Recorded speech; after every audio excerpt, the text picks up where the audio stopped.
Right, how are we doing here?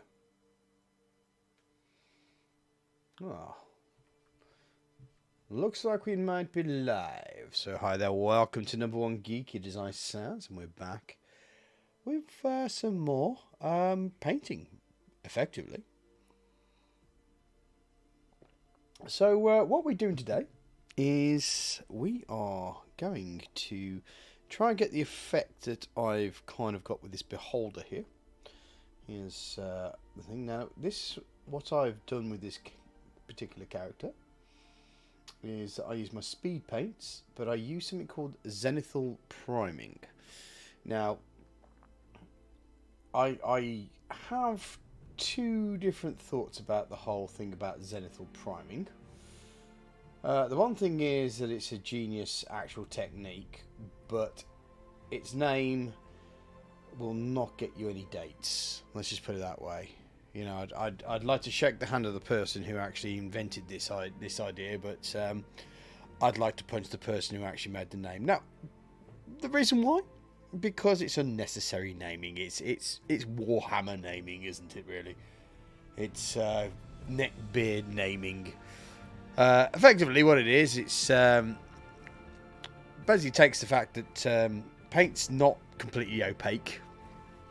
And so to simulate light from the sun when it's at its zenith, which is basically at 12 o'clock, effectively. After priming the whole miniature with a matte black, you play matte white over the top of it. So you can't call it a like a dry brush prime or a noon priming or something like that, but you have to go with bloody zenith. So we've got ourselves some black miniatures here, as you can see. I've actually had to prime it with the zombie skin primer. So I've primed it and then I've gone over it with black. Now what we're trying to aim to get to is something along the lines of this. Now as you can see, it looks a little bit odd, but trust me, once the speed paints go on, it adds a certain amount of extra difference to the way that the speed paints work. The other thing is you notice the bases are kind of a bit sketchy there as well, and that will add. The fact is that the white will make any paints that I put over the top of that look lighter, and the dark black will make things look darker. So effectively we are placing our own shadowing in here. So that's the whole point, is you put in a light source that's coming down here, and once you put your paints over the top of it, that light source will become more apparent. At the moment you're kind of like looking like you've got some black and white characters, really, as you can see, and you can probably see from a distance that they're very well defined. So it really does take out the highlights, and the lowlights are black. So that really adds a little bit of flavour to it. So how do we do this? Well, you either get a black primer, or as I've done here, you get a primer and then go over with like a black paint. And all I use is something the wife gave me, which is a blusher brush. One of these little bad boys here. And you can see, it's very good for putting on dry powder all over the place. That's exactly what it's used for. So we just end up really needing to be a little bit. So I get my game colour, my dead white. My game colours are a lot cheaper than my army paints, so I tend to use these a lot more for my base stuff. Okay, so now we've just got a little blob on there. So I'm just going to dab that little blob there, and then dab it on another part of the plastic here. I'm not using my wet palette today. And all we're just doing is I'm going to start off by just brushing down the flat areas here. Only because it just means it just takes a bit of the paint off, and then we start working our way through the character.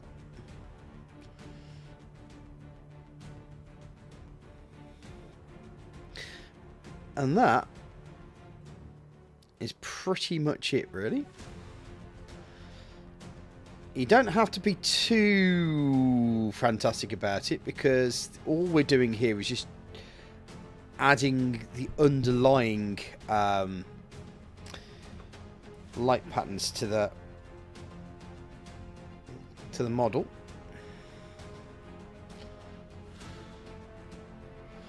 We are going to add a few things here and there.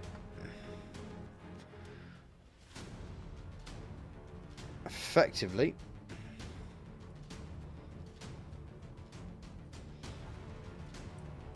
see there's some black in there that needs filling in. All I'm just going to do is just make sure that the white is put on the sides of the as you can see, you've kind of got that sort of thing, but as you can see, I've got a little bit of pattern there which I'm going to have to fill in with some black.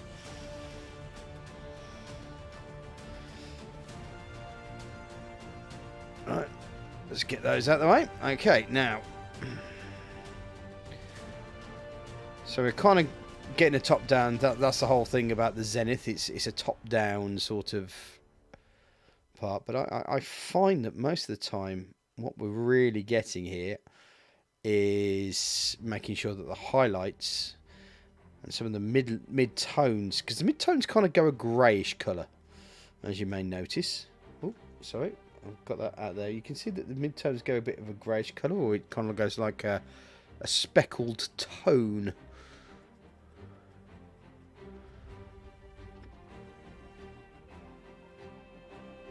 Which adds a lot.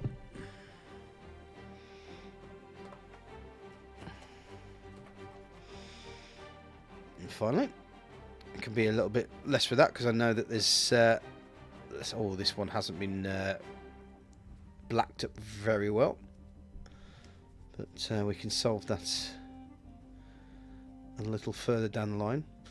Differences in that colour palette will certainly bring itself out with different miniatures. Obviously each one's having different colours with you know, amount of white on it will probably certainly change each miniature, which is good, especially when you've got repeat miniatures. So many repeat miniatures like these now.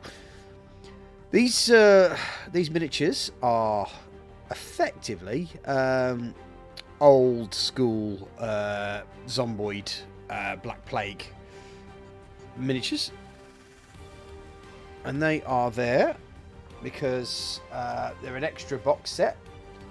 They're basically like archers, so they actually have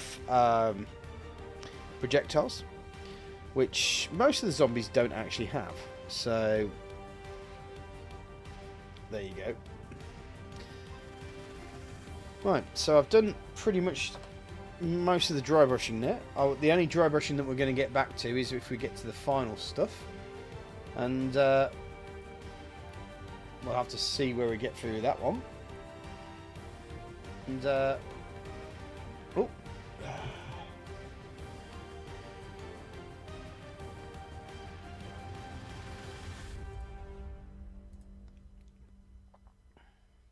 interestingly enough, there we go.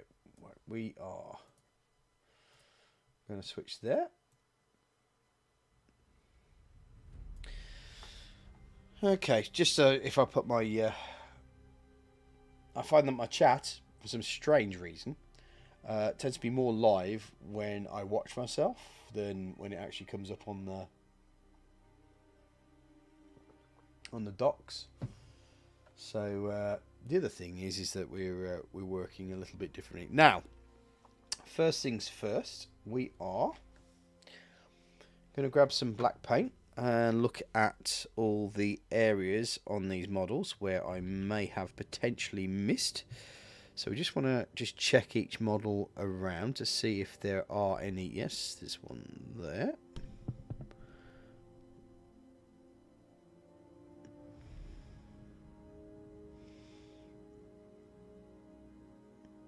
Okay, and a bit more down here.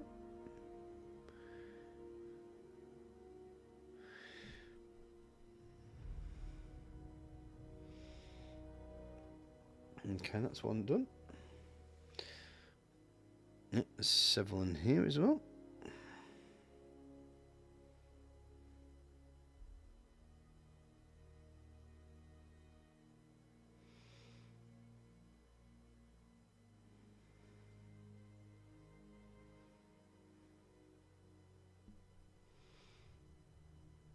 Okay, I think we're okay with that one.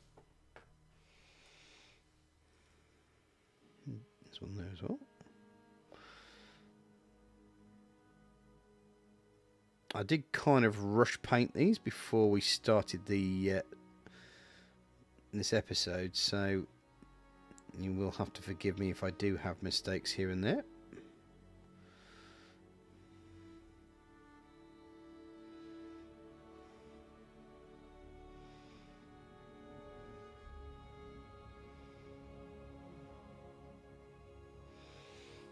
Okay.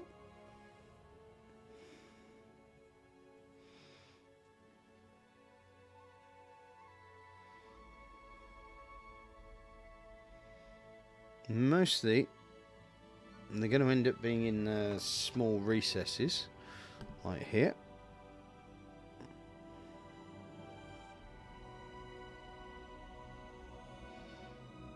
And it's going to cause a little bit of a disparity.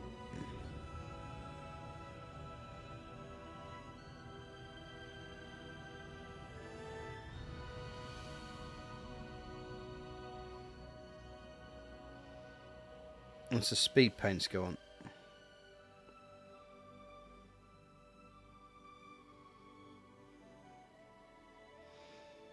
Okay. Oh, this guy really needs some help.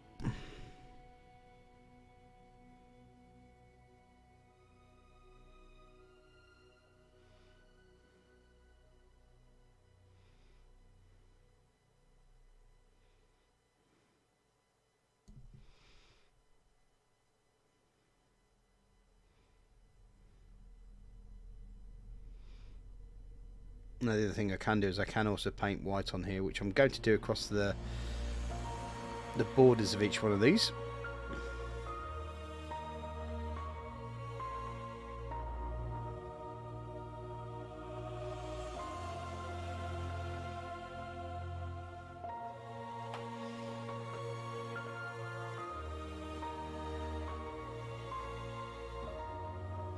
And sorry if I haven't quite got this on camera. I'm trying my best, but just let me know if there's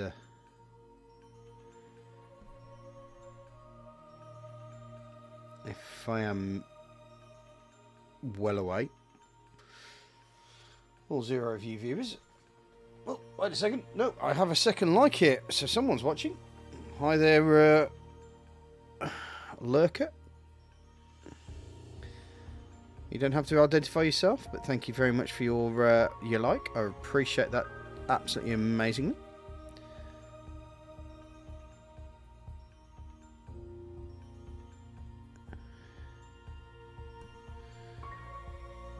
And I'm glad you're watching.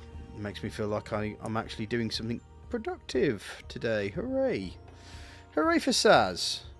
So yeah, this is just in case you haven't come straight into what we're going on. We're doing something called Zenithal painting, which is a little bit of a wanky way of saying it's putting a dark undertone with a white highlighting for painting, so that the difference in tone at the start will actually come through to the paint at the end of the time as well. So yeah, even the word Zenithal is just like, yeah, alright mate, you have been playing too much Warhammer. You really have, mate.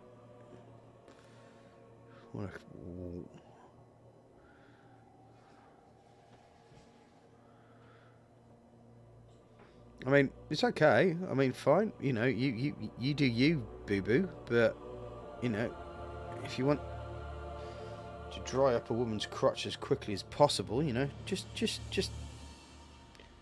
try to be as clever as you can with your naming. Oops, sorry, I think I may have moved that a bit away from there. I like my painting. I don't like some of the culture that comes with it. Just in case you are wondering why I'm a little bit down on people that want to help other people paint and call it with wanky names. And the answer is there. They call it wanky names.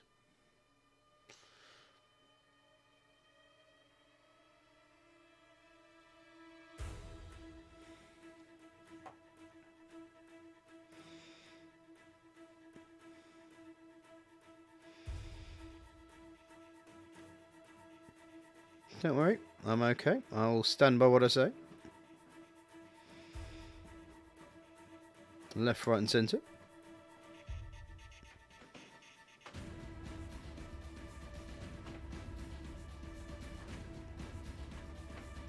I just didn't realise I'm painting this without my glasses on.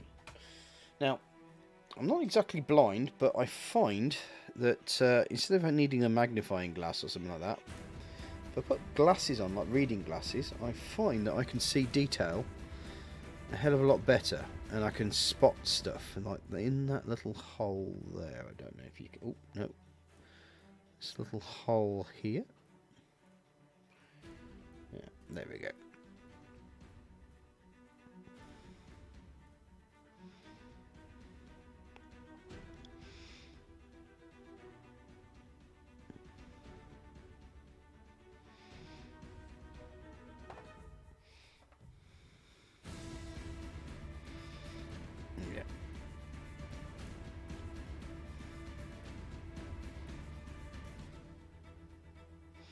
I think I kind of need a head camera, don't I? So that you can see exactly what I can see from my perspective.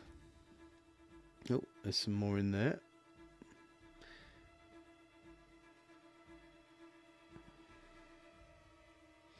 All I'm doing is just making sure that where the black's supposed to be there, it still is, rather than the primer that I put down, which is the zombie primer.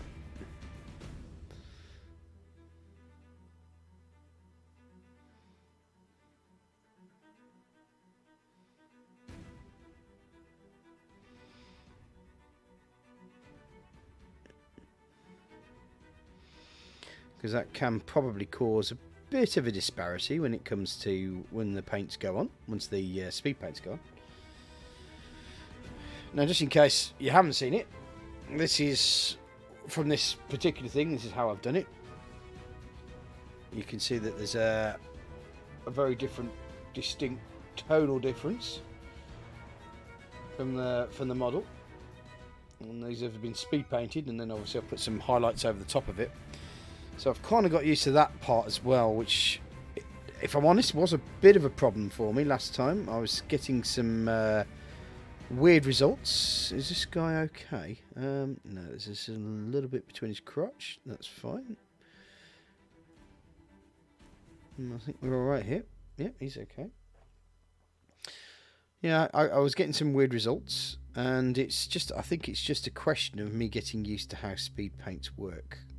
You know, it was the first time I used them, and I used them with perhaps I know I used them with the wrong way of using them, which is supposed to be like a white underneath them. So it might just be that the zombies that I do for the Zombicide Season 2 will end up having to be done the traditional way, which I don't have a problem with. I quite enjoy it. It's nice and relaxing, for me at least. I hope it's relaxing for anybody who's watching this.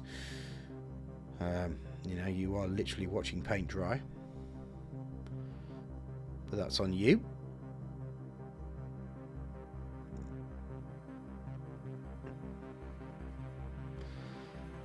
I'm just wondering if I need to lift my little light up here so that I'm getting a better hit for the camera, so to speak. No, maybe not.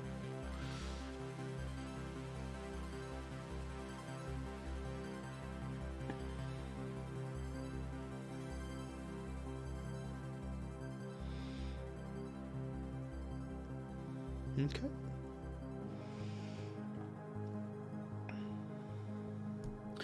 So we're just tidying up. Oh Christ, look at this one. This one has some serious need of work.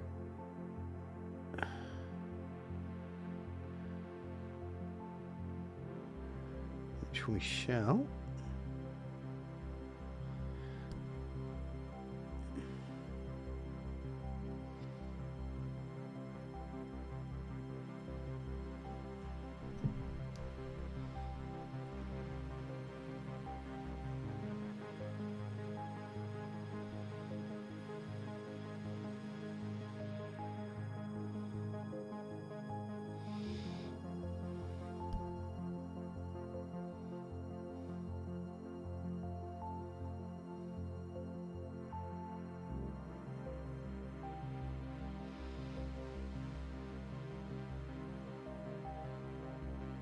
Yeah, I may have rushed painted this one. Oh yeah, I've got a bit under there as well. We need to sort out.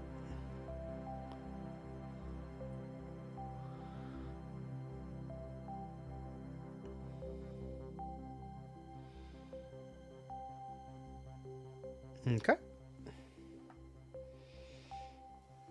So we've only got 3 more to go now.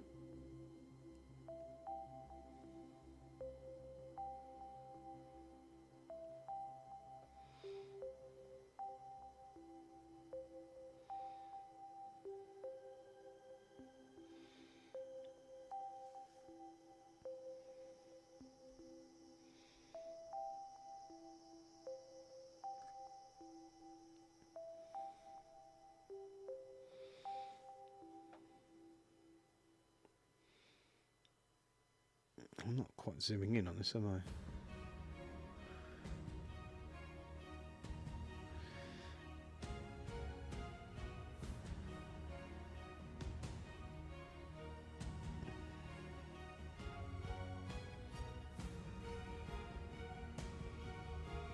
Right, so we've got this guy done, I think.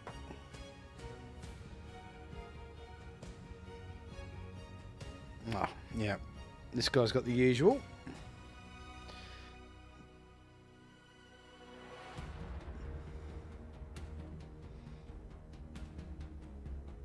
Which is this under part here.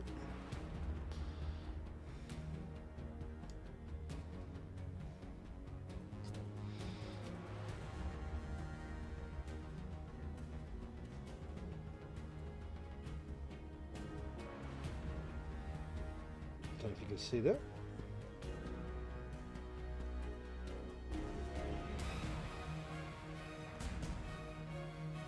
Just about in there.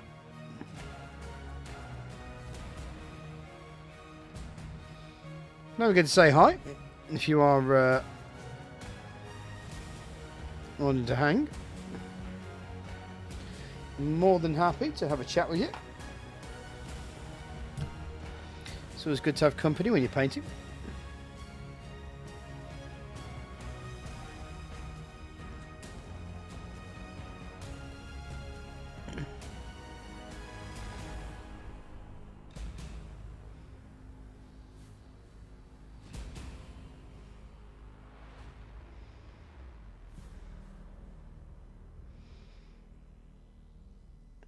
Okay, I think this guy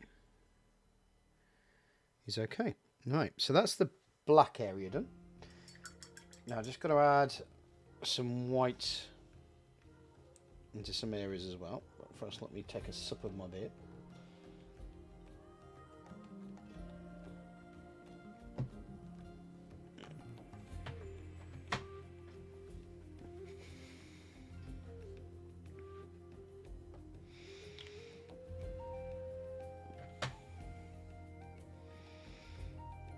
So all I'm just going to do here, as you'll probably see,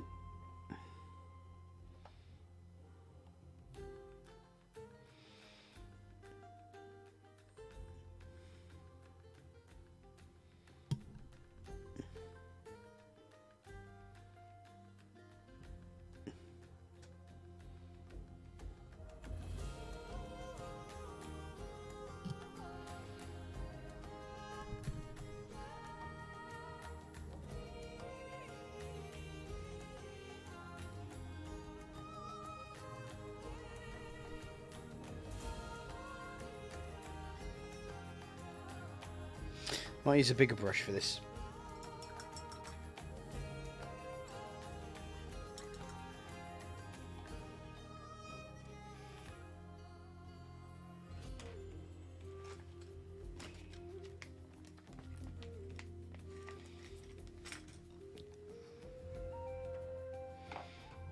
Okay.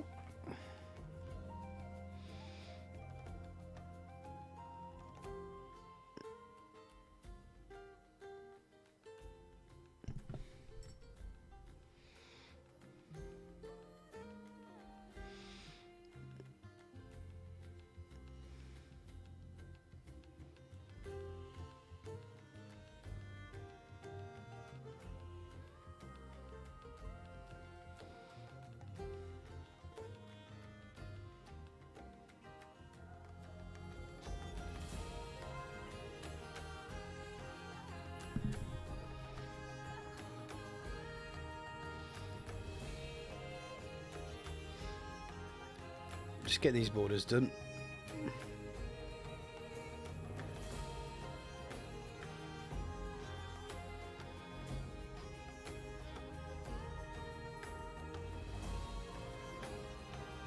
Doesn't have to be perfect.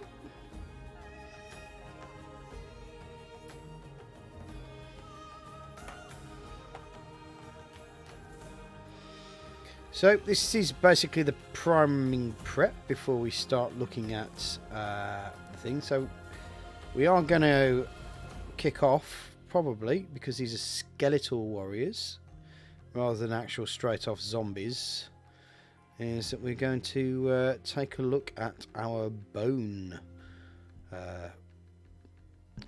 types of speed paints. Find all the areas where the bone is exposed. Let me just add some water here, because I think we'll get better spread with a bit of water here.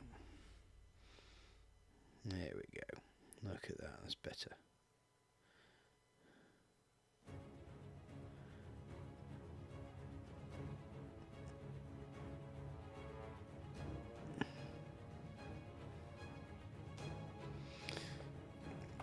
That means we can go through this quite quickly then, once we've got the spread going.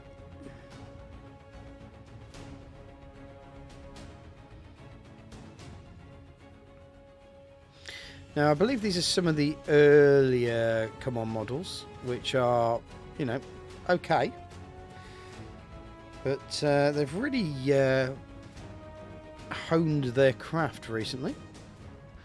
Some of the stuff that they've been producing has been absolutely fantastic.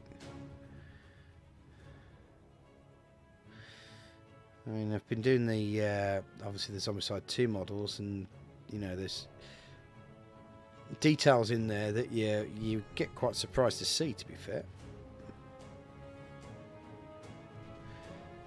Add some water. There we go.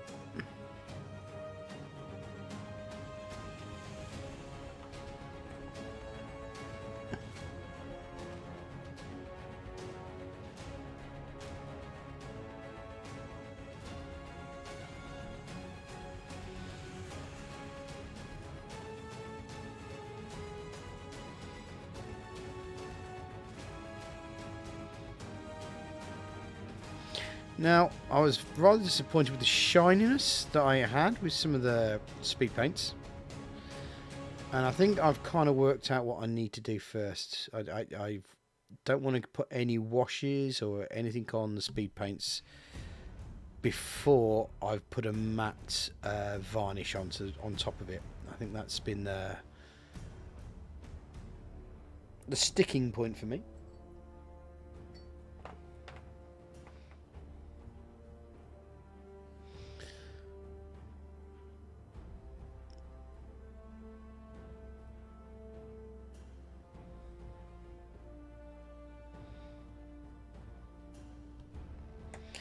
Now, I appreciate watching paint dry may not be the most fun for you, but if you are watching this through as a VOD, thank you very much for watching for first. And I hope what I'm doing is giving you some sort of ideas for something for yourself. I'm not saying this is how it should be done, but this is how I'm doing it. from my experimentation with speed paints, and I've got some good results recently. So I'm trying to see if I can replicate those results today. As I said, apart from the name, I really like the Zenithal Priming process.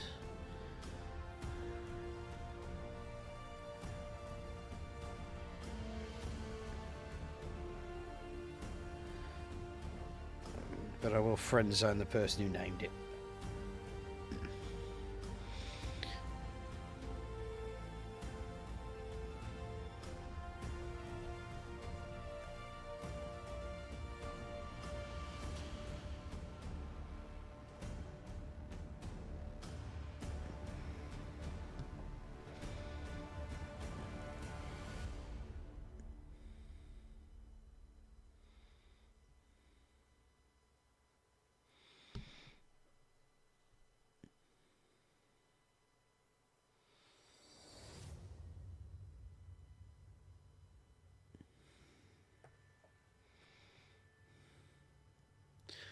And you know when they named it, they were definitely telling people, look how clever I am, because I know what a zenith is. I'd actually like to look into the dictionary, actually, see if zenithal is actually a word or if they've just made it up.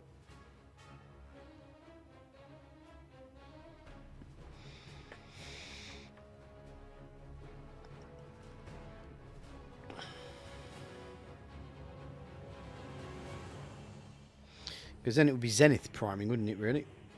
If zenithal isn't a proper word. I mean, zenith priming sounds okay, but zenithal, I don't know what it is. Honestly, I know you're thinking, Christ, Saz, take a chill pill, man. 'Cause that's what I'm thinking to myself right now, but...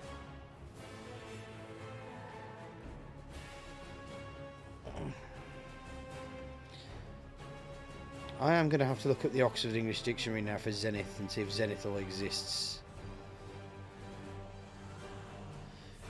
Or whether it's just been a made-up word. Now, don't get me wrong, I have no problem with words being made up.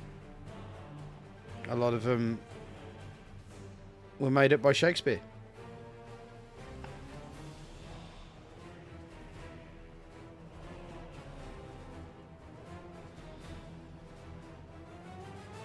A lot of scholars say he was a cool dude. So yeah, you know, no issue with making shit up.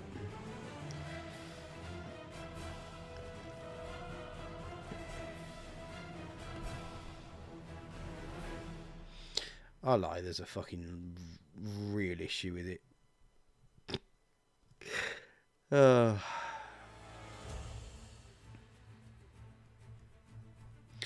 All my friends are so liberal and I'm just an old man with...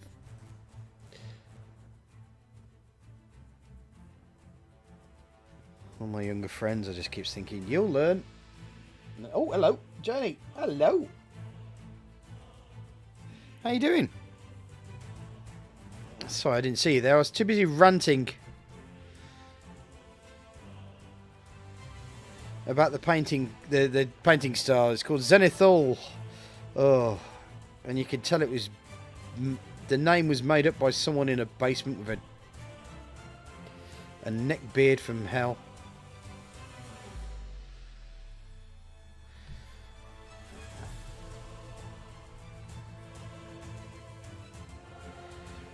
Right.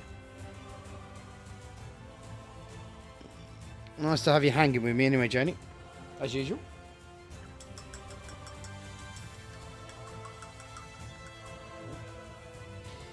I am going to have to look up zenithal and see if it's actually a word in the English language. Or whether someone's made it up thinking they're being clever. Right. I have to get my keyboard up from underneath the thing though.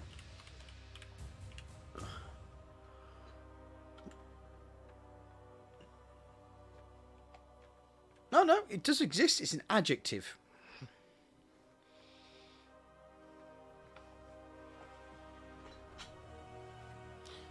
Oh, that's Wordnik though. What about the Oxford English Dictionary?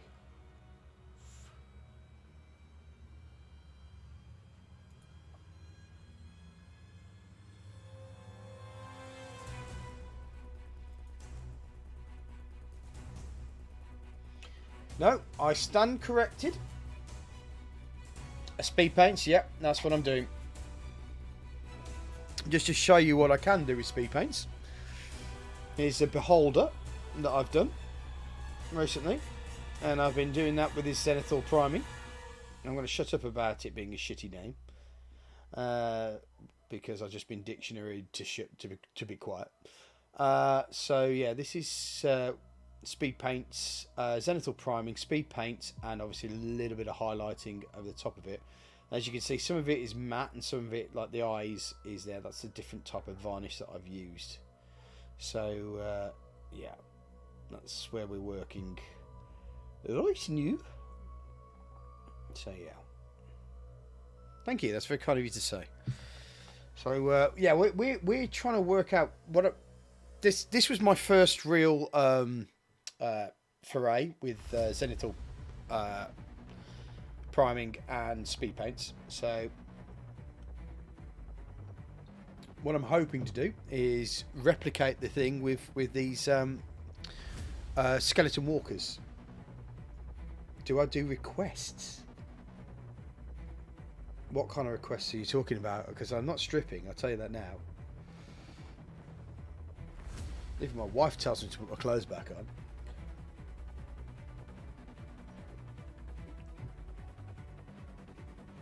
Right.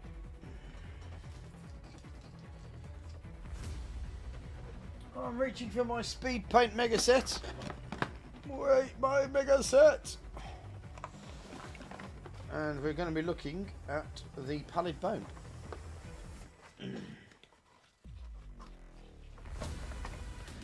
If I can find it in this big box of this holy white there.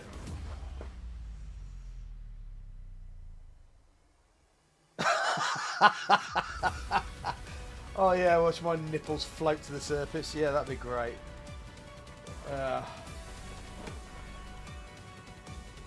Hot tub stream. Well, first thing of all, I've got a flooded hot tub. Jesus Christ. My fat body in a hot tub. I think the only thing you'll see is just water overflowing. That's speed paint medium. That's hardened leather. I think I'm going to keep that around. Absolution green. I think I'm going to keep that around as well. I suspect I'm going to need that. Grim black, not just yet, because I think we're okay. That's fine. Be as cheeky as you want to. I'm British. I can take it on the chin. Not because I'm gay, but because I'll shut up now.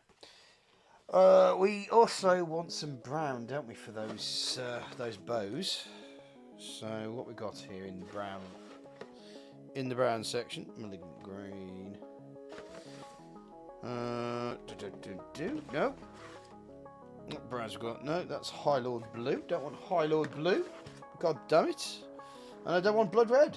Well, I might want blood red. It just depends. Just depends. There's dark wood, maybe. And there's sand golem and camo cloak. Okay, camo cloak I quite like the sound of. What else have we got in here? Oh, I have some matte varnish there, which didn't really work that well. And orc skin, which, if I remember correctly, comes out a little bit more pallid than I'd like. So I think we've only got that brown, haven't we? Have we? Hardened leather as well. We've got hardened leather. Where's hardened leather? Hello, hardened leather? Are you in the house, hardened leather? I'm going to speak till very British until I get what I want. Hardened leather, are you in this box? Sand golem. Cloudburst blue. I tell you what. I'm going to be mightily miffed and write a serious letter of complaint if I don't find my hardened leather.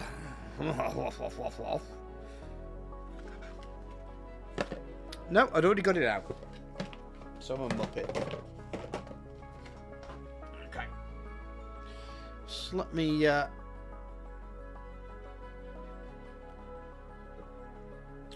hard leather come wherever you well, yeah, exactly. There it is, along with my dark wood. Right, I'll be back in a second. I'm just going to go grab myself another beer, because I do like to have a nice drink whilst I'm painting my miniatures. And each one of those is, for this time, we're going to go with the pallid bone. Now, one thing I've noticed about the speed paints is I usually use a wet palette for painting my miniatures, but I found that speed paints don't work really well with a wet palette. So I'm kind of literally just using the top of a plastic box to throw everything together. So back in a sec.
I mean, if you're really desperate for some me action, I've got plenty of unboxing videos. In fact, I unboxed my Zombicides, Green Horde, so forth. There's some of my videos on my channel.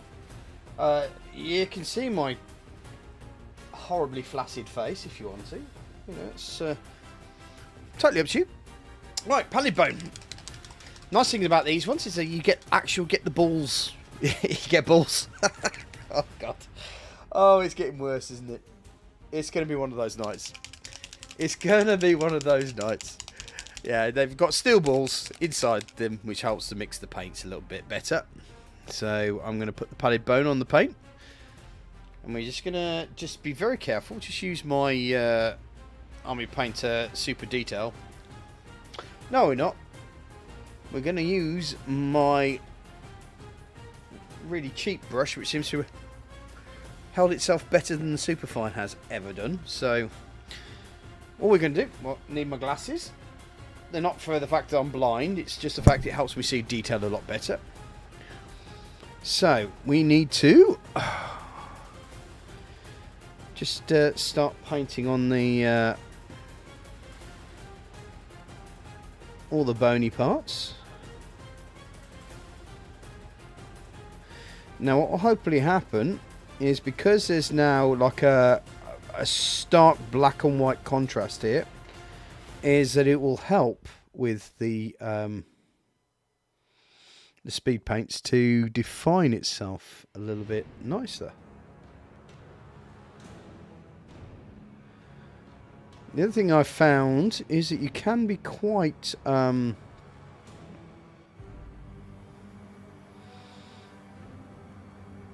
rough with them. Right, is that the only bones that I'm getting? I'm going to have to put that in there. Yeah.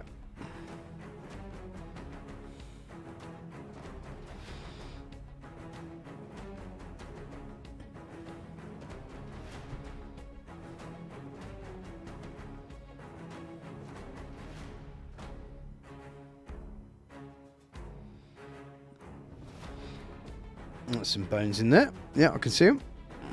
Got a rib cage.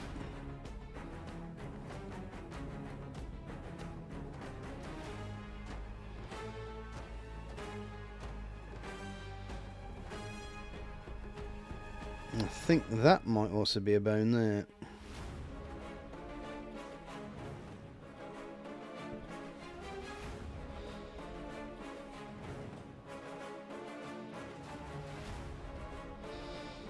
Right, well, we'll let that settle down. And we'll go on to the next one.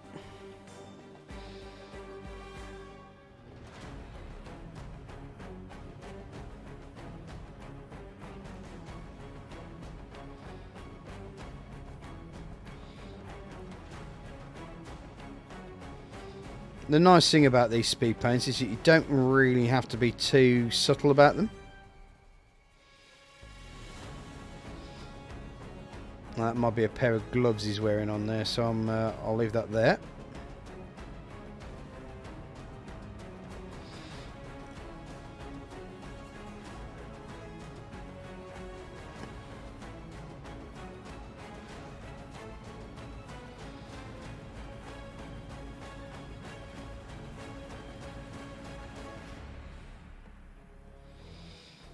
Do you know what? I don't know if this model might be female.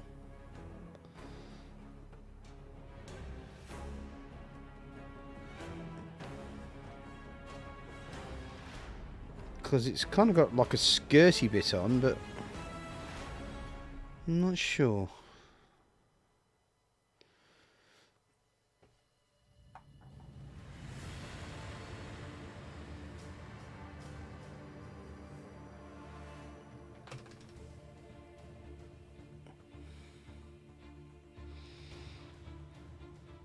Well, this guy's got a happy face.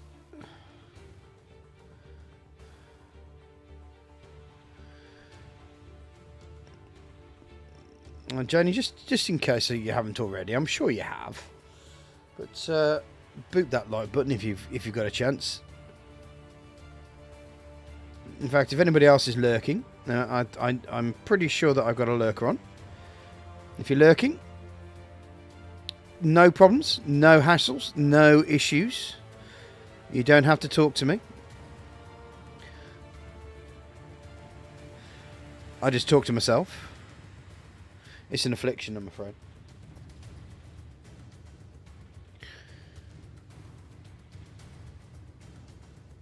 But please, please, please help the channel out by booping that like button.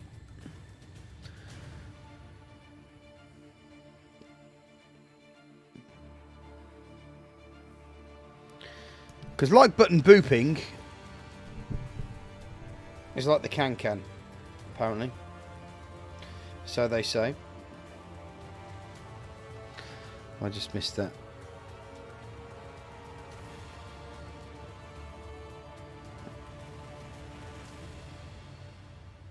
It involves a load of scantily clad women in rah-rah skirts just throwing their legs up in the air. And everybody knows that that's the best thing in the world. Where have I put that now?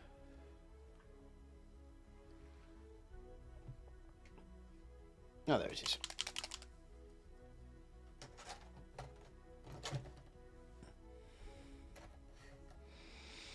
And if you can't tell, I'm on full bullshit mode today.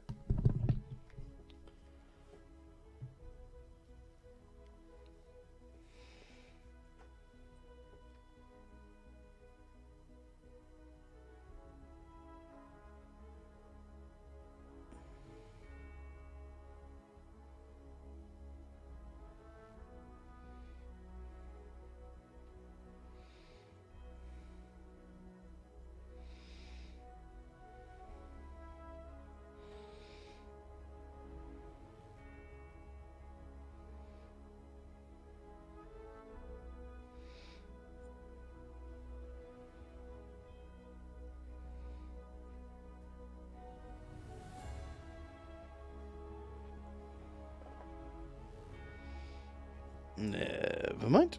Right. Another one of the same style. Which isn't much of a problem, as long as I actually do it in front of the camera.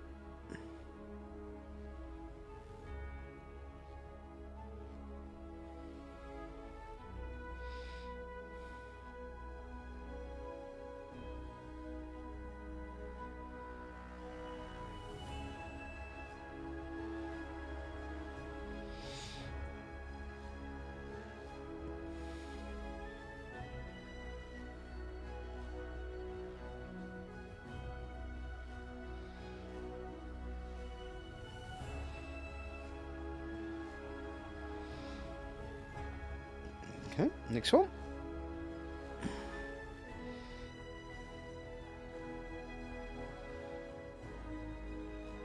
Happy grin here.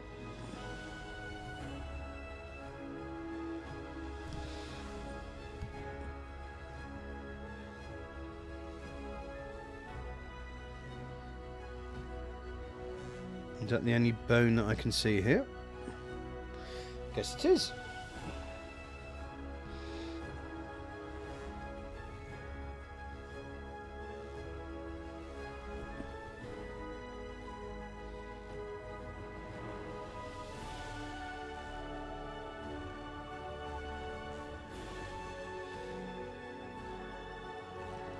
It's very hard to describe how speed paints feel as a paint.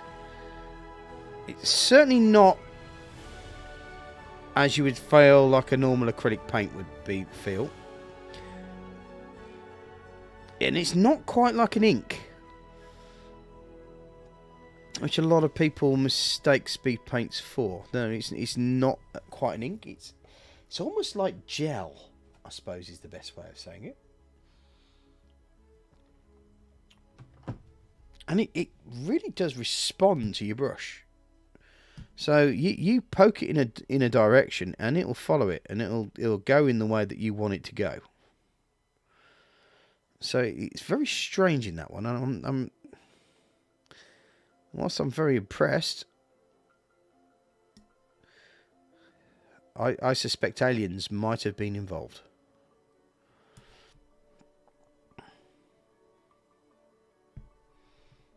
Army Painter may have been in touch with aliens.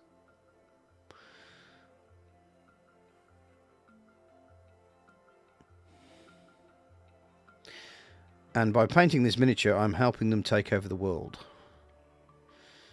Well, I for one welcome our new overlords.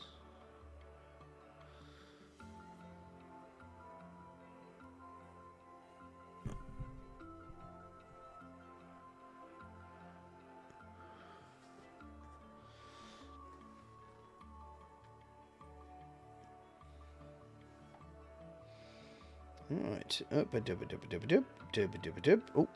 make sure I'm on camera.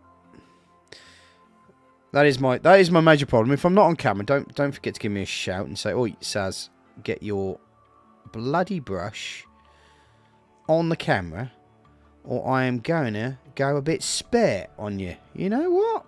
And I probably deserve it. Not only probably, definitely deserve it.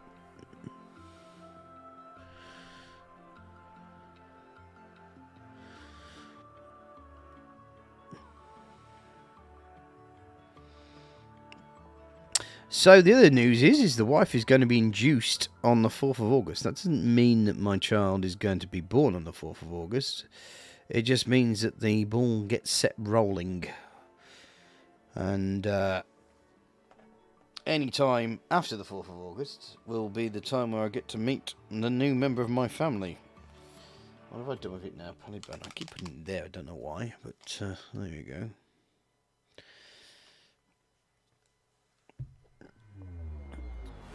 And we believe it's another girl. So, no toxic males for me.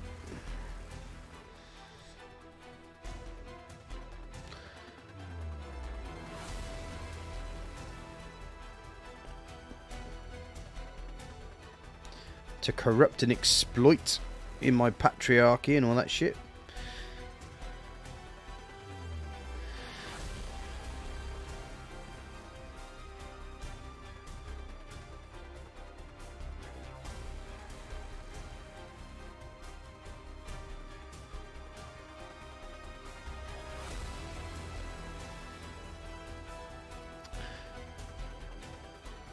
No, my daughter, unfortunately, knows exactly which buttons to push for me at the moment. Didn't take her long. Her mother knows exactly which buttons to push for me as well.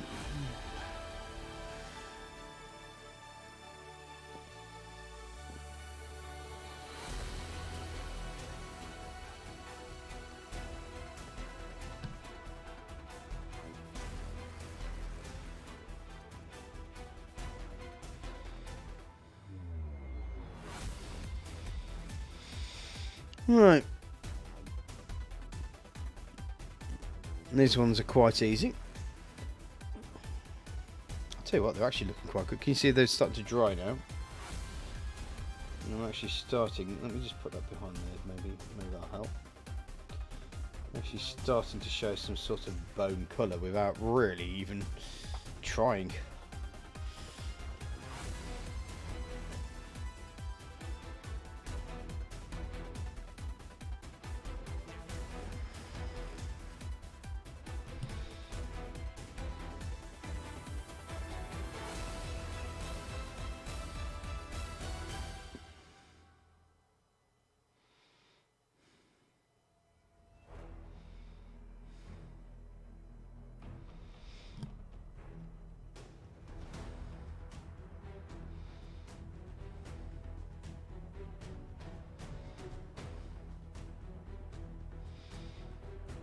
I must admit, I quite like these female ones. It's just they've got a little bit more dynamicism to them. Is that correct word? I don't know.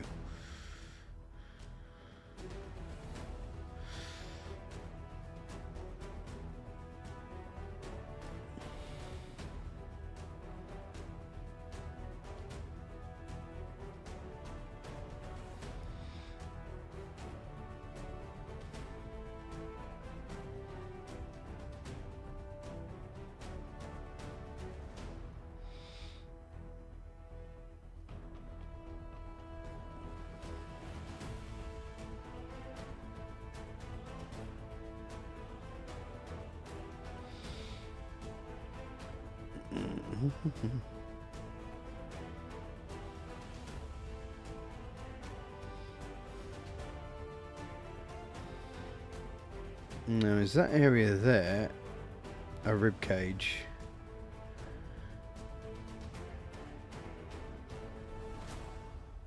I don't know.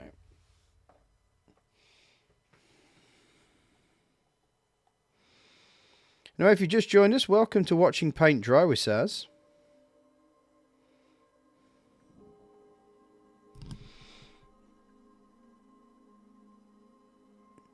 Well, you'll get to see lots of painting and lots of drying. It's such exciting stuff.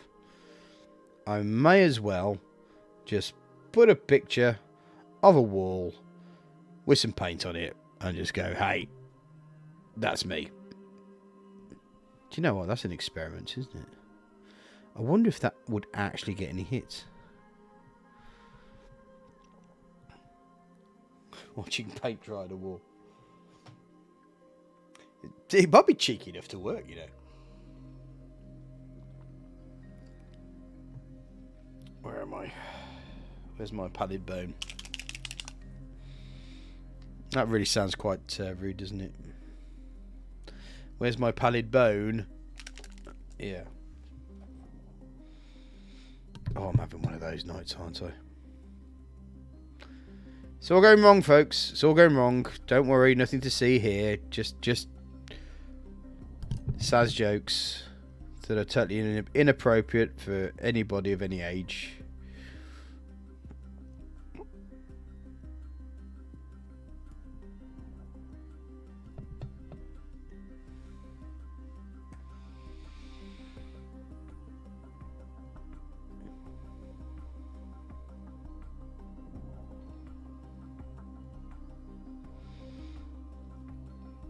I'm in a nice. The reason why I paint really is it's not really because I'm a sad bastard. For other people, yeah, that might be the truth of the matter. But no, for me, it quietens my mind down. I suffer from depression and agoraphobia and anxiety, and one of the things painting does is quietens my mind. Because I'm so busy painting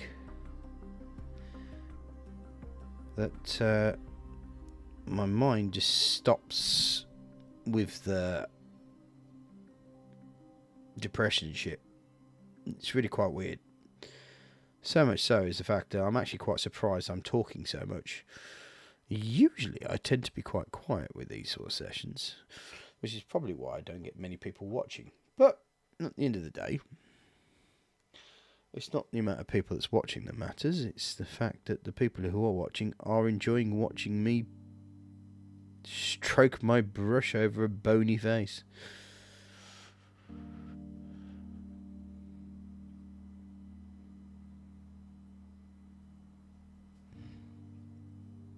And if that's what you're into, more power to you, my friend. More power to you. Ooh, I do wonder if that is a rib cage there.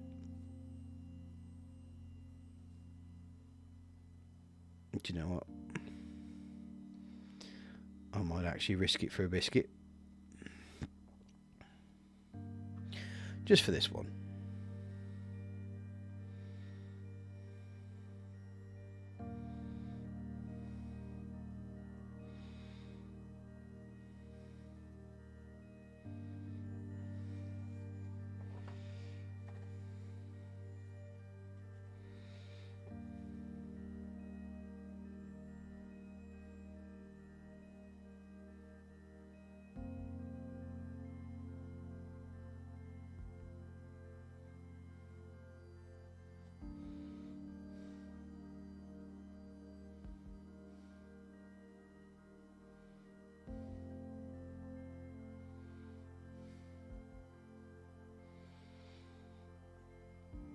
Okay, I hope you all seen this okay. I'm sorry if I'm...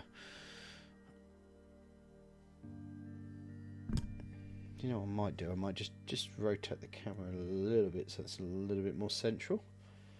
There we go. Hopefully that'll mean that you all get at least some glimpse of what I'm doing. Looks like I need to shake some more pallid bone out. I can hear you snickering.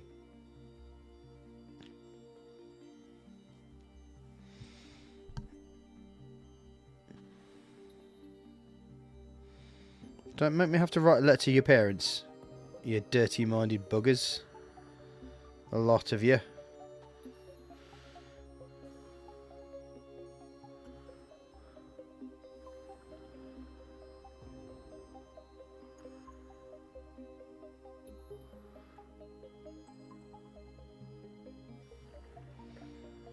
And last one for the bone bit, anyway.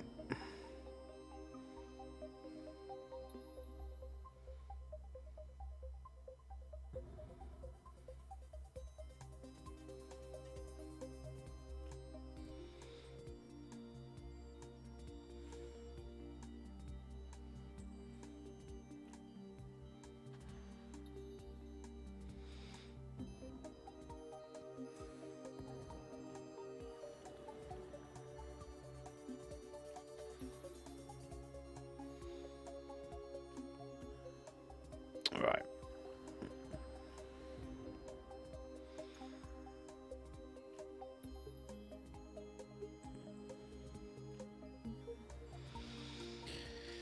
Right.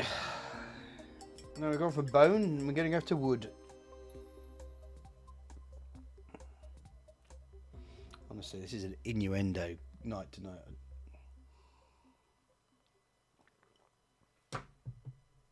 Alright, so I want to get my dark wood, rattle its cage a little, pop that onto my palette, and let's get these bows and any arrows.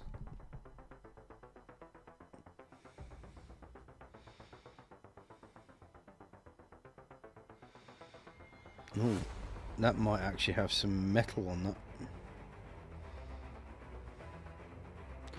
Do you know what? That's going on really nicely, those.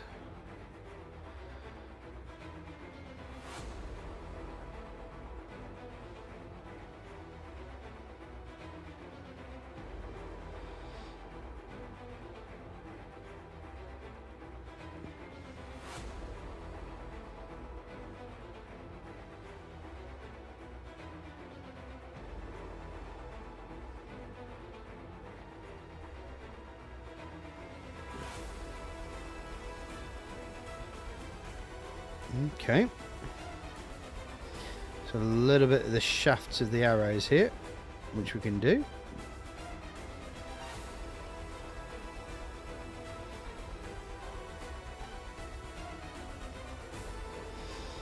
Sod it. I'm not that proud. So the whole thing is a wood piece.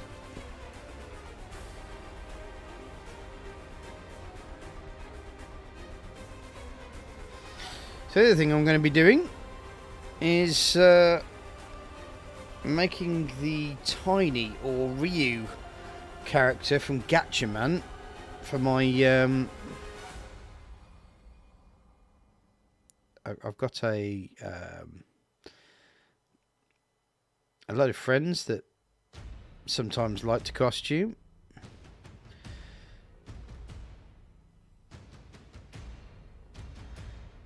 And because I have agoraphobia, it's a lot harder for me to do things on my own. So having a few friends around, but one thing I love is the creation process. And effectively they want to do Gatchaman or Battle of the Planets, whichever one you remember. I mean, I remember Battle of the Planets, but I've just been watching a little bit of Gatchaman with some English translation, and it does seem to be a little bit better, to be honest.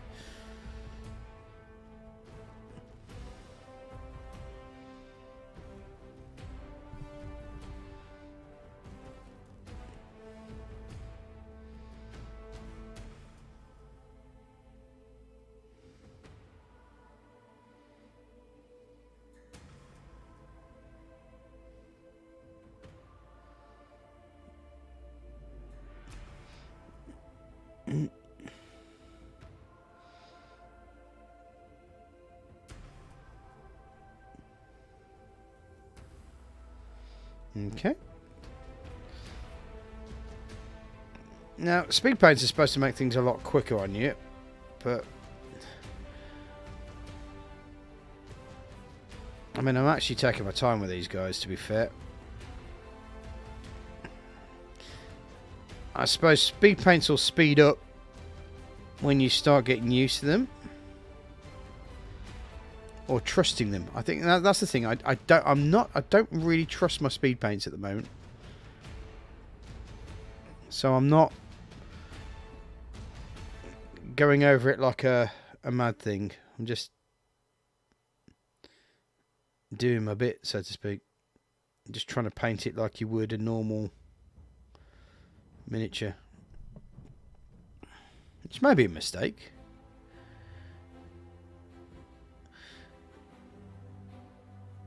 But at the same time, I'm not the sort of person that decides that every miniature I do is a background miniature. If that makes any sense. If I do a miniature, it gets my full attention and deserves my full attention.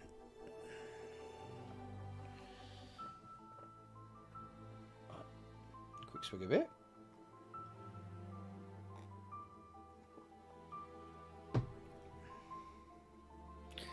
Let's move the pally bone out of the way, because we don't need that anymore, do we? That's my dark one.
The only problem is my microphone gets in the way a few times as well.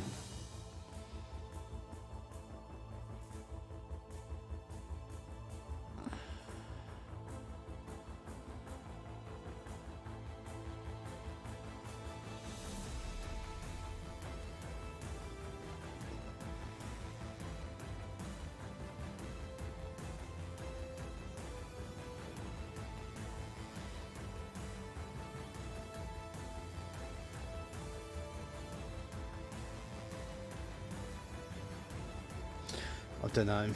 I wasn't doing that in front of the blinking camera again, was I?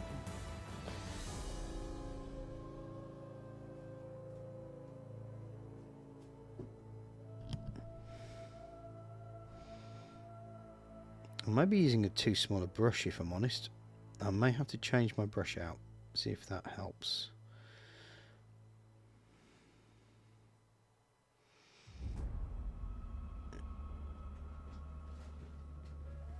Let me just see if my longer tail brush will do a better job. Kind of suspecting it will.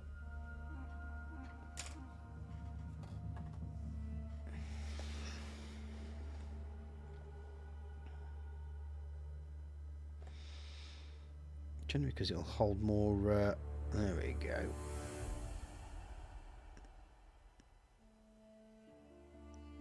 Holds more speed paint basically.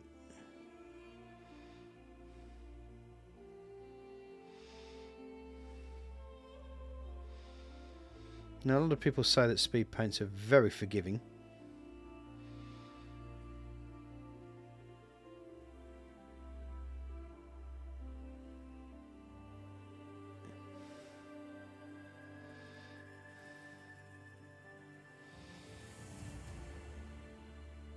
But I will take that amount off and try to put it on another one.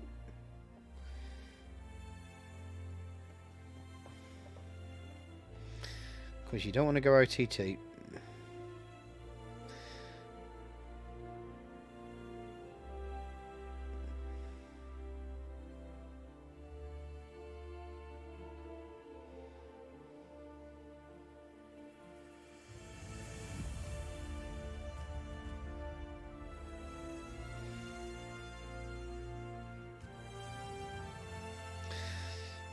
So yeah, I kind of liken the speed paints to kind of like doing a very fast, but also very detailed base coat on a model.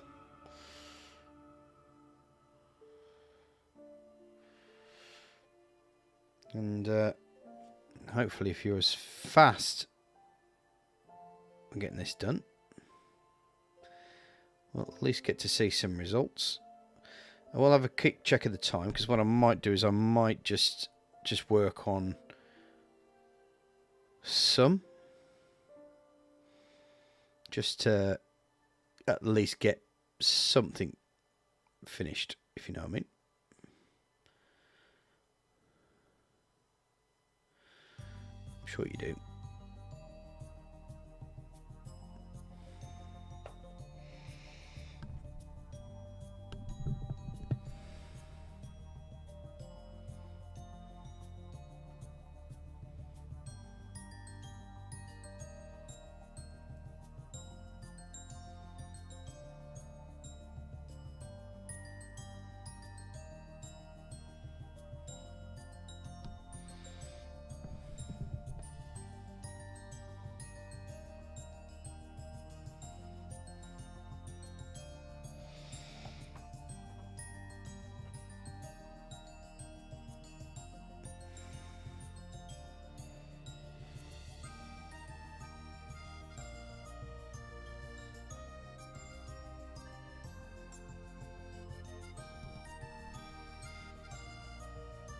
I haven't even decided what kind of outfits I'm going to be giving him.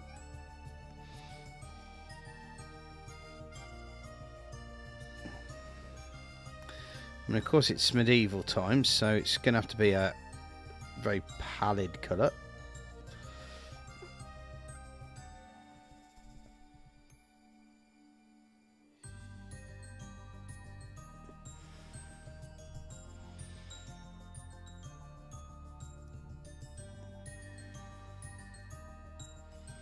Especially if they're archers.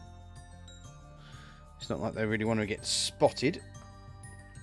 So I kind of see these guys as ranger characters, really, or undead rangers. So they end up going to be trying to fit into a tree-based environment.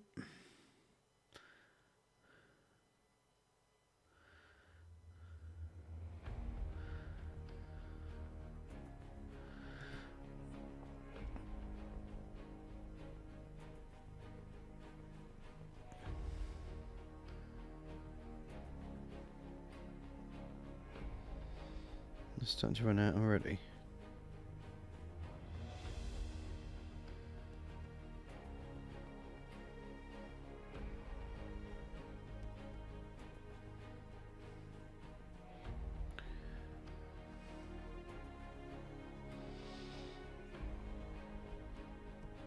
Okay.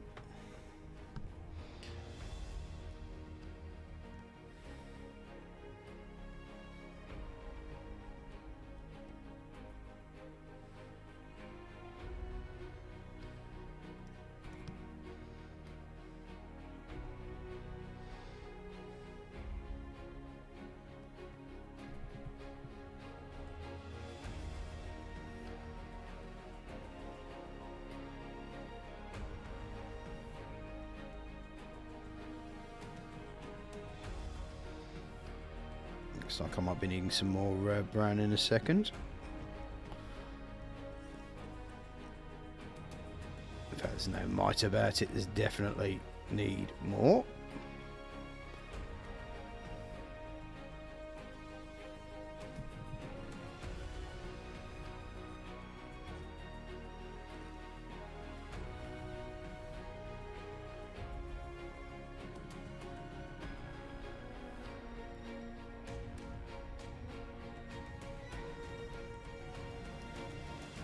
Okay.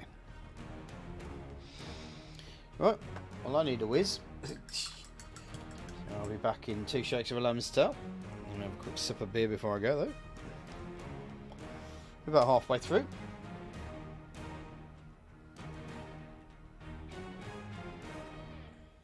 And we've been an hour. An hour and 18 minutes. Back in 2 shakes.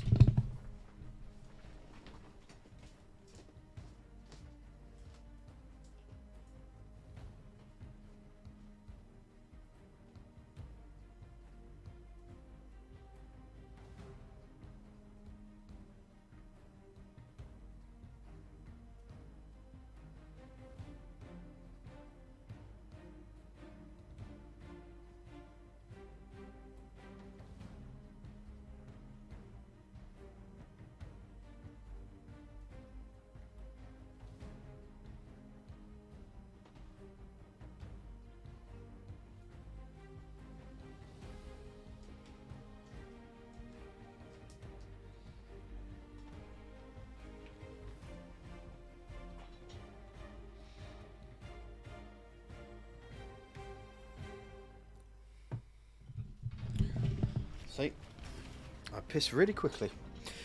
Right, where are we? Darkwood.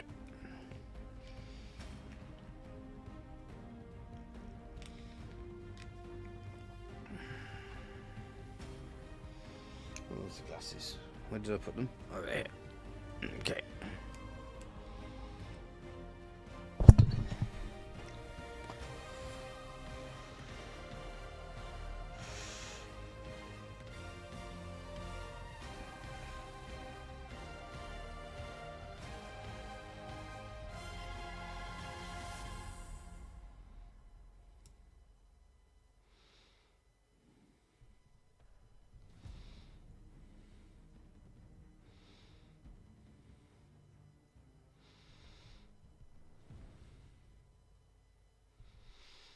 Right. Whoop. And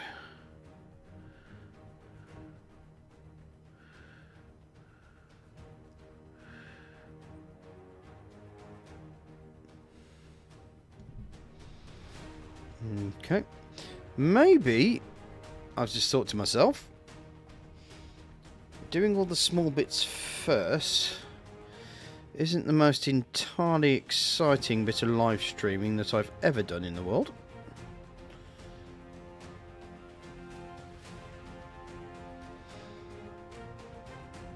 But at the end of the day, I'm entertaining people who are obviously going to be into this sort of stuff. So I'd hope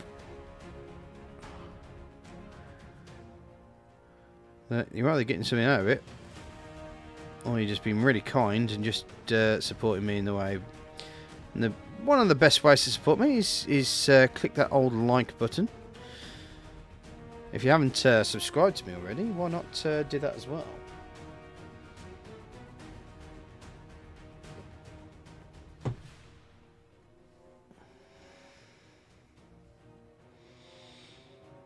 If you want to lurk, you can lurk.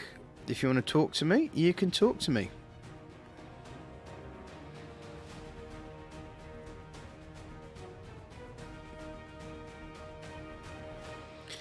I am more than happy either way. Because as you may have noticed, I tend to talk a lot.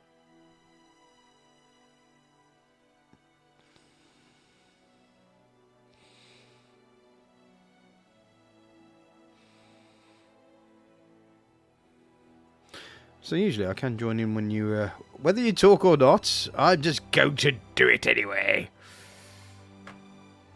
Because that's me, I'm British and I do what I want.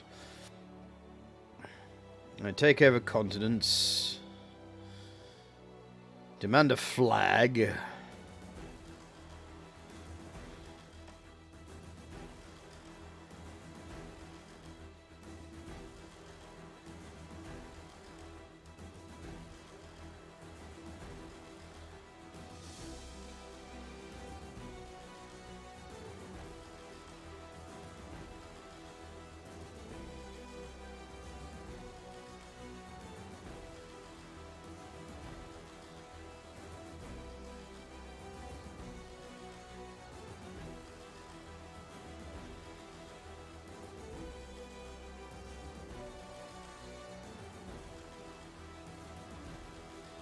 Okay. Seems like I might need to throw a little bit more dark wood out there, because it was starting to get a little bit tangy.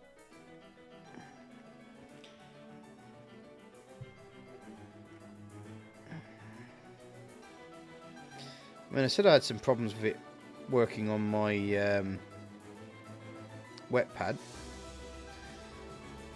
I'm not sure if I should try the experiment again, see if I could work it with a wet pad, just to see if it lasts a little bit longer.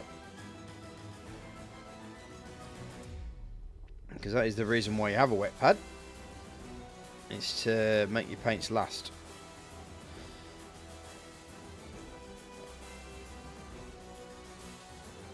Oh, Christ, sorry guys.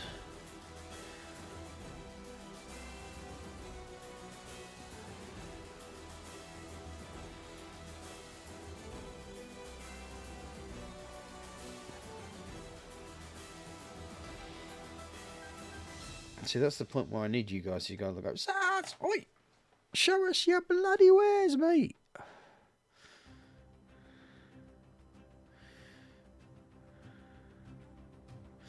Don't hide behind the veneer of concentration. No. By jolly God, no, Saz. I refute that sort of behaviour of yours.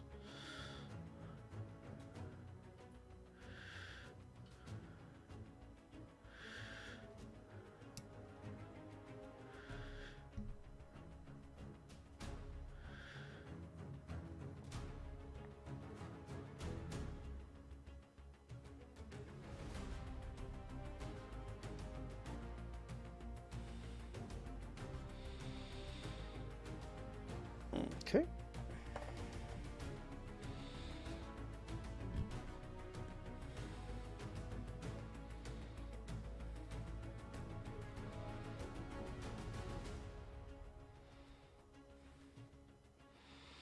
Now, there is a little bit of like roping detail at the end of this boat, which is probably going to end up being dealt with right at the end as maybe like a highlight or a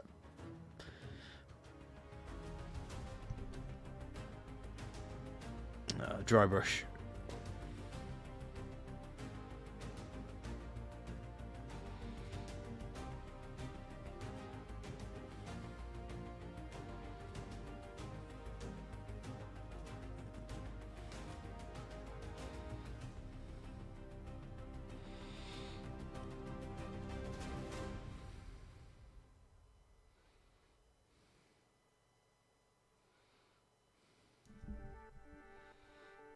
Okay.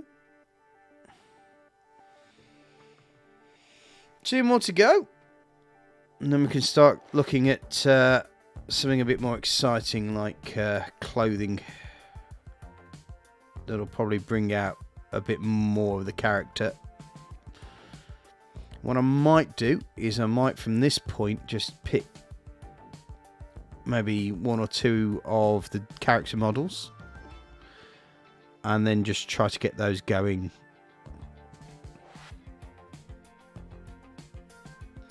as best I can. Yeah, we're out of a bit more dark wood. Not too much though, because I've only got like 1 or 2 to go. So here we go.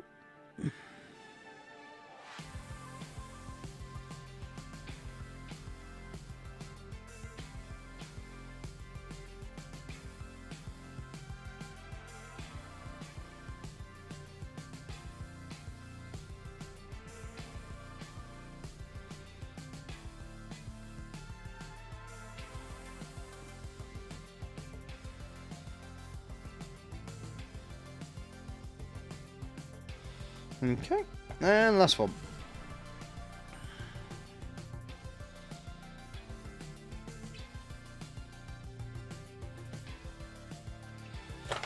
And I'll just throw him on the floor. Because I have contempt for this particular model for no apparent reason whatsoever.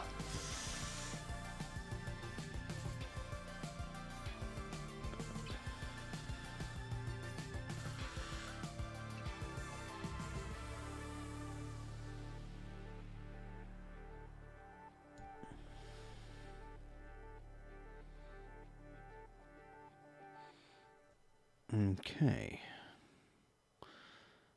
We're probably going to have to work with what we've got here, but I think we're running out of juice. Go ram it. Don't make me have to do another one.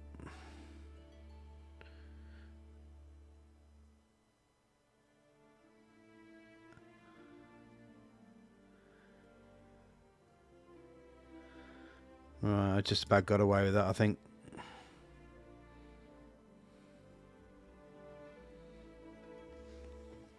Right. Let's clean the old brush up. So, I actually quite like the sound of Camo Cloak. So, we might, I think what we'll do from now on, I know we've got at least 2.5 hours to go, but I'd like to get myself to the point where we've actually got some characters. So that one, that one, that one, and is there another model, or is that those the 3 models? Are they just those 3 models? Yeah, so I'm going to do 2 of the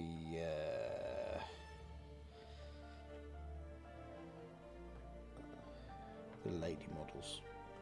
Okay, so I'll put all the rest of these to the side.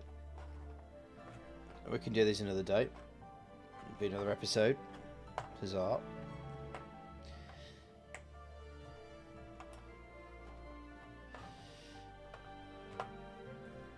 So what we're going to try do is at least get these 4 miniatures. These 4 here. Pop them in front of the camera. Get these 4 at least to a readied state. Let me just see if I can zoom in and focus. There we go. So these 4, get them to a readied state.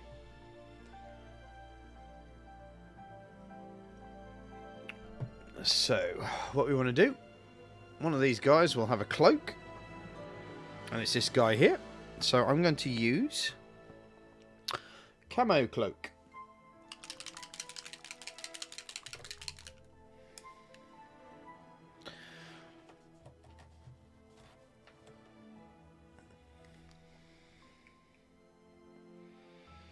And see how this one comes out.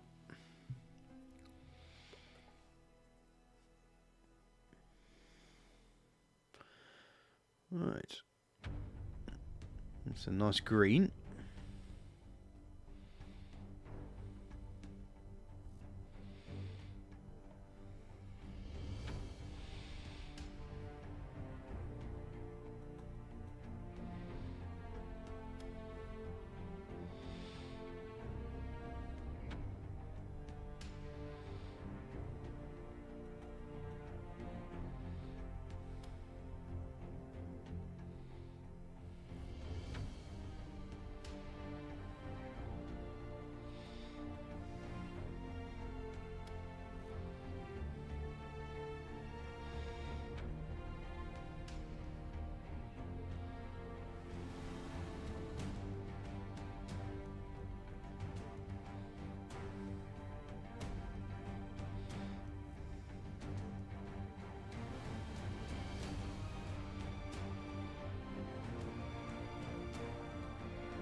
Okay, let's make sure we got that correct.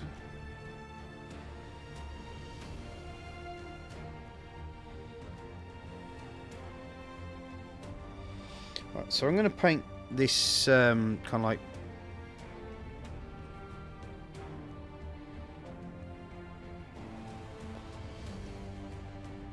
front pauldron green as well.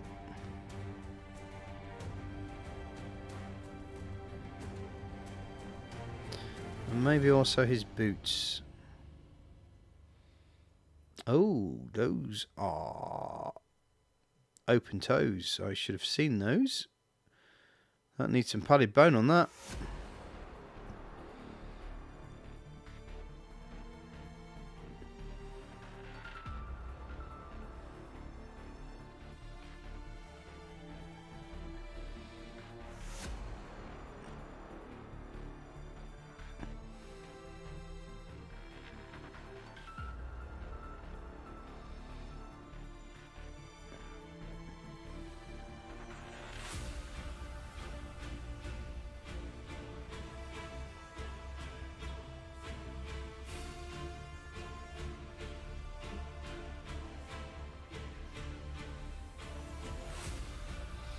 Because, I mean, if I missed it on that one, I've missed it on all of them. And I'll do this guy's gloves green as well.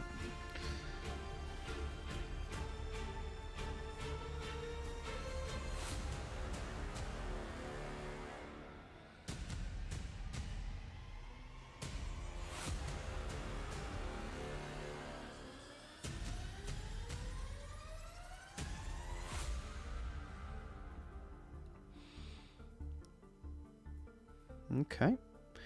Well, he's certainly starting to come together, isn't he? Now, any of these guys need any green going on?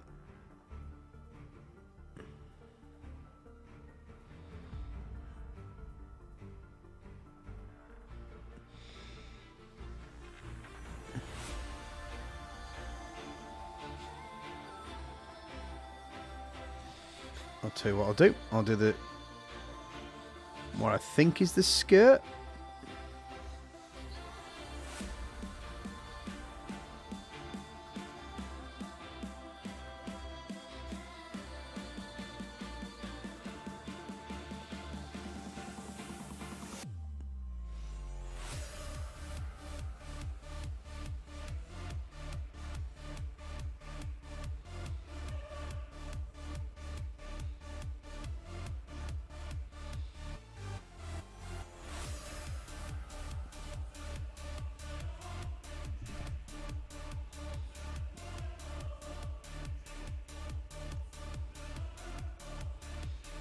Right, I think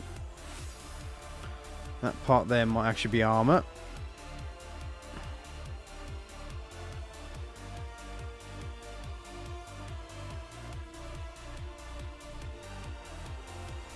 Okay.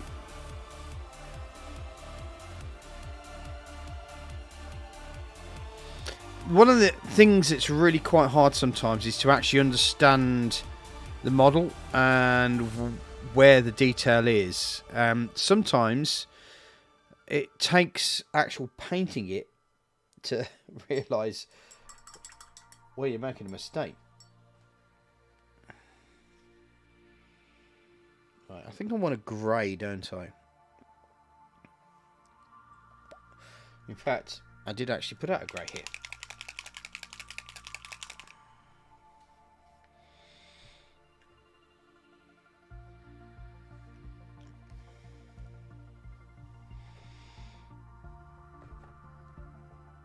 So I'll do this guy grey.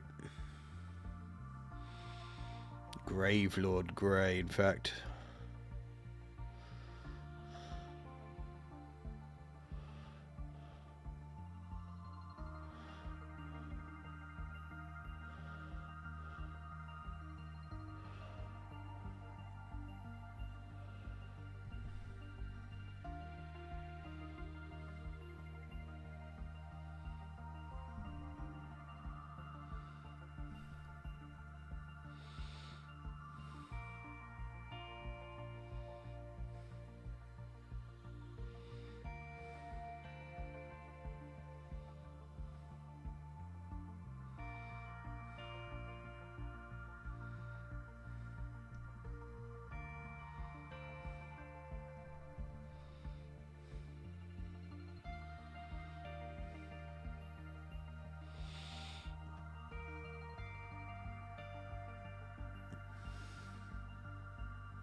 Okay, I'm just kind of doing like a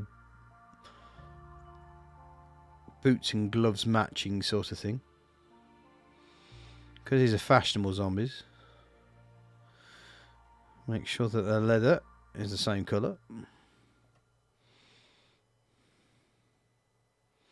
And that's another one with toes as well.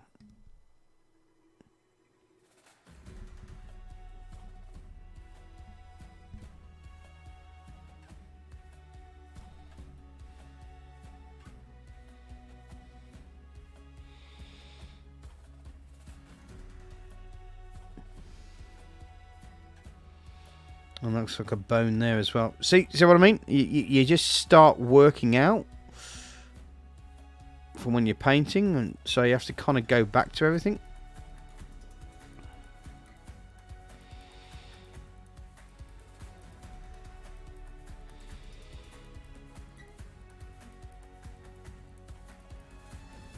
Okay.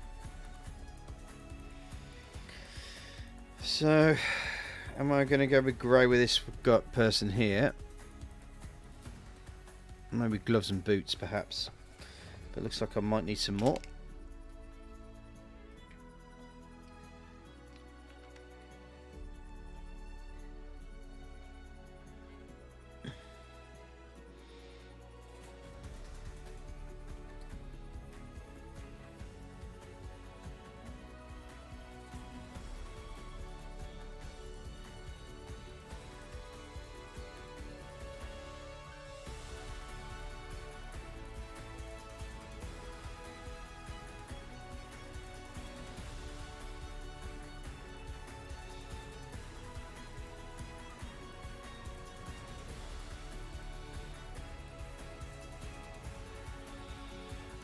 I might actually make this pauldron of hers grey as well.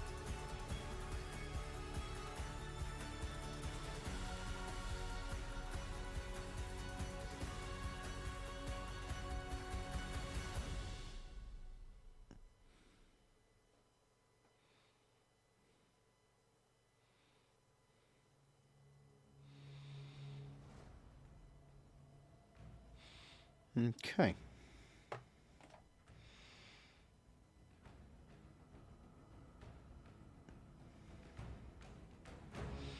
That's really starting to go into Doctor Doom vibes. Certainly be using that for when I do get the Marvel superheroes set out. We're looking really nice.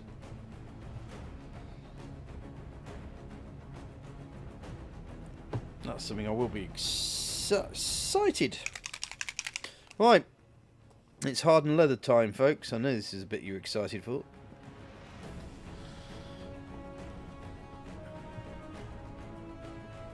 And this guy's got quite a bit of leather on him. So, let's leather this guy up.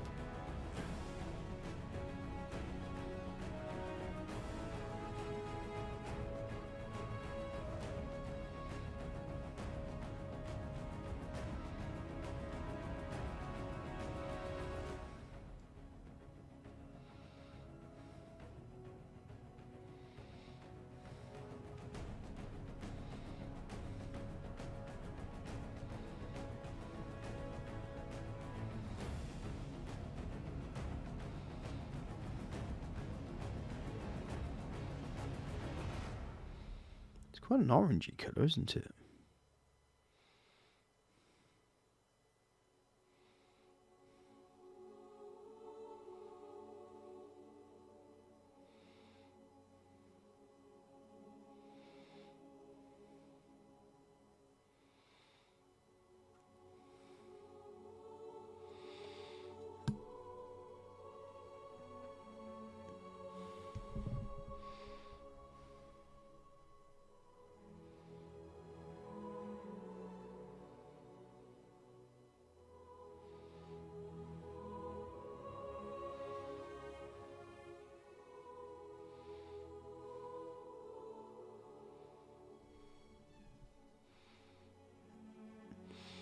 Now, if I remember correctly, archers generally tend to have more padding.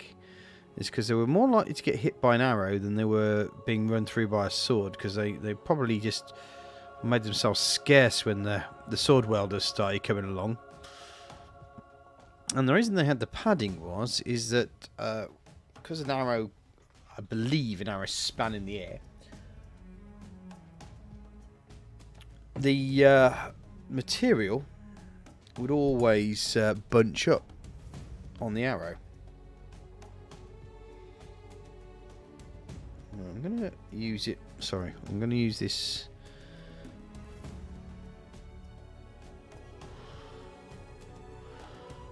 On the leather on this particular character's leatherwork.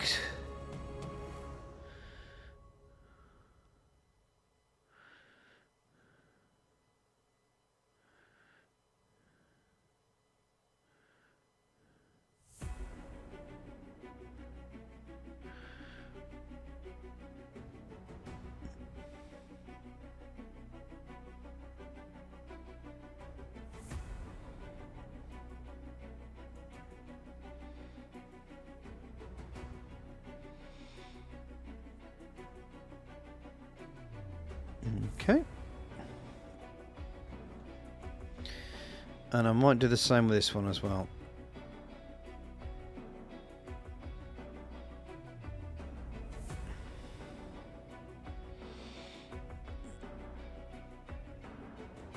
Because if anything, consistency is good.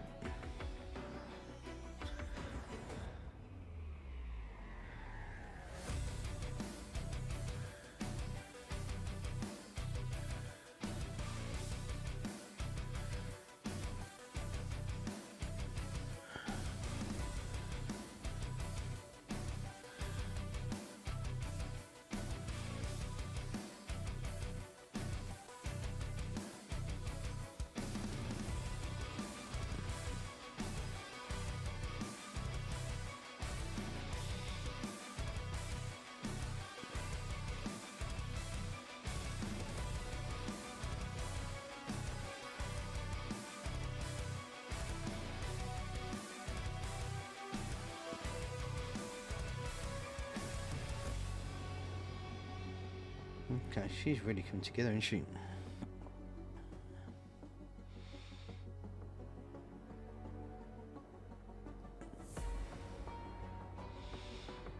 The same that we did with this one.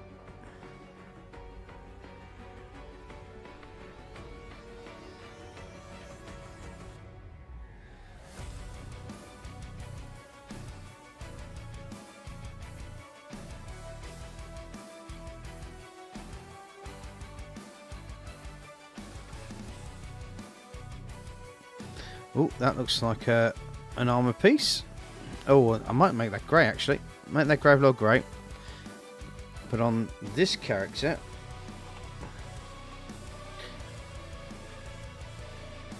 realising that I've painted that green and I didn't need to.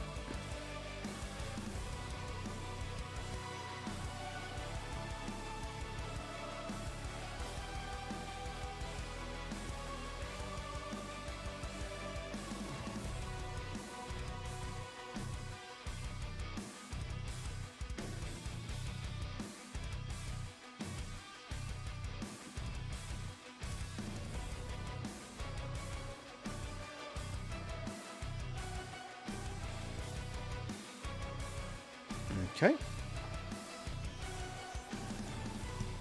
And we'll follow suit with some of this guy's stuff.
Yeah, I've got some bony work to do on these guys, haven't I?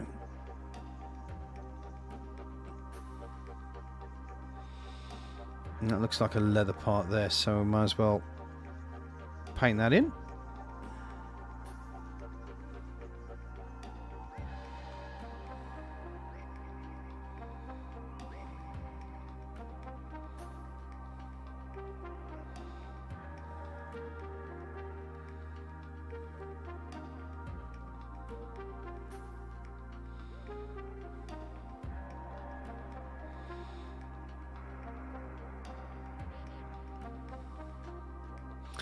Okay, what I'm going to do is I'm going to paint this leather in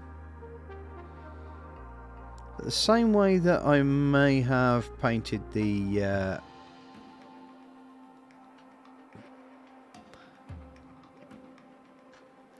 green to add a certain amount of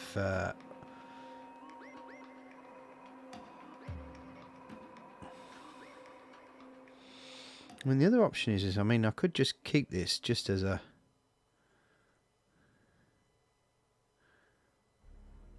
brown colour to indicate that he's got his armour on, and then because you can see where the white is, that's going to be other stuff, even though that looks to me like more brown.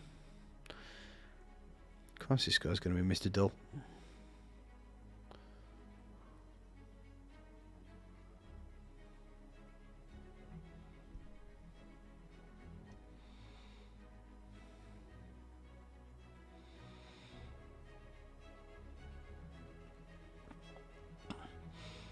So we've got some material that we need to look at.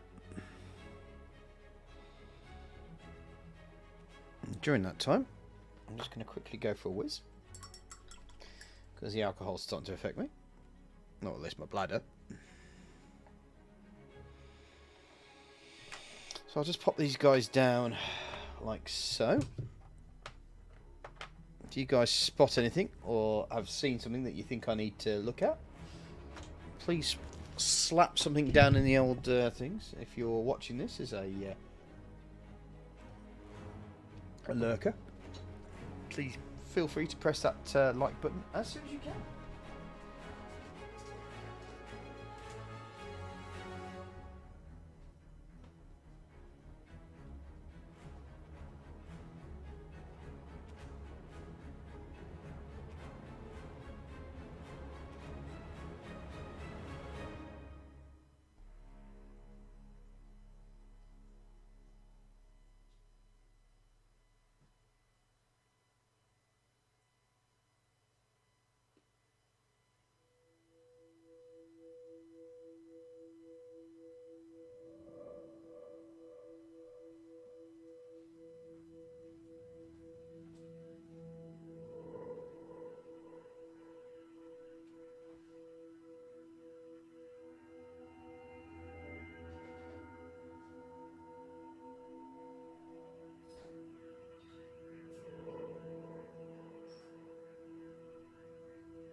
Now, the one thing I have noticed, especially with this particular process, is things come in a little dark. And it will require, for my taste at least, a certain amount of lightening up.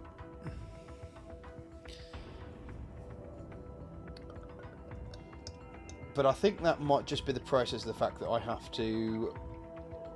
don't have a spray gun, effectively, or a, pretty much a spray gun, which will allow me to give a fine white covering over stuff.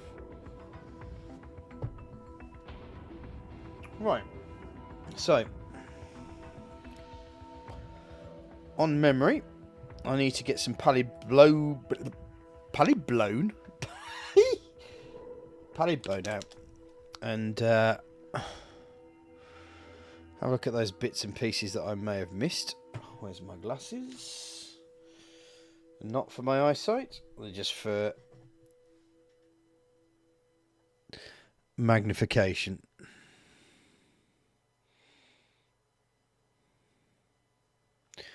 Is there anywhere else I've missed on here?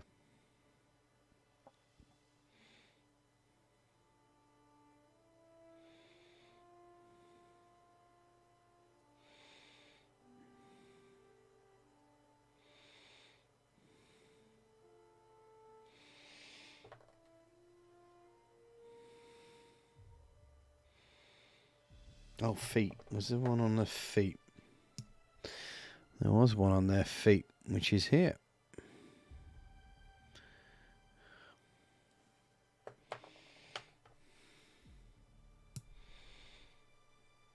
She's okay. Yeah, this guy's a footy job.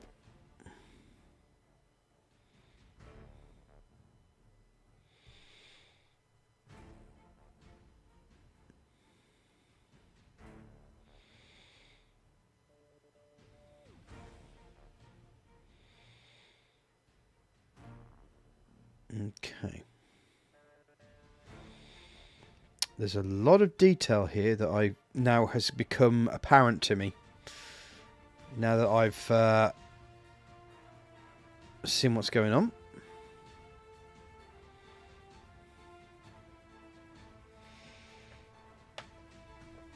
Oh, and so much detail. I've actually just dropped her on the floor. Well done, Saz.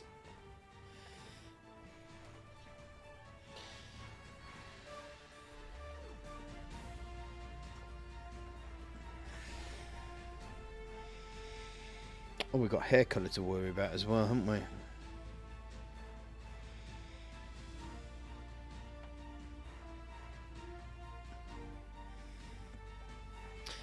That's fine. Let's get the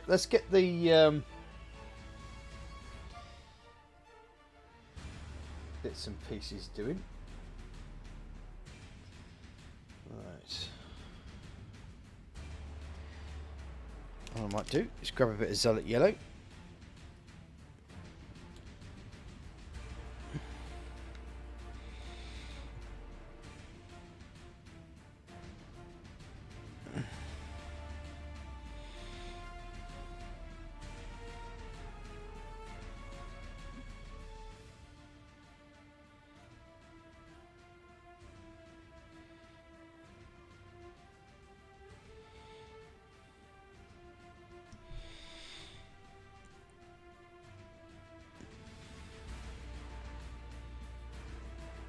Get the remainder of this guy's outfit.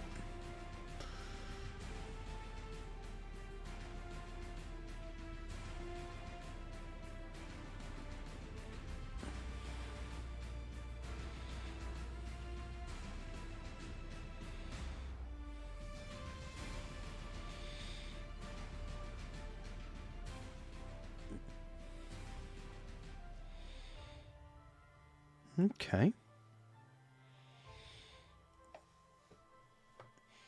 There's a question. Maybe the Zealot Yellow will do for this lady's hair.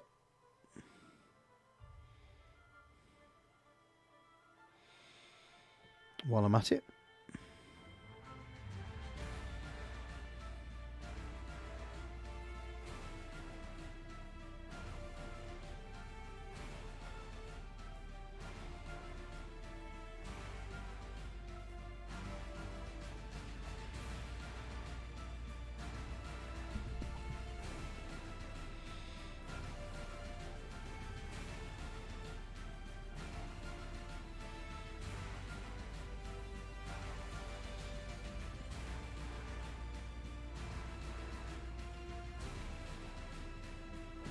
Okay.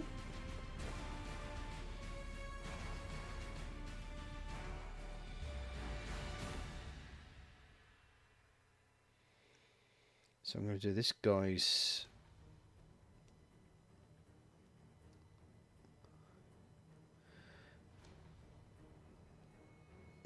other work stuff, the yellow as well. Hopefully you guys can see that. I'm certainly not trying to obfuscate anything.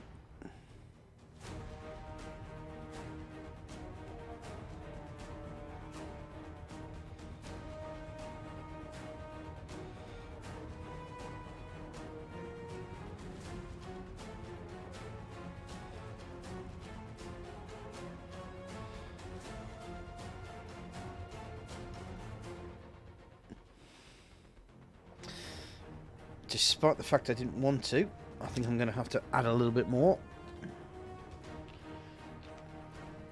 Just to give that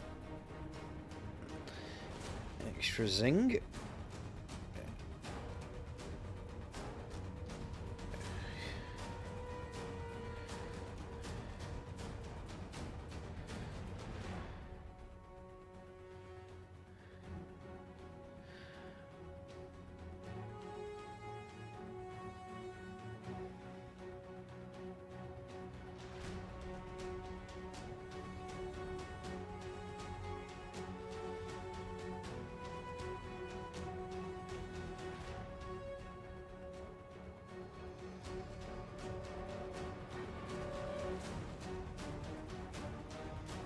Okay. While I'm at it, let's give her hair a little bit more attention. Seems I've got a bit more paint to play with.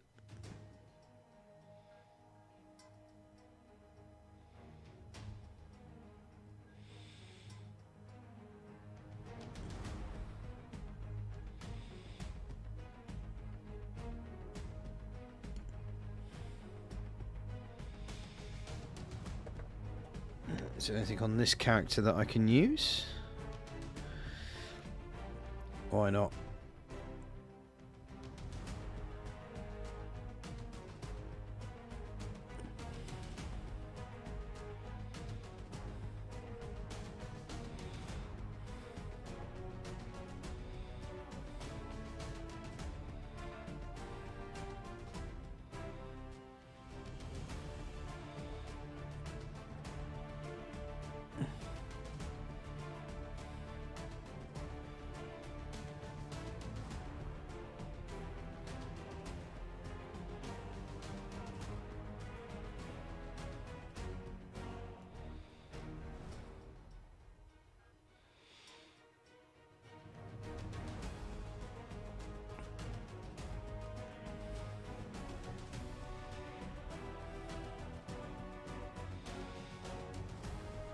Kind of thinking that I need to, add all that in.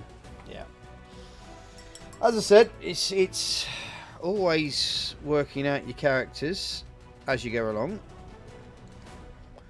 and sometimes you have to go back to the colour that you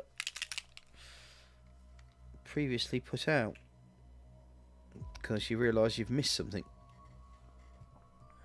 And with this character, I'm pretty sure now that all of this is part of that dress code.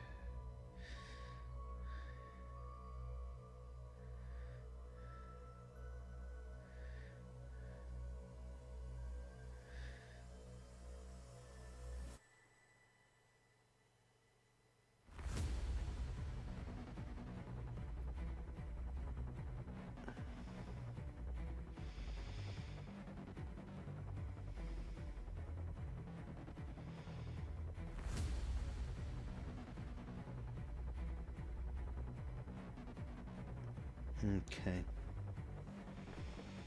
What about this guy? Does this guy need any more attention anywhere? Maybe here. Sorry, just realised that wasn't in the camera.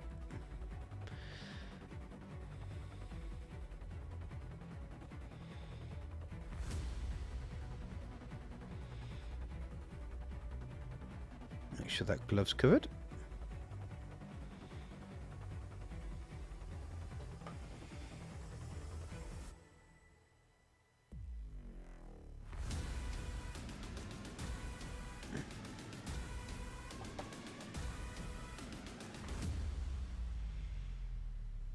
Okay, just as a little offset, I'm going to do this green.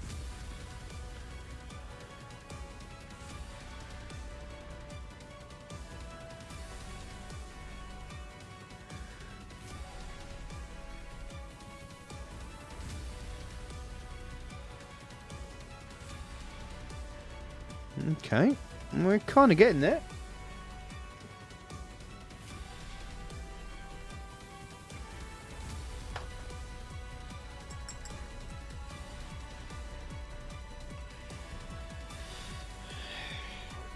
Just want to have a quick look, see if we've got any other browns here.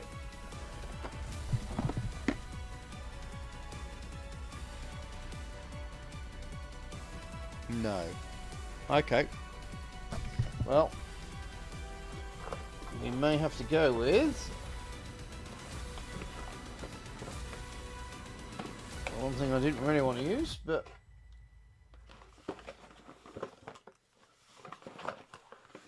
if it's in here, oh, okay.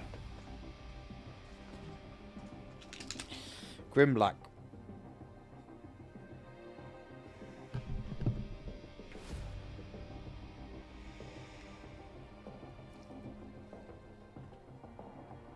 And why not?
Fact, that means that I'm going to have to paint that black as well.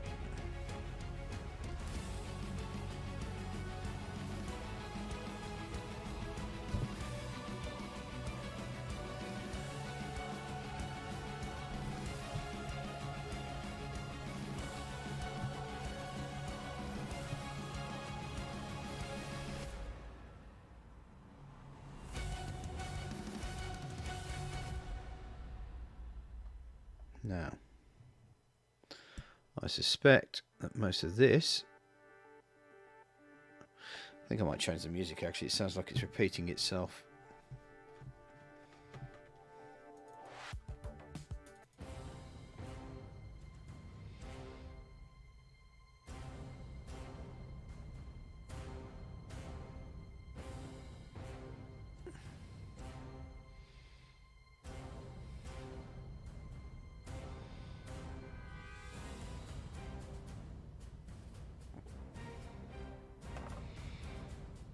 Okay, and this character,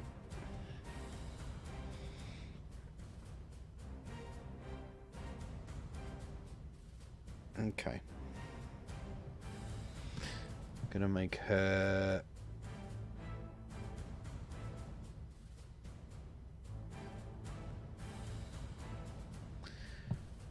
clothing black.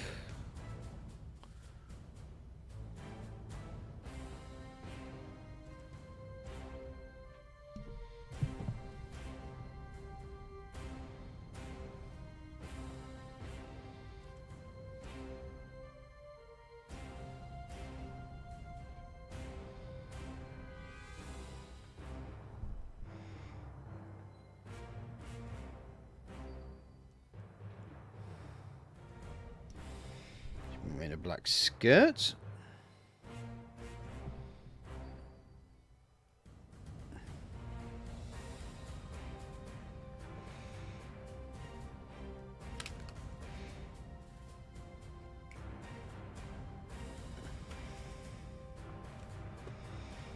I think probably more browns would be good. Army painter. If you could, please.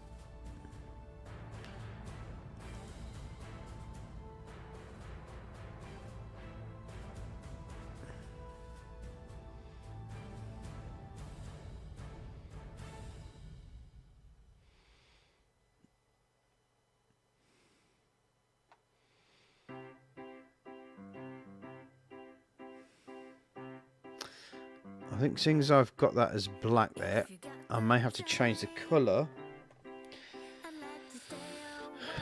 of the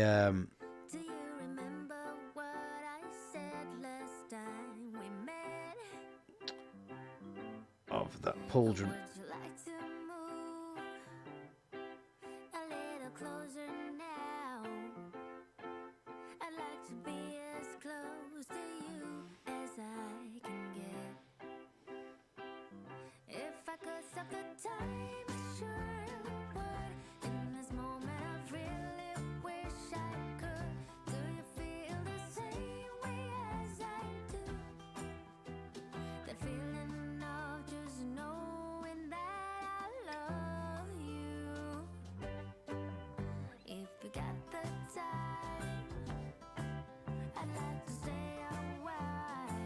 Okay.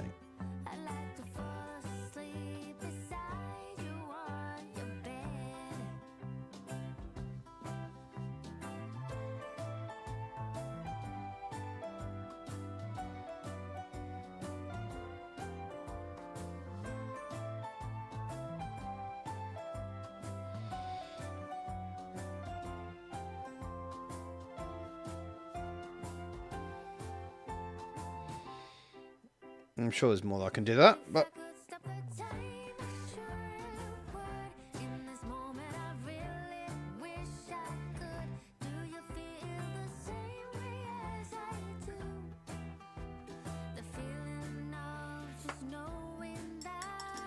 I might have to go back to the old woods here.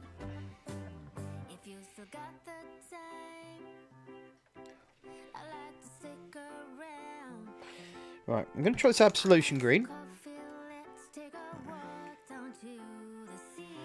It's interesting how there's like loads of greens, but not that many browns.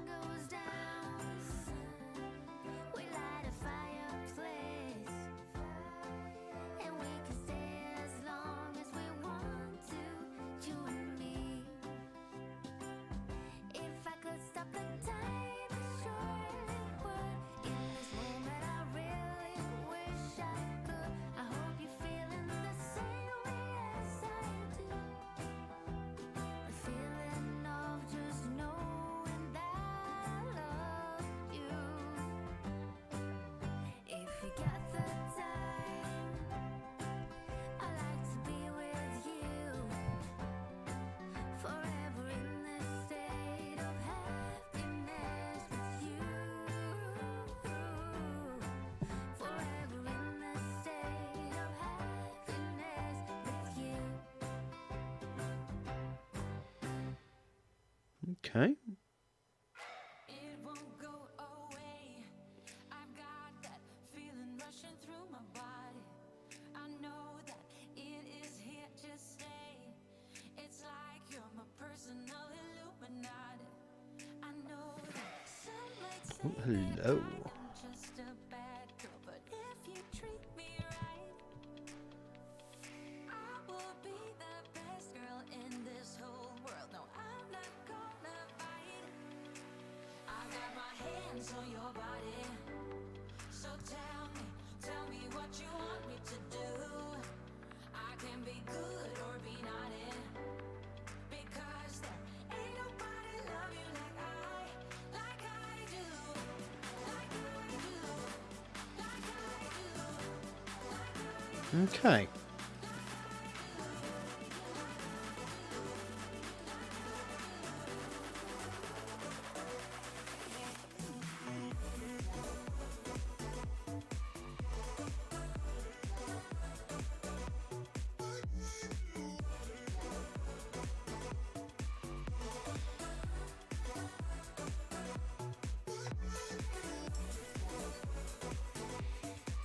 think the black was up here, wasn't it?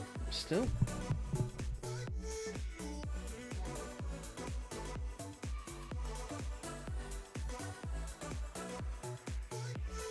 Listen and relax.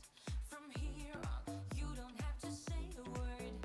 So just let go and don't hold back. I've got you, welcome you into my world. I know that some might say that I'm Sorry. just a bad girl, but if you treat me right, I will be the best girl in this whole world. No, I'm not gonna bite. I've got my hands on your body.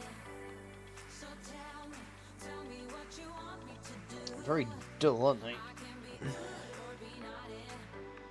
Because there ain't nobody love you like I. Right. I've got a bit of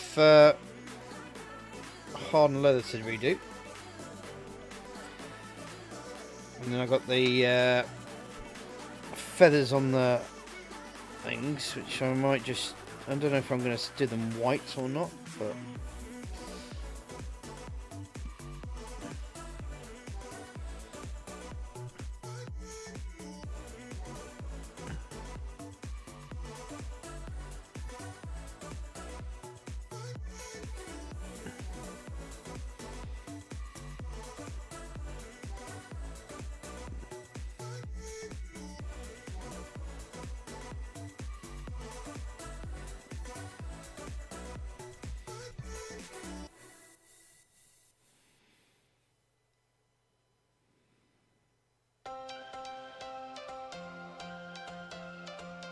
Okay, we're getting there.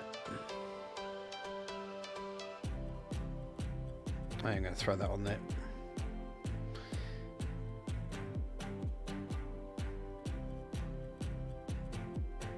Okay.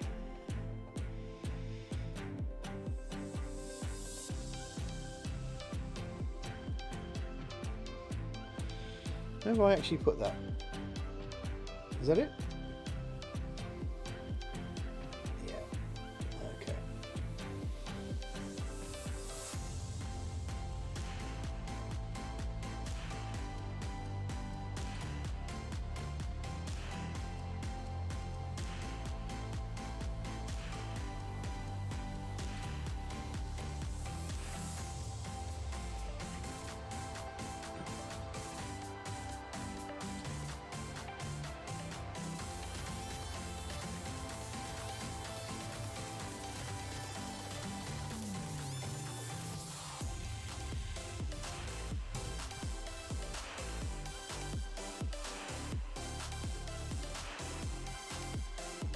See how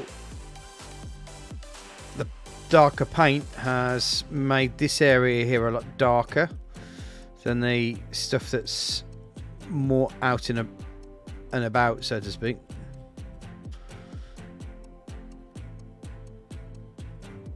Which is cool.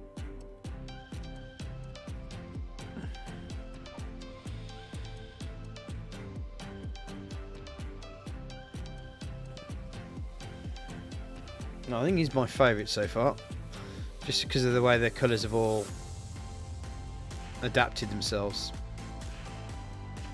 Oh, hello, that's not fitting. What's that not happening?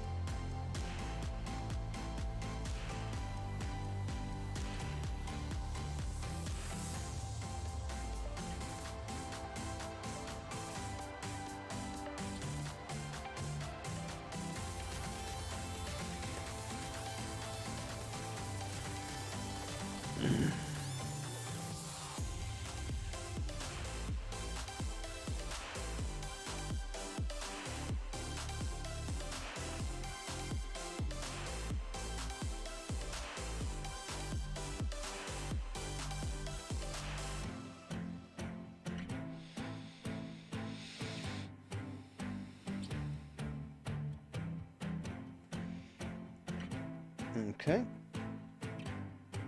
Everything okay with this guy?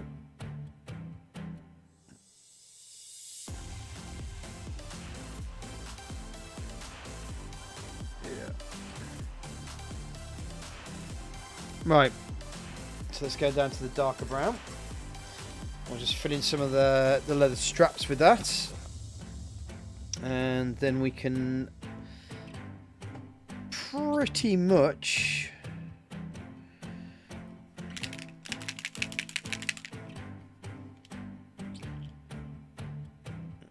go in for the initial primer.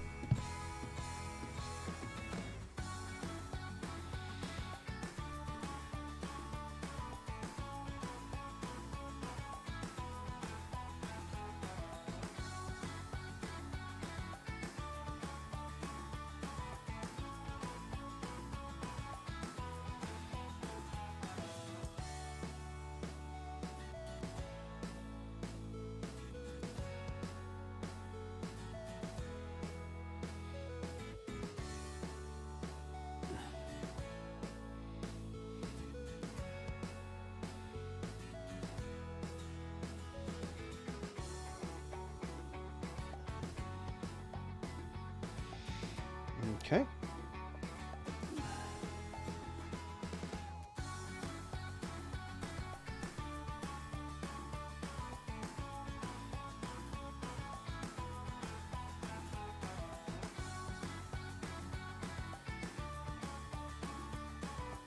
All right.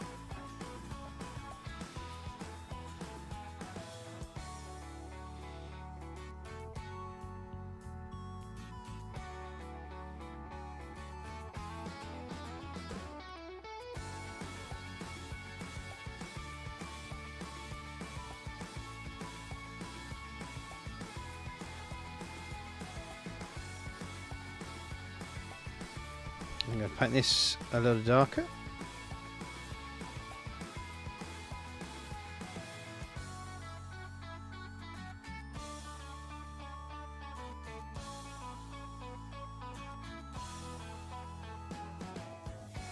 Just add a little bit of context and difference, really. Of course, in this.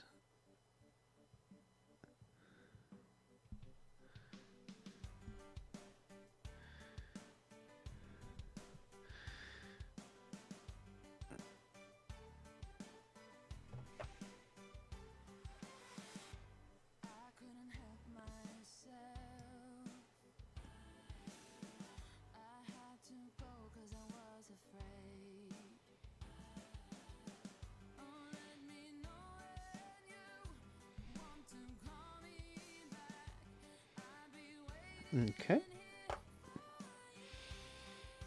So, have I got a metallic one on here? Oh, hello. You need a little bit of extra help, don't you?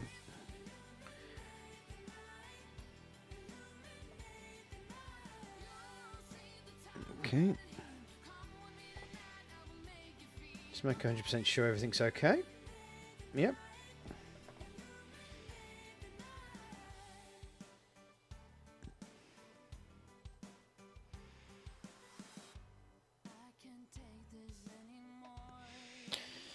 Right.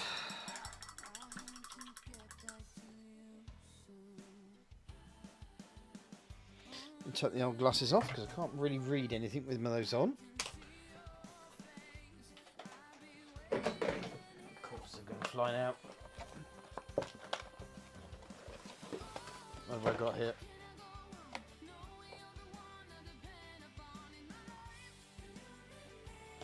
Right, so I have no... So I'm going to go with silver, simply because it's easy, and I can. It's a light colour, and I can work it down a bit later if needs be. So.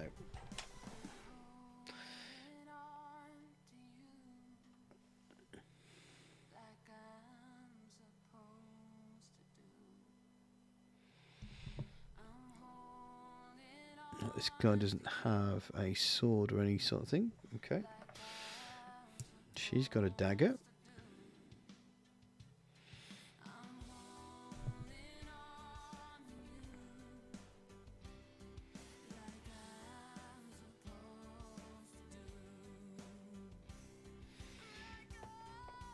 That's just this. Oop. That's just this lady.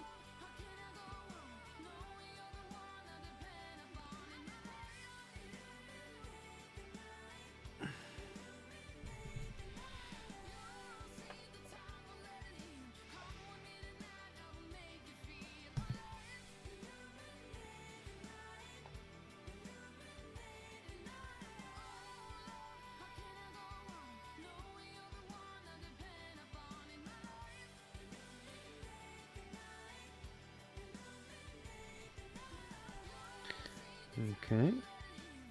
Let's get that going.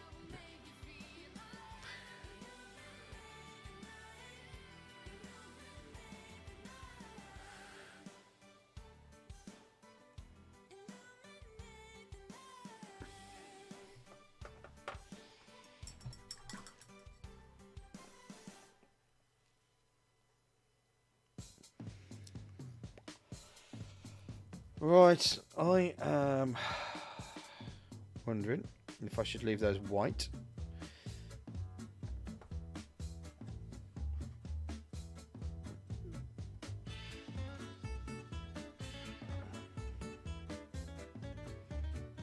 Yeah, why not? Just leave them white. Okay, so we'll just let those guys dry for a second. I'll quick sup a bit. Take the glasses off. So, I now need to find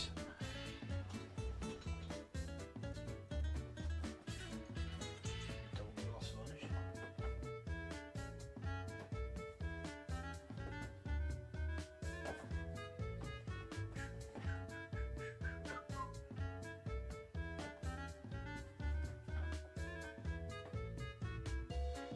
Anti-shine. There we go.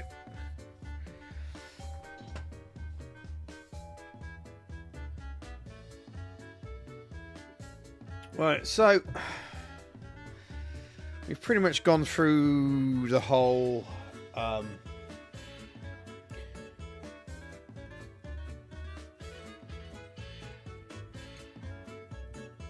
speed paint phase. Now I'm sure for a lot of people that'll do for you know, background characters. But this is me. I like to add detail. I think speed paint wise, this guy has come out probably the best, especially with the cloak. And I suppose he's okay.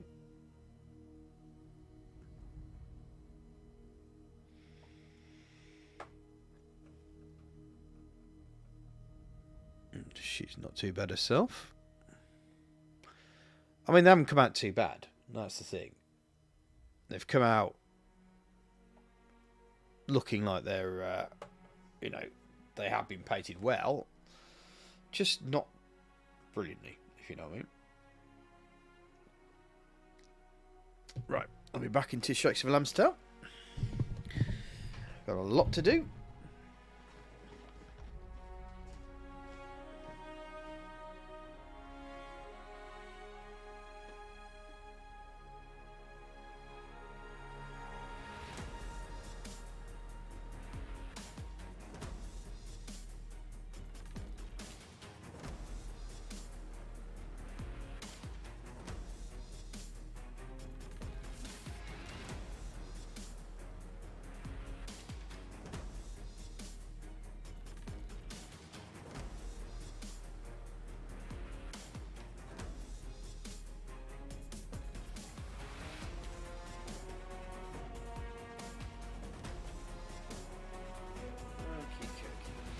So, first things first, we'll get some of the anti-shine.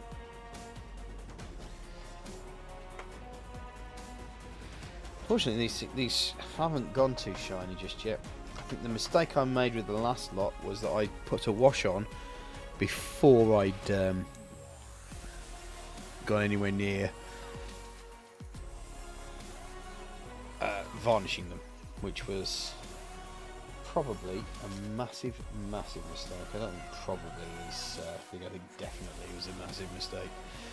Right, so let's get on with what we need to do here, which is cover these bad boys with some varnish so that we lock in the speed paints.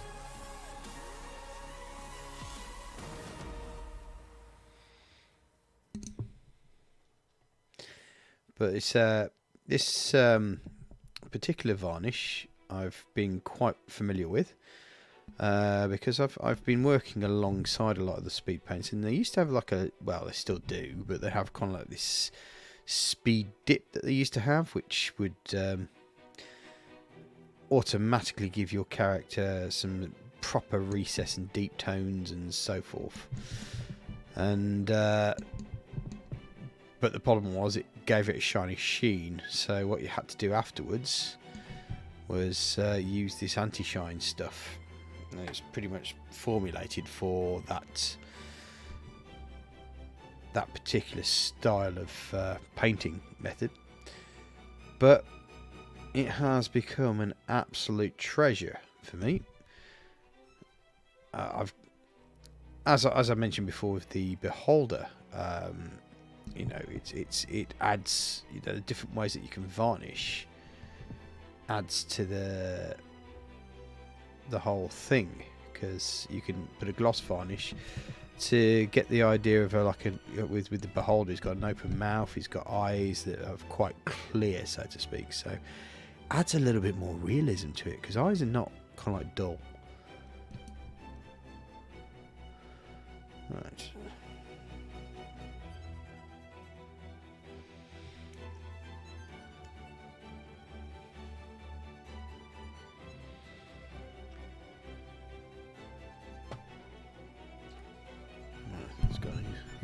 Oh, that's mixed.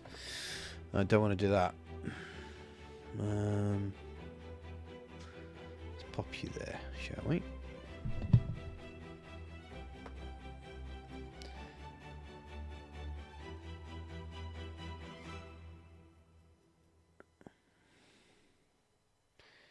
Just pop it on lightly.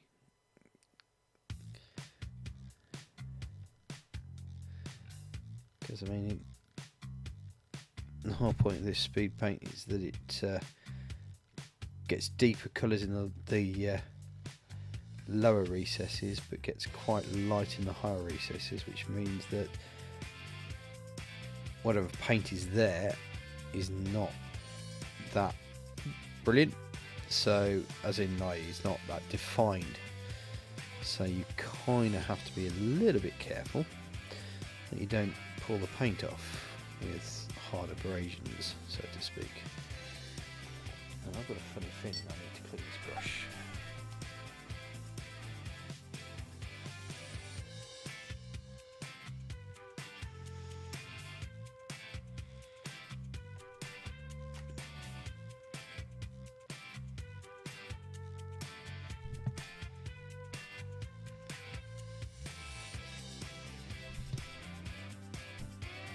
Not really missing much if I'm missing this off the camera. All I'm doing is just covering it with a layer of varnish, but it's a special anti-shine varnish. Once it dries, it dulls down the paint.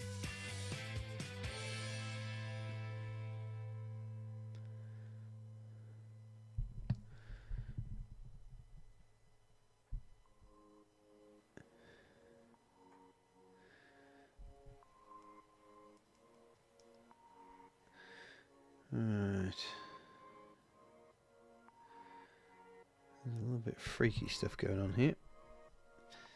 Don't think I'll let the paint dry as well as I should have. So that's what the name of the game is here, watching paint dry. And we'll let that go for a while. So I hope you guys are okay.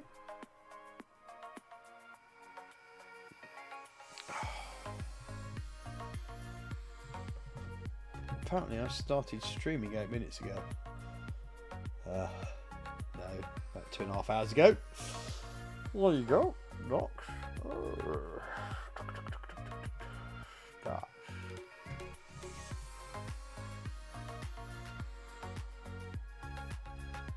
Okay.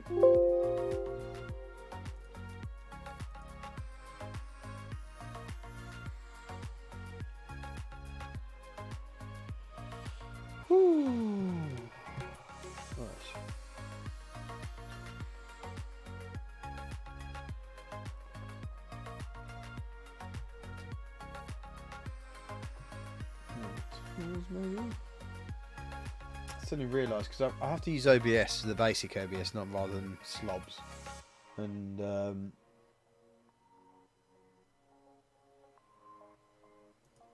custom browser docs. No.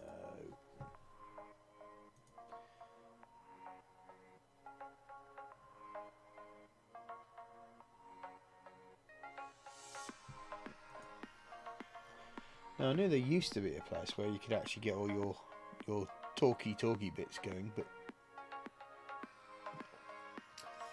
it doesn't appear to be something you can do anymore. What a knob. Anywho.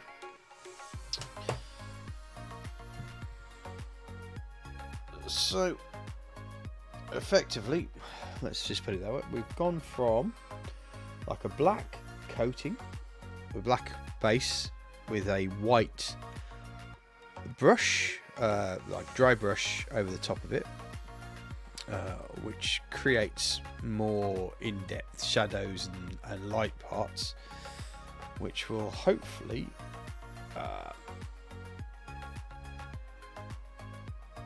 allow you to see the very nice. Unfortunately, the camera is not doing justice to what I'm seeing here, which is a shame.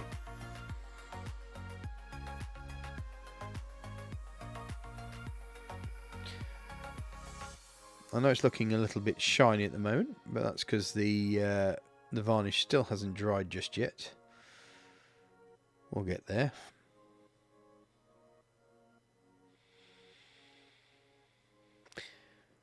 Now I'm kind of wondering whether I ought to use that tarmac stuff that I use to have like almost like a...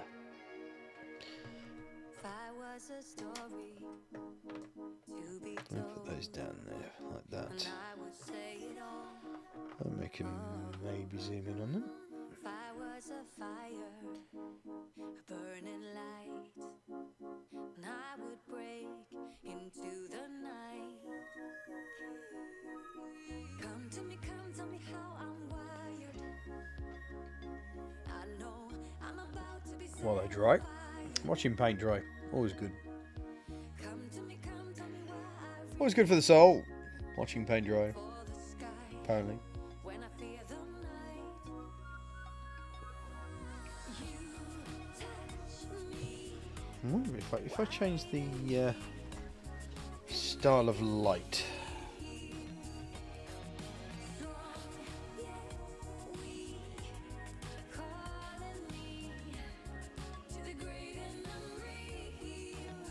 More natural light, apparently. Then the stars, and I'm just Turn light down. No. come tell me why I reach for the sky when I fear the night. So,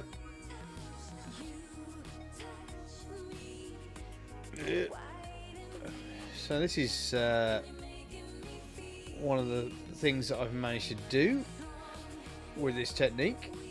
So, as you can see from there, you're looking a bit dark, but we'll get it lighter very soon.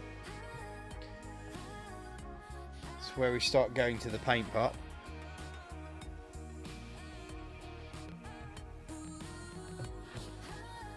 What I might actually do is just leave the bone alone.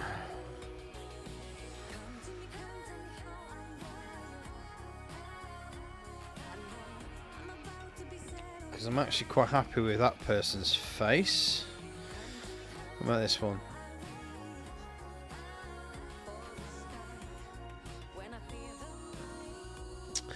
Also, the other thing is that there's going to be blood added. I'm wondering if this is the green that's caused me some issues in the past, actually. So I may have to dull that down with some paint, because that still looks a little bit bright. Regardless of the fact that I've just put some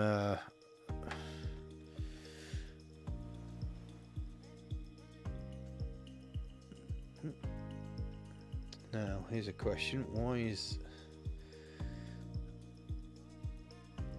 There we go.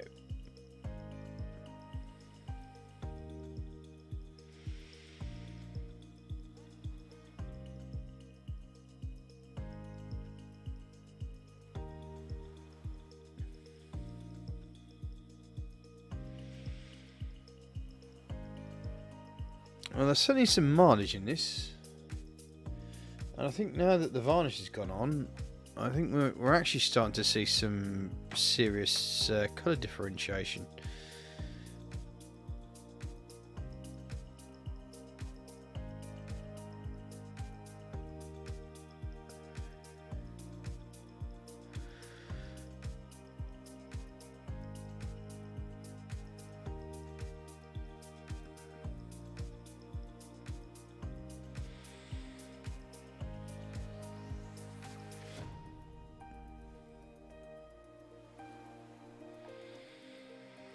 Yeah, that Camo Cloak is probably the best green that we've got there. This Absolution Green seems a little bit too slick, maybe.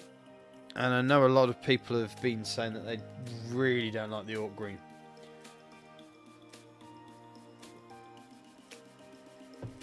Which is why I've avoided using it.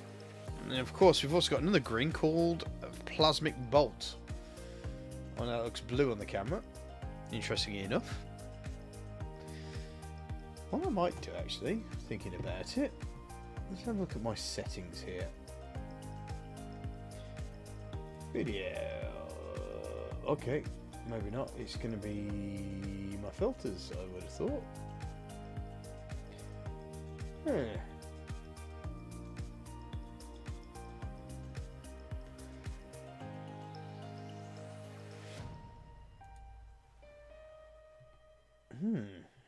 I need to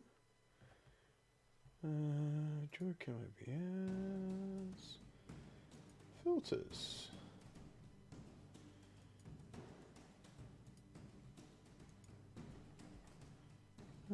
Color correction. Right, let's have a look. Let's see how well we get this going. We pretty much want... No, saturation's not a problem.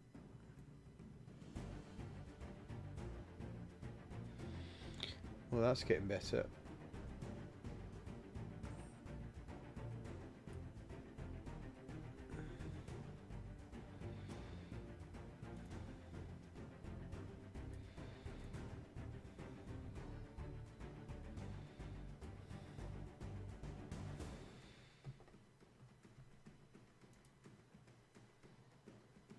Okay, now that's actually... And I wonder... Oh, yeah. Starting to see it in its fairly true light. It just makes my hands look a little bit red, that's all.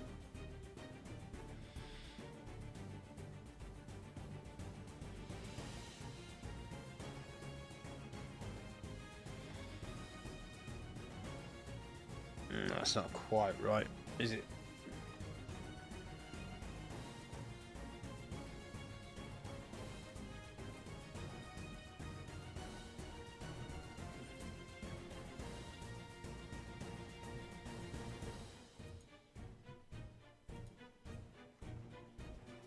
I think it's going to be colour correction on the camera, to be honest. Right. So, I think we're probably pretty much dry now. Let me have a quick look at these.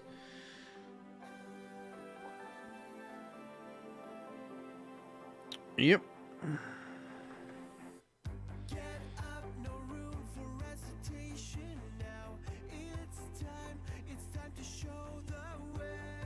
Okay. Right. So I need to start looking at the actual paints that I've got here.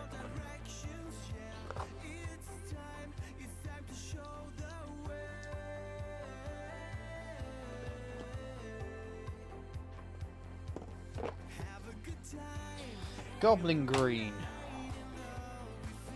Let's have a go with that, shall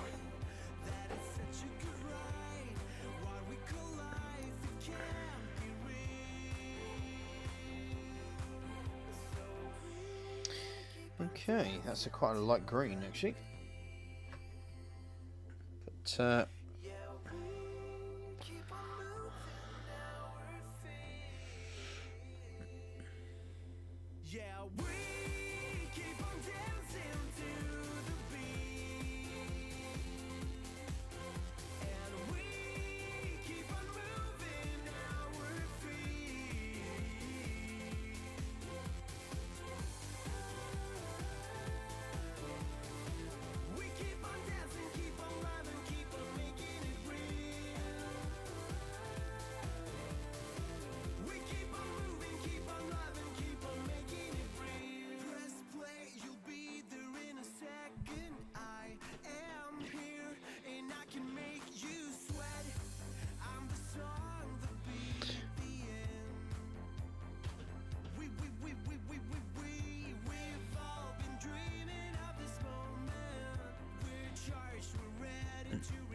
oh dear, it sounds like my daughter's awake.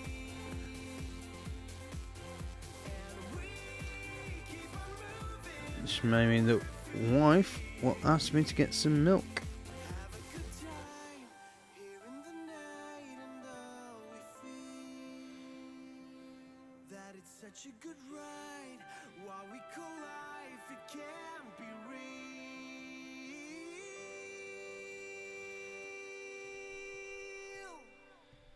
Yeah, we keep on dancing to the beat, and we keep on moving our feet.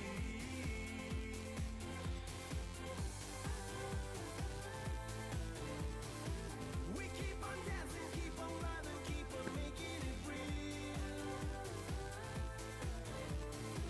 We keep on moving, keep on loving, keep on making it real.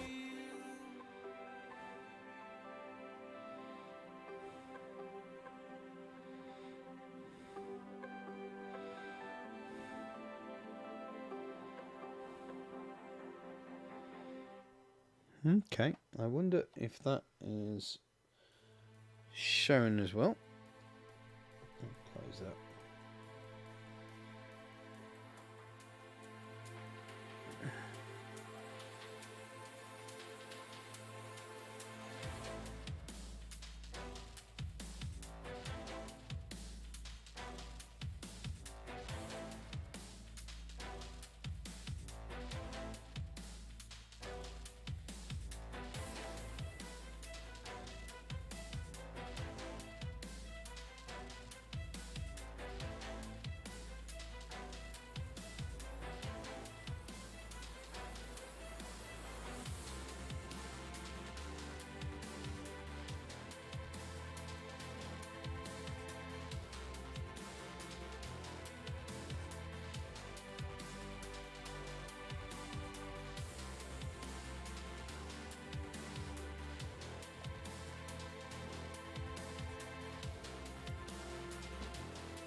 Okay, so that's a nice bit of green that we've got there.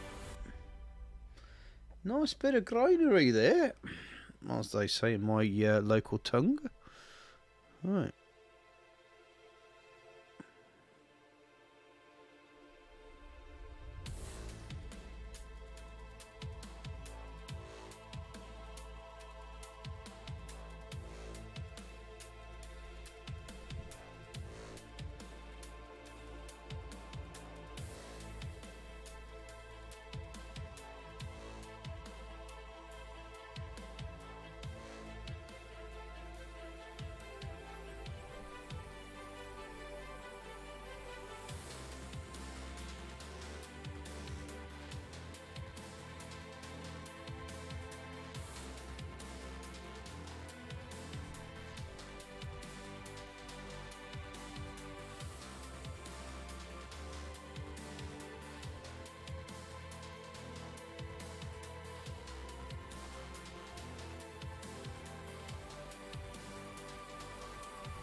Okay.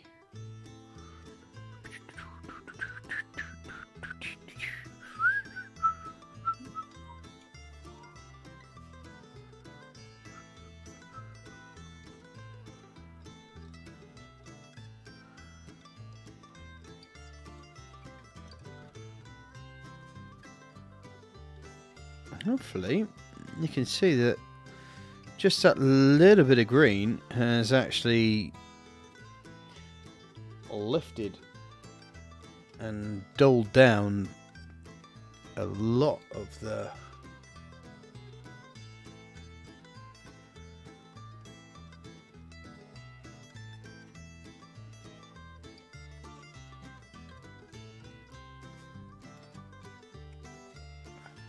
Now the worst thing about this is that I may be spending my time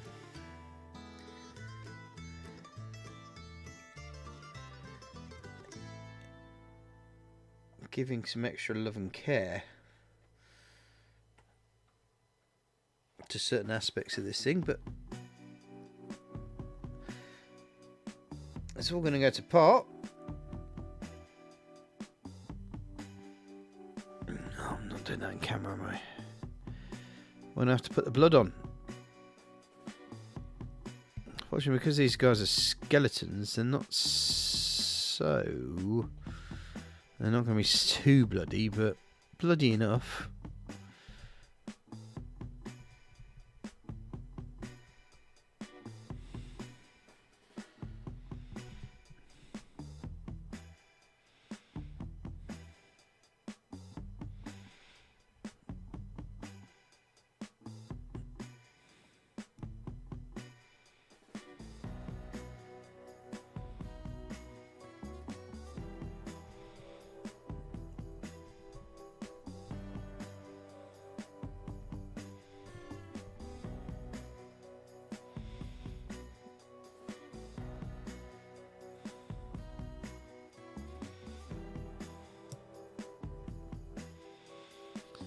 The nice thing is with zombies is if you ever make a mistake, just cover them in blood. Alright. Hopefully that maybe gone a bit too far on that one, but not a lot I can do about it now.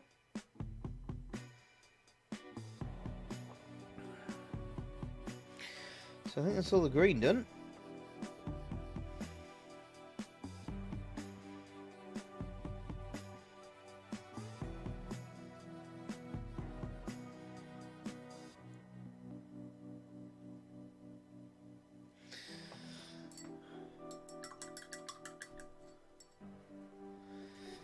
Now, sometimes you think I actually might avoid using washes on this one, on these guys.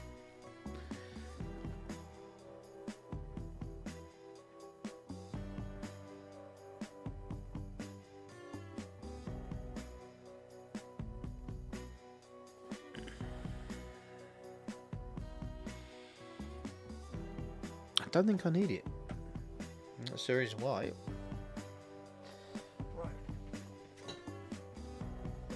Have I got a dark yellow? I know I've got the Bay Blonde, which is quite...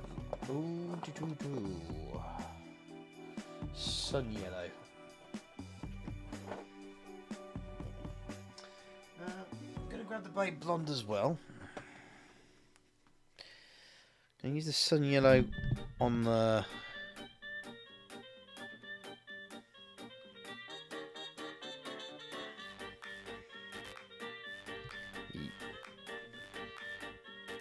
yellowish materials.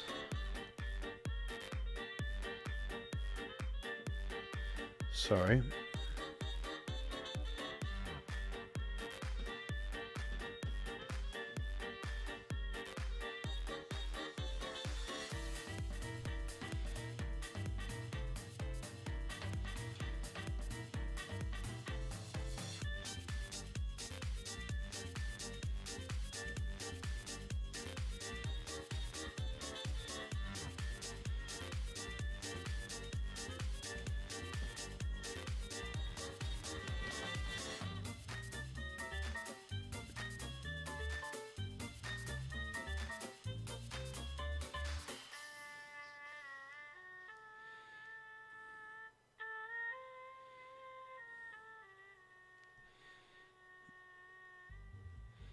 Okay.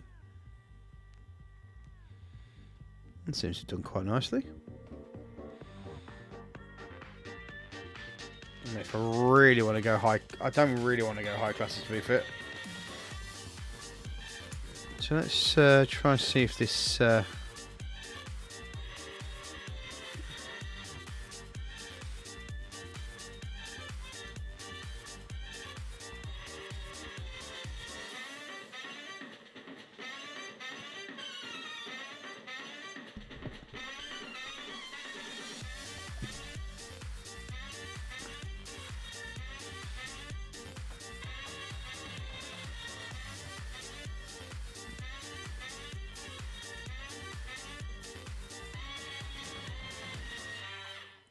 I think that'll do.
Okay.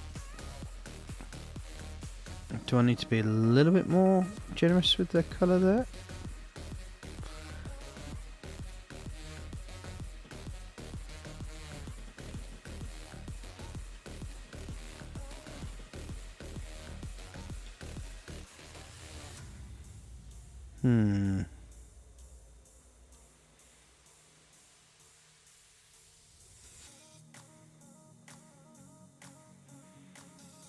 Okay.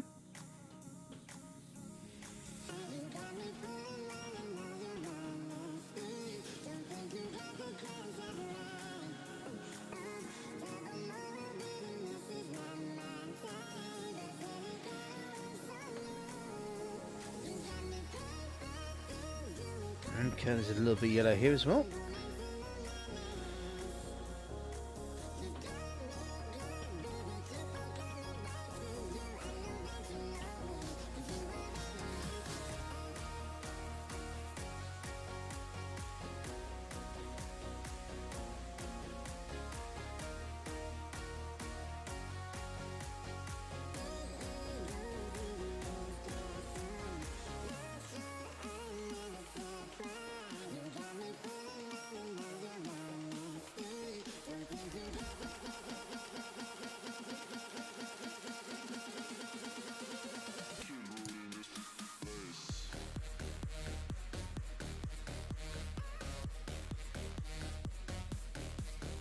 Okay,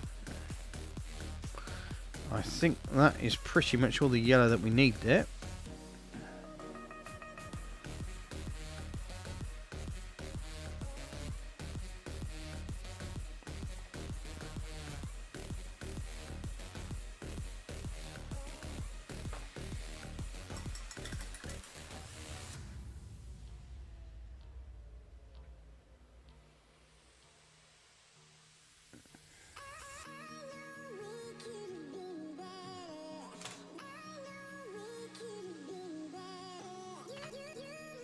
Right, bit a bit.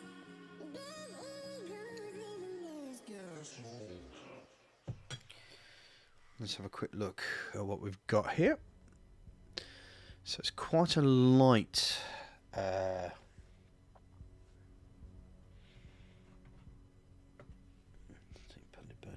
area there.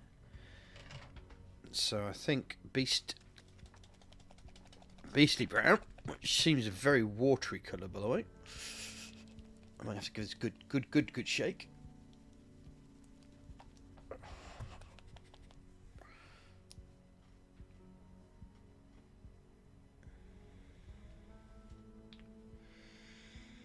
Right.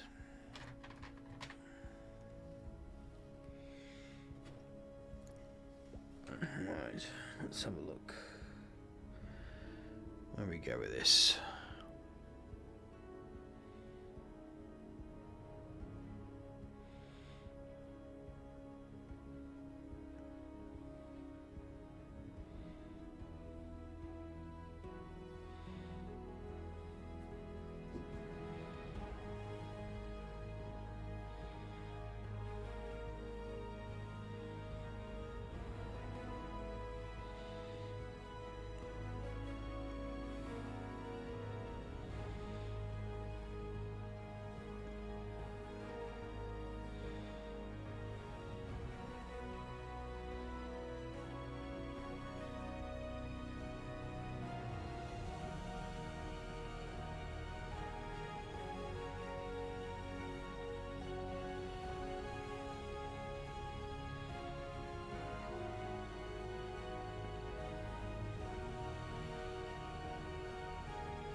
Okay.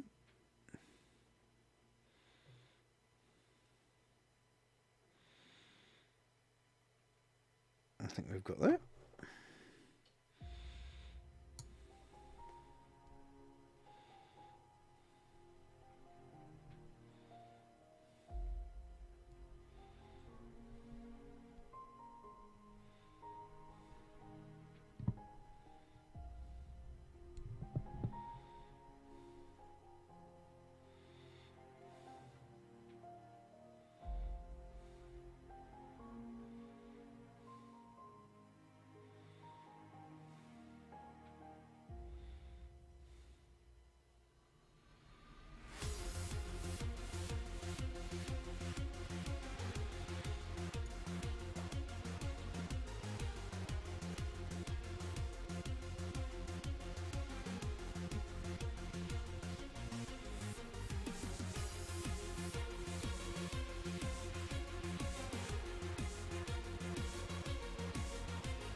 Okay, I got some silver to put in there, haven't I?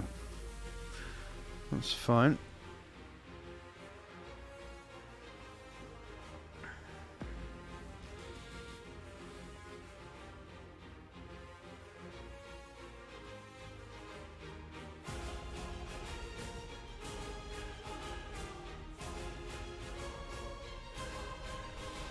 Same with this one.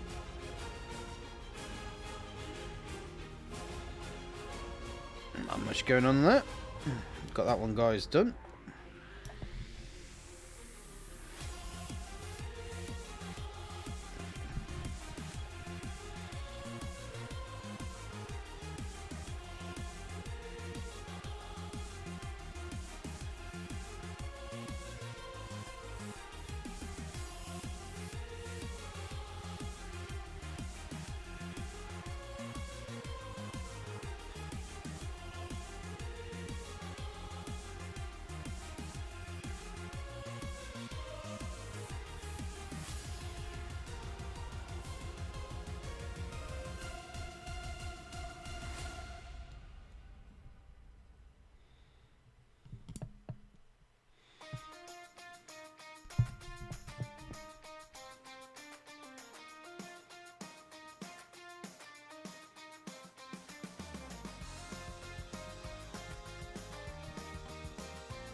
Okay.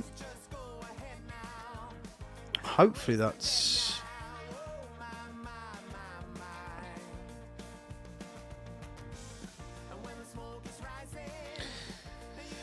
Okay, some of the brown done. I need to find myself a darker brown though.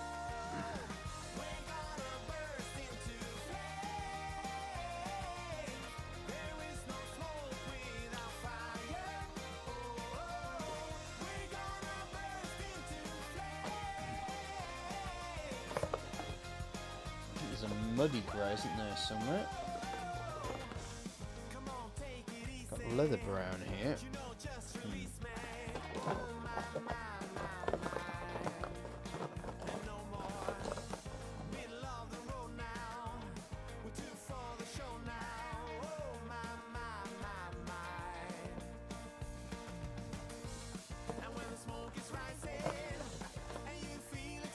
I'll get there in the end, don't worry. I will want my glistening blood though.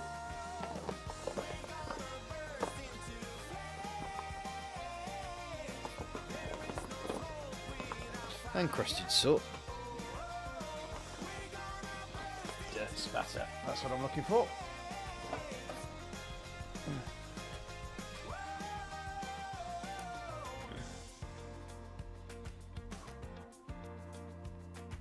That's not mixed very well.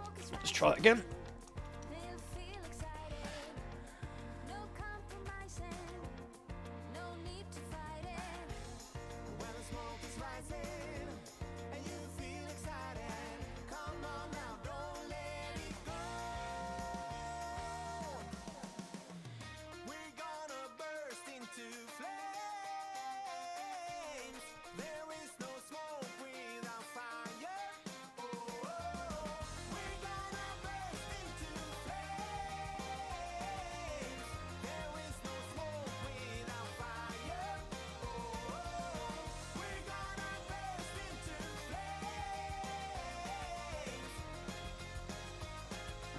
Okay.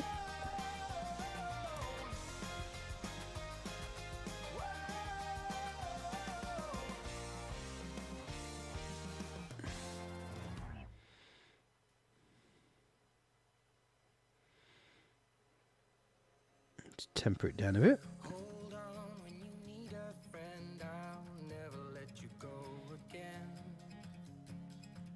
Reach out when your mind's uneasy, 'cause I'll understand. Hold on when you need a friend, I'll stay here to the end. Get up, don't hang your head, we'll take it step by step. Fell inside, now I'm living in a matchbox. All this time, all it needed was a little spark. Give me my heart back, 'cause somebody stole it and put it in your hand. Give me my heart back, 'cause somebody stole it and put it in your hand. Okay.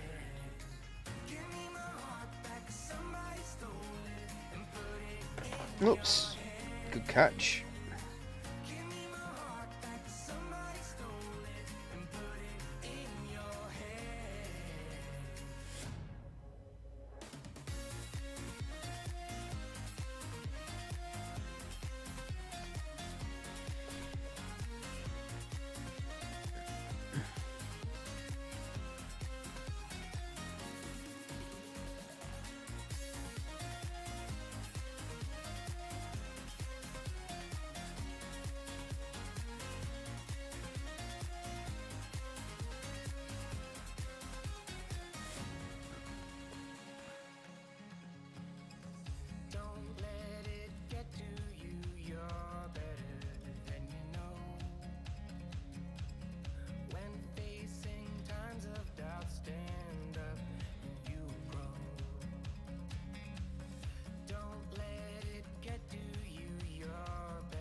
Okay, subtle, but hopefully effective.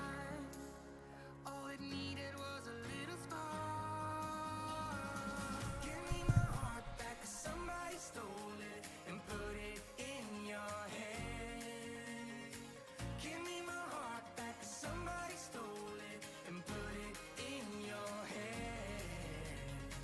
Give me my heart back, 'cause somebody stole it and put it in your head. Okay. Somebody stole it and put it in your head. Actually, no, because I want to put like a dirt cover on the ground, don't I? Where are you?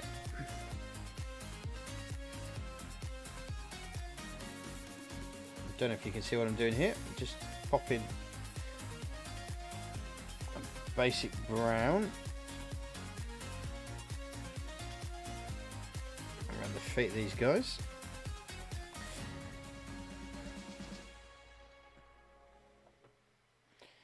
Just to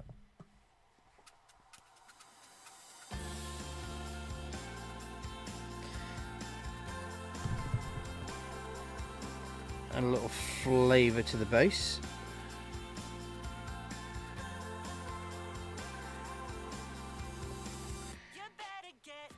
And I'm okay going over the feet because that just means that there's going to be dirt on the boots. Don't wanna mess it like I did every time. I'm straight to the bucket list. You need to get all the things done. There's no time for sleep. Get away, fulfill our dreams today. We all need to go.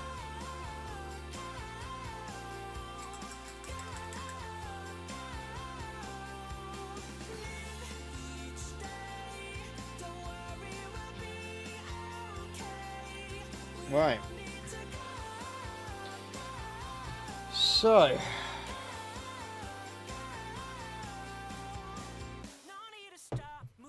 now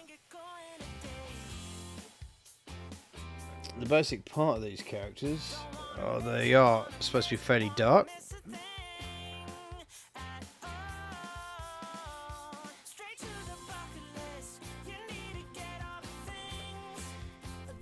Oh, for God's sake, Saz, come on. I'm getting tired. Where have I put it? Oh, on, where have I dropped it? There it is.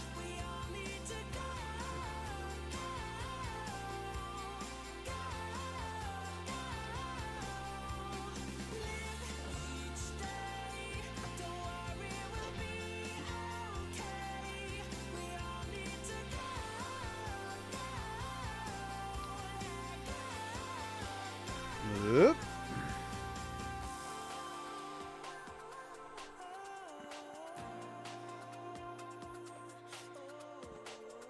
Okay. Right. Now we've got this character to this certain level. Just a little bit of highlighting, etc., etc. I am now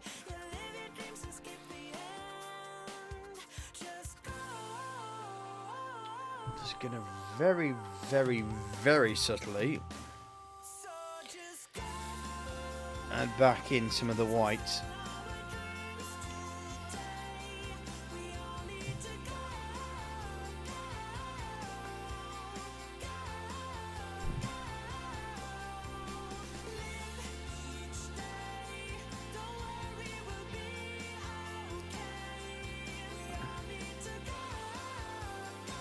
Oops, that is too much.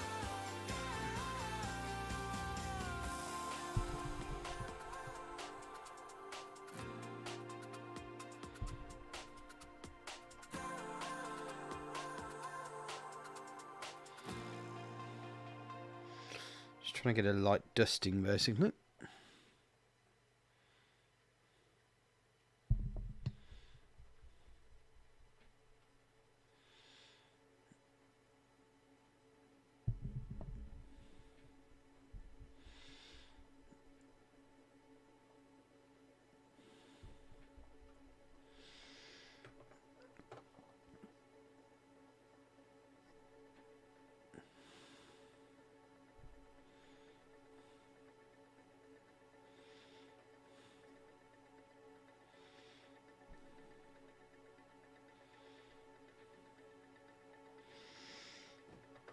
very subtle highlights, basically.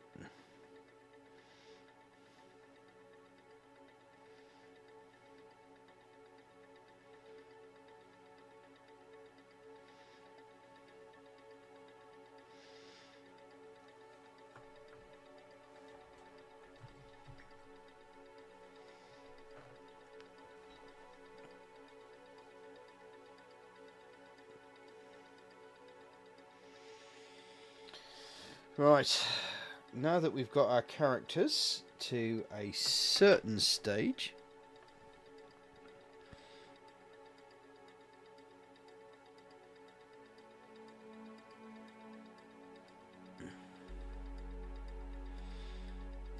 I do need to do some silver, don't I? I might need to get my detail brush out, which has somehow fallen, well, not somehow, I did it. There's no somehow about it. I'm responsible for it. Go here, you.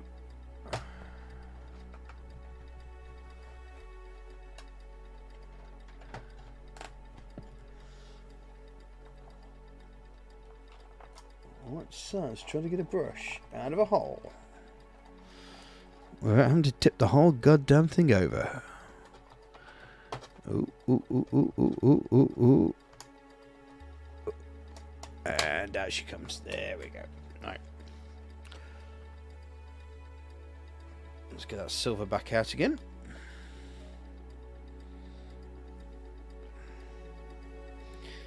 I'll find where all those buckles are.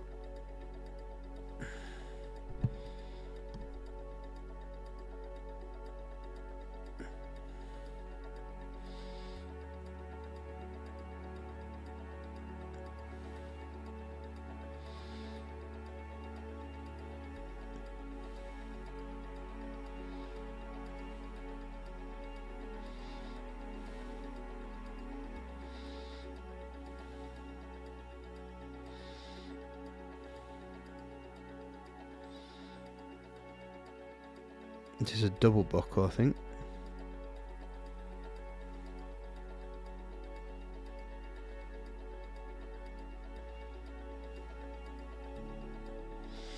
Oh yeah, and this shoulder pad as well.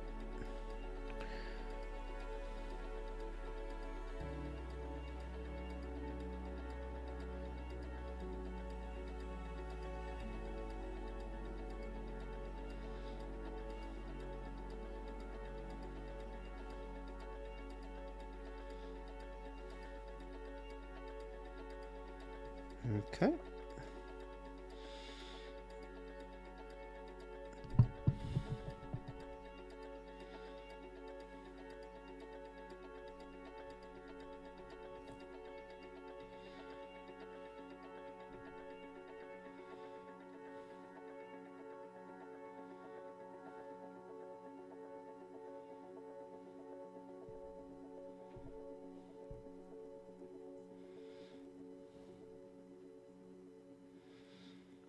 I'm actually really close to the microphone. Do apologise.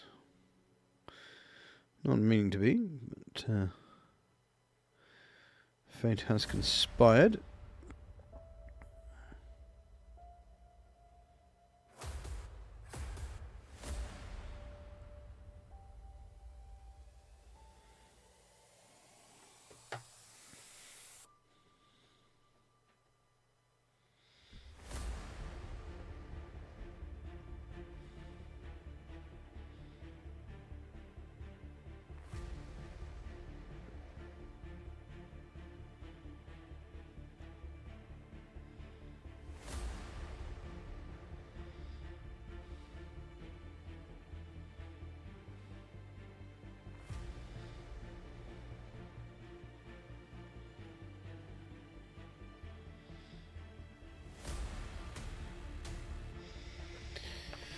So we've got a similar lady here.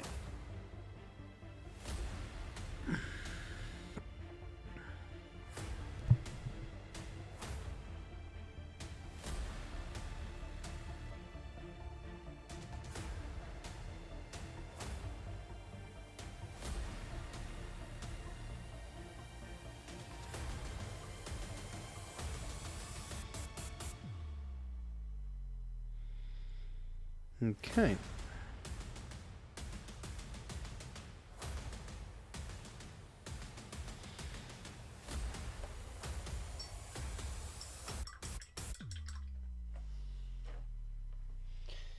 So we've got one last thing to do, and that is to put in the dried in blood.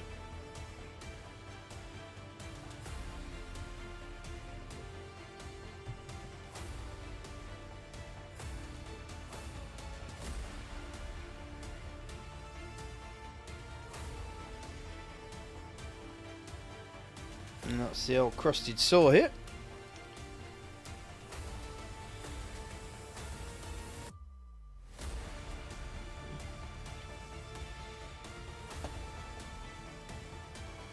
Right.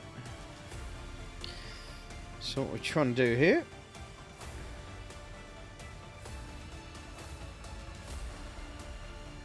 is just get some of the old stuff.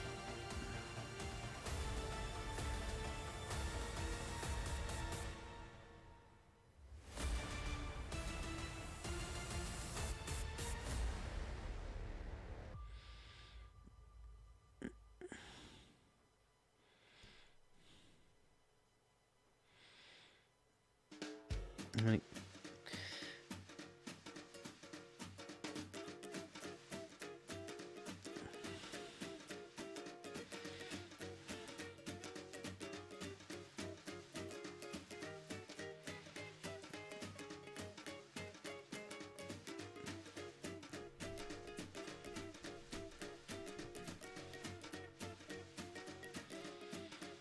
So once this goes into the mat, it should look fairly like dry blood. So I'll keep it quite subtle. We're not going to go OTT like we do with the zombies, because obviously these guys are skeletons.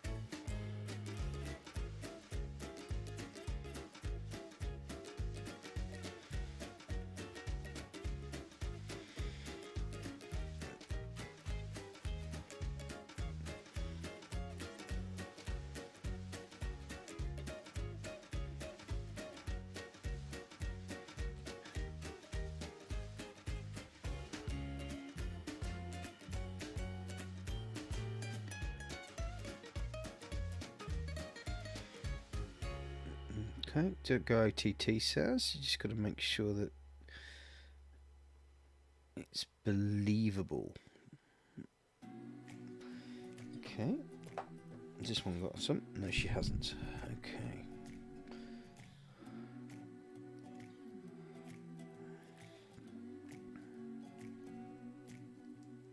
Little by little, piece by piece, I take back what's been stolen from me. Little by little, piece by piece, until I'm complete.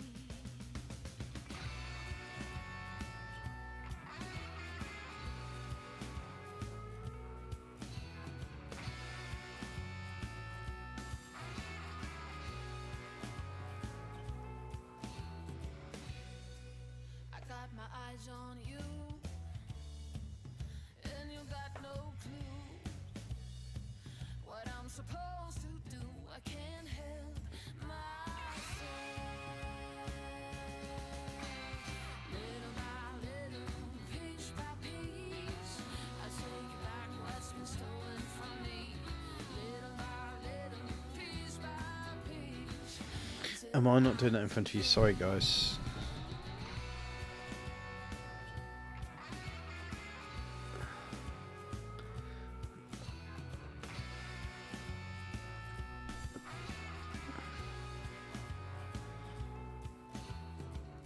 No, you wouldn't take what's not yours. If you know who I am. I will Okay. not will fall, I'll haunt your dreams.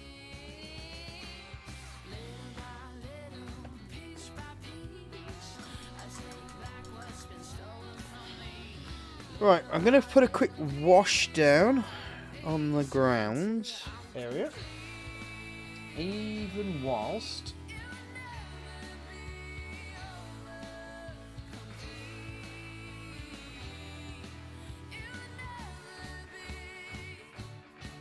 actually I might throw a bit of Gravelord Grey in.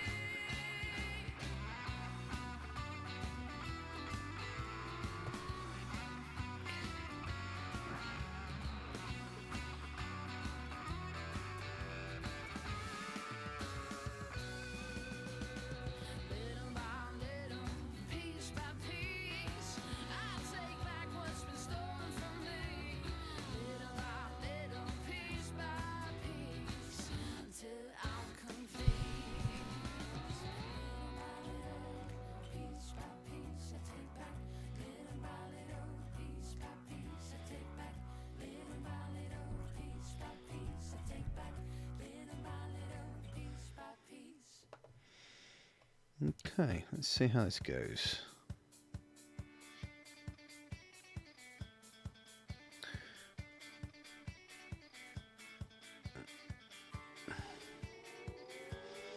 Probably need a bigger brush, don't I?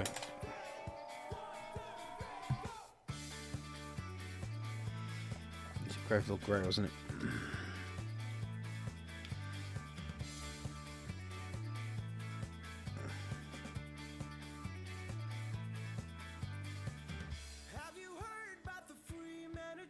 Let's see if this speed paint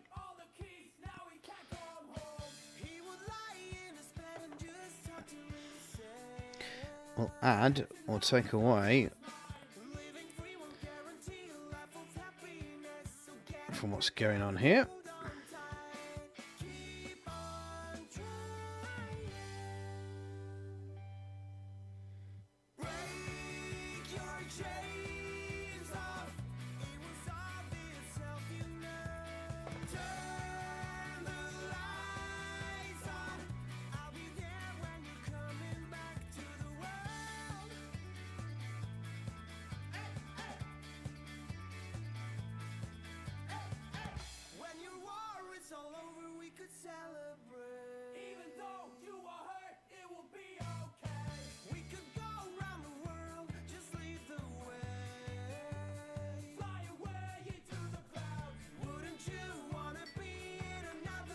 Okay, so give that a little time to dry, and then we'll put another coat of matte on top, just to protect the rest of the paint, and then we'll go final off with the glistening blood. And while I'm waiting, I'm just going to go grab myself another bit, so we'll be back in a second.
So if you're that way inclined, speed paints work really great for you, but unfortunately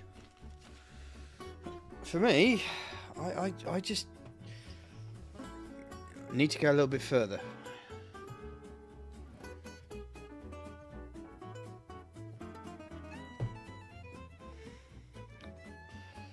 Right.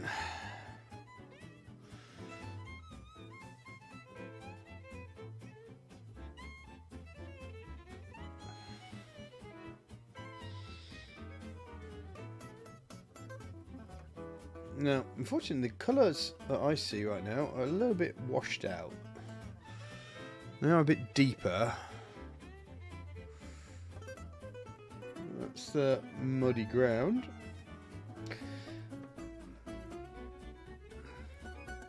The Gravelord Grey has actually mixed in quite well, to be fair, with the brown and the blood.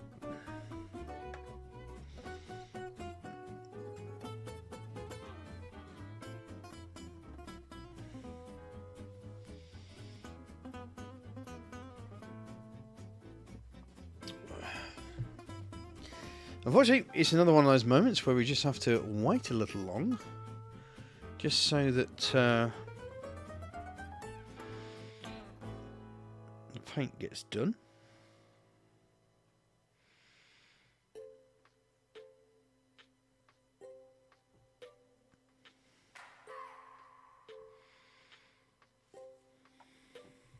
I just wanna hold you.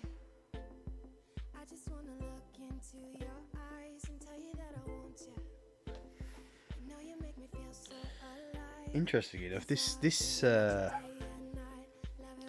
song is on an advert in the UK. Anywho, Beholder! Ah, ah. Yeah. It's a lot easier to paint larger models like this, I find.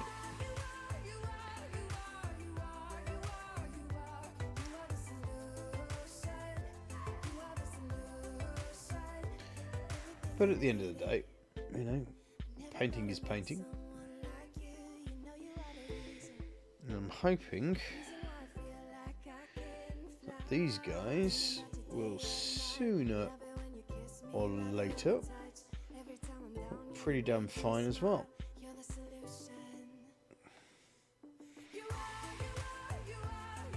So once again, just in case you have either joined us recently or so forth, what we're doing is called a Zenithal Priming, which is a black undercoat prime with either a spray paint white or a dry brush white, which is what I've done here, which helps define a lot of the colours, especially with speed paints that react better to white, so to speak, and not so much to the blacks, and that will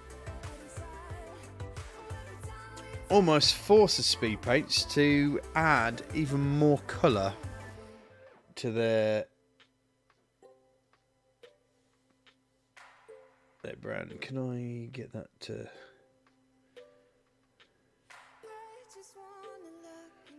There we go. So you can see that it's got a more defined structure to it, because the black, where the white hasn't gone through, the paints are working a lot harder.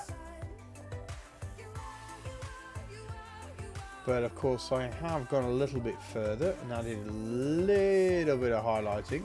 Nothing too fancy. We're just waiting for the bases of these things to go across. But yeah, this guy is probably my favourite out of a lot of them. But if I can bring the ladies in.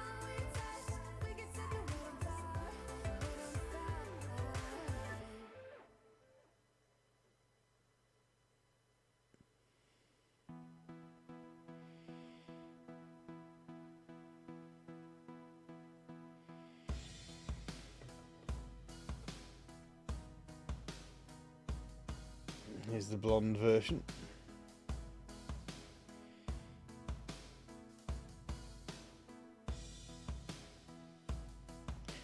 Now what's going to happen is once that base has dried a little, As you can see, it needs a little bit of extra drying. What we're going to do, he's not too bad actually, I must admit. He looks quite good on the old camera.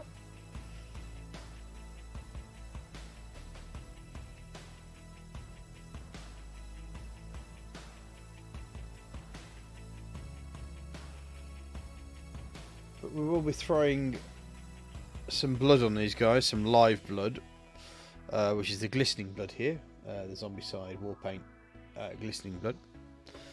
I must get myself some more war paints actually for Zombicide, if I can afford them, because I think you get a character with them now, don't you, for the second season of Zombicide 2.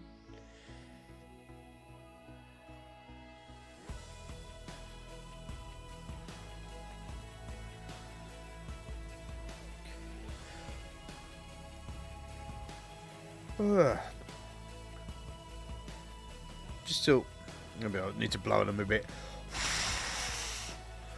Dry, you buggers. Dry.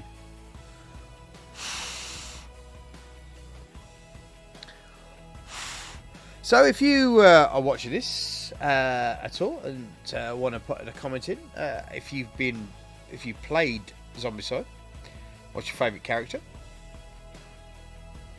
Have you played the second season or second episode of Zombicide? Do you enjoy it? Is it, now knowing that a lot of the errata that has been put through with Green Horde and so forth, and Black Plague, to correct a lot of the problems that were with the original game, are you enjoying it more? The other thing we've got to look at as well, of course, are the miniatures for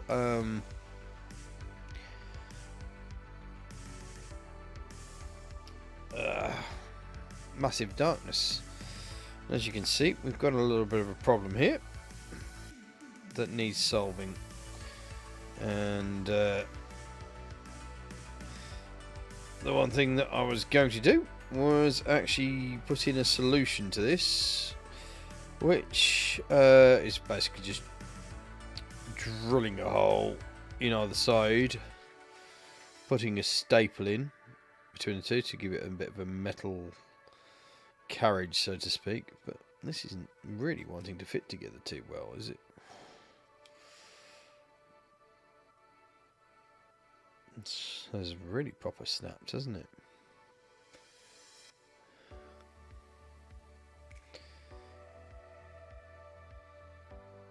That's going to need a little bit of extra help, isn't it? And that's about it.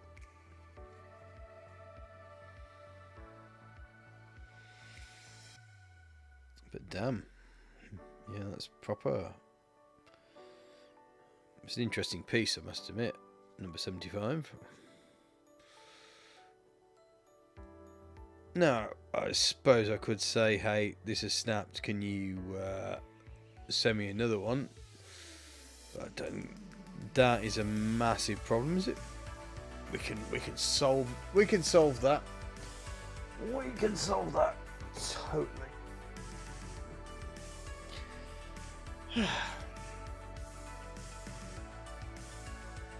How are we doing for...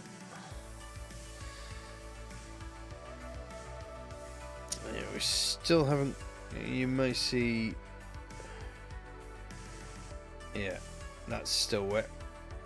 As you can see, it's still on my finger.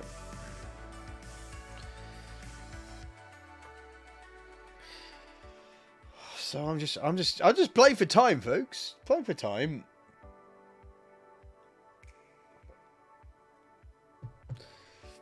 Knowing that we're probably going to end up... Oh, that might be a good idea, actually. Oh, but do I want to do that? Yeah, I want to keep the bases as well. So I am going to have to...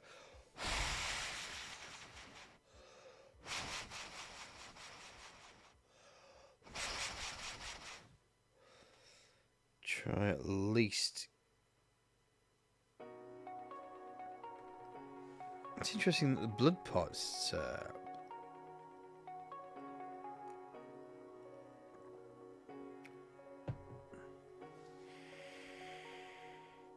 Do.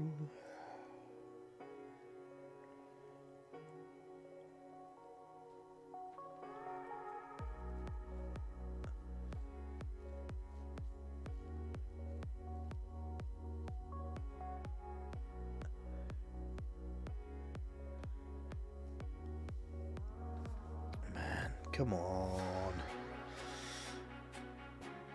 I mean, I was joking most of the time about washing paint dry, but Jesus Christ, this is exactly what's happening.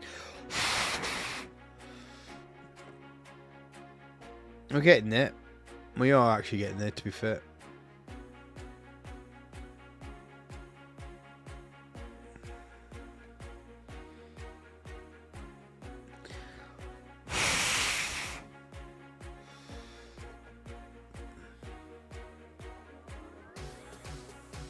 That one seems okay, actually. I think that was pretty much ready to go.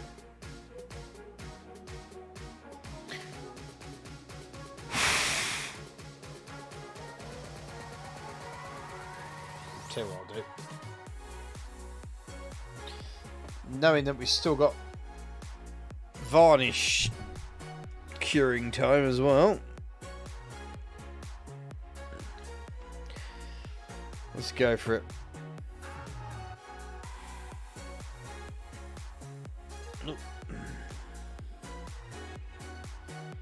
Just be very gentle around these guys.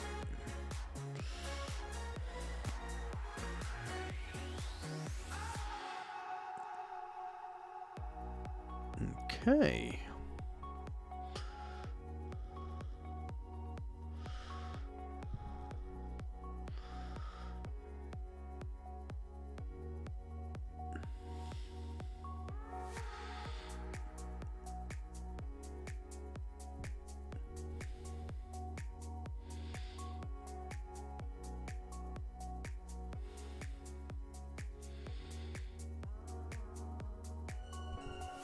I know you can't see the cloak in its fullest colour, but it looks absolutely fantastic.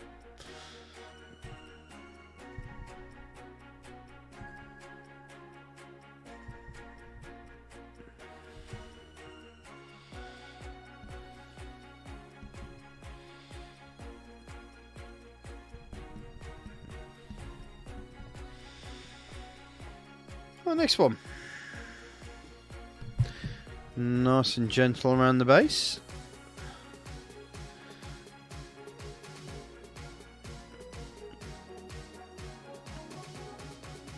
Now we've got nice and gentle around the base. Looks like I need some more varnish. There we go.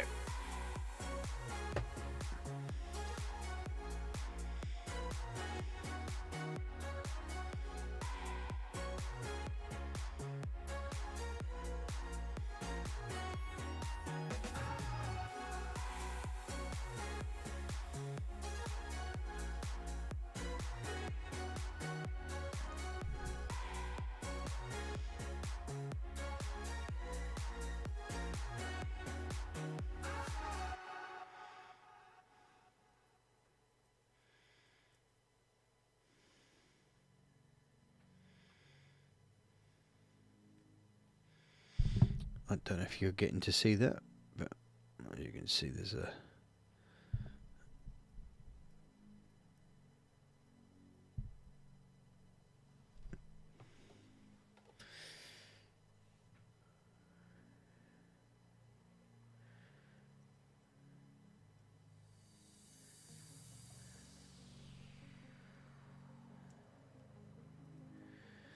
Okay.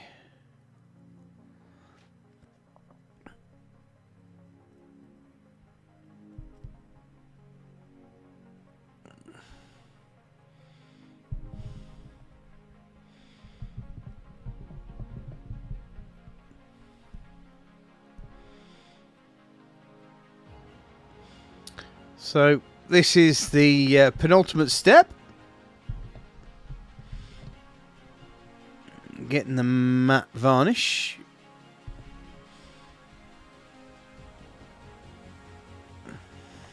Onto the models.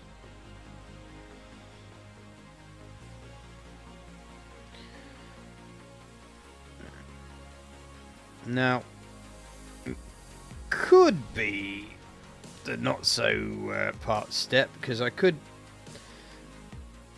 if I was being really pedantic, is put some gloss on any sort of live blood that I wanted on this thing. But these models are probably not going to be so used. Generally because how much of an arse they're going to would end up being to play with, and I'm pretty sure my group would not really appreciate these guys coming out too many times.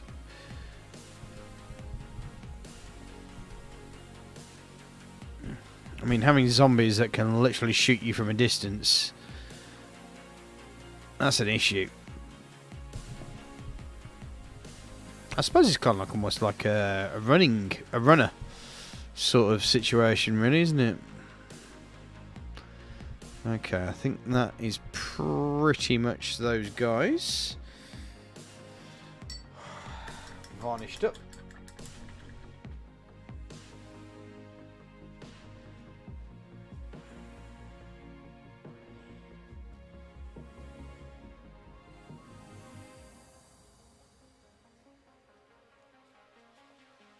Okay.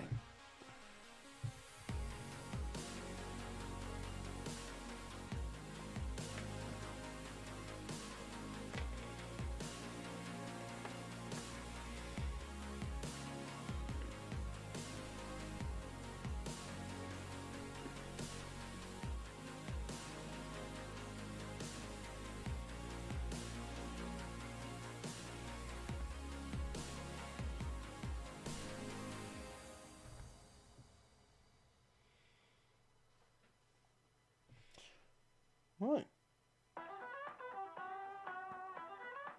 They seem to be coming out quite dark, don't they?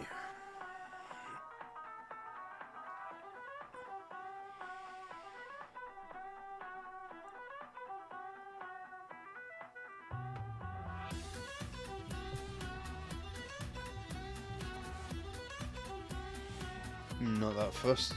They actually look okay. Bring them more to light, and whilst they're looking a bit shimmery right now, that's just the coat on them.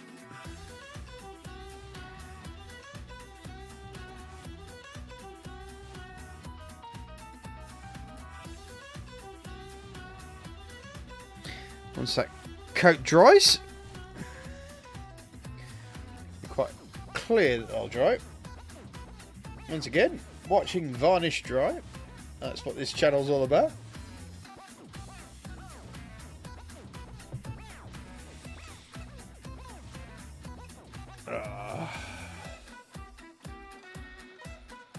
Yeah, so my next daughter, well, we believe it's a daughter, is going to be induced on the 4th of August.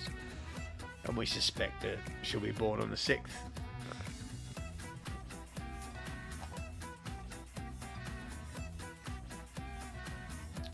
She'll have a Leo for a daughter. How much fun is that? Right. Let's get these speed paints back in their box. Might as well pack away while I can.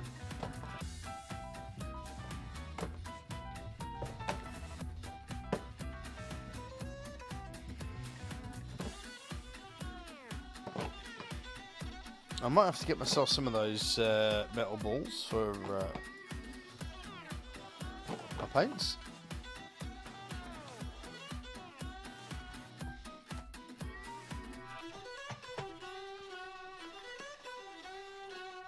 I seem to do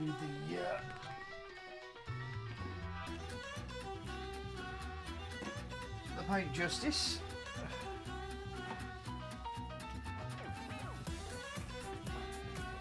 Speed paints away.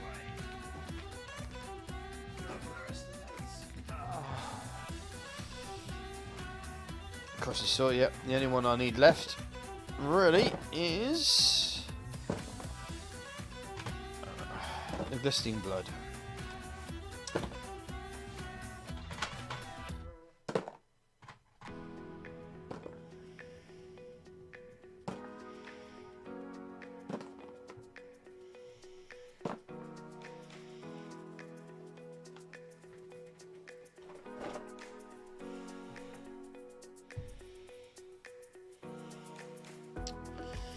Right. Pop the unwanted brushes in their little respective bag.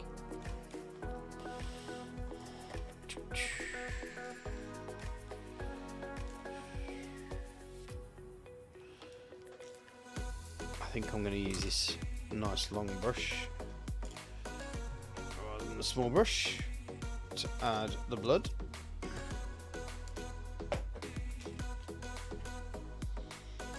Keep that around though.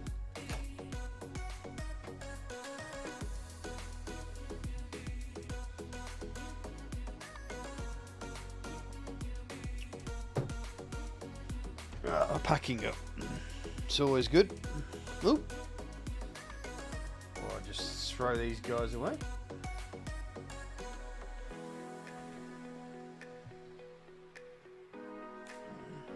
Let me just find their bag. Back in a sec.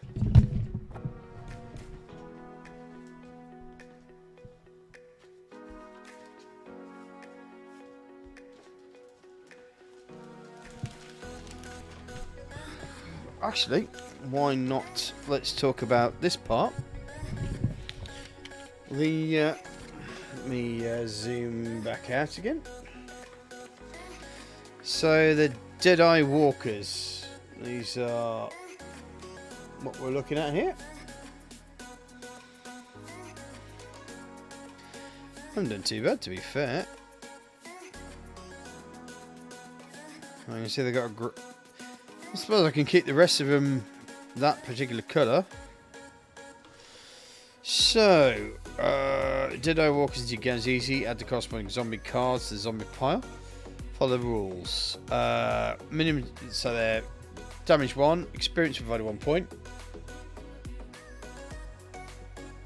They have the same priority as walkers. Deadeye Walkers attack whenever they activate while having a line of sight on a survivor or more at range 0 to 3, then they perform a standard zombie attack on the designated zone. If several zones are eligible, they choose their target according to these priorities. The zone with the most survivors, the noisiest zone, if all eligible zones have the same amount of survivors and noise the players choose. Pretty much, these guys will, if they get close during their turn, they're guaranteed to grab you.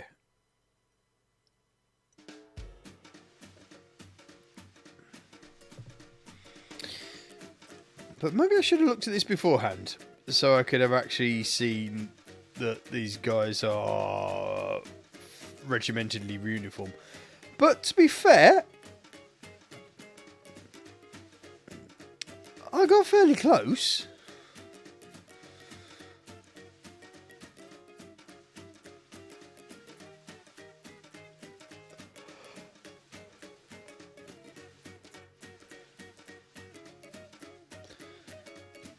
And maybe I've... yeah.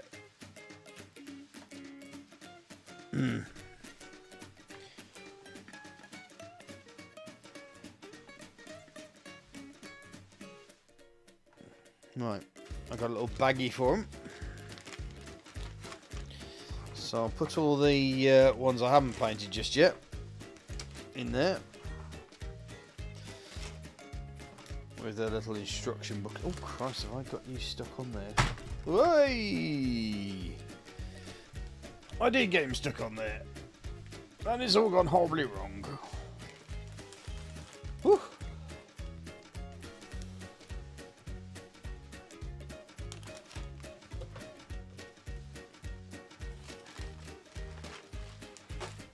I'll tell you what. Those Deny Rangers will proper annoy the crap.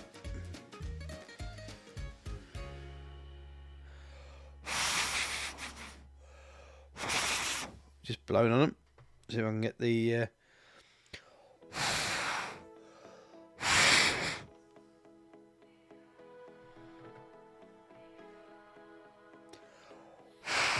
Tell me that it's over.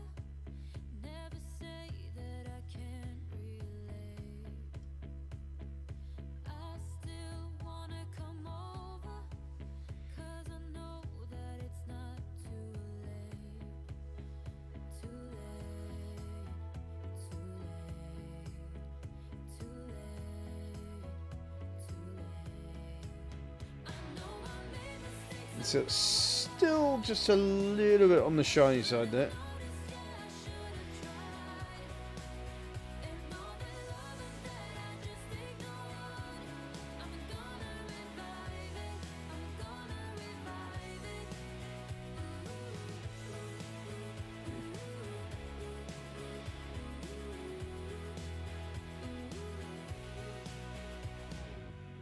Right, well, I've still got to put the live blood on.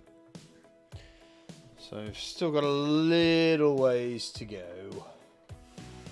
Come now, give me a moment, 'cause you know about the place I'm from. Let me in, let me show it, all the things that we can become.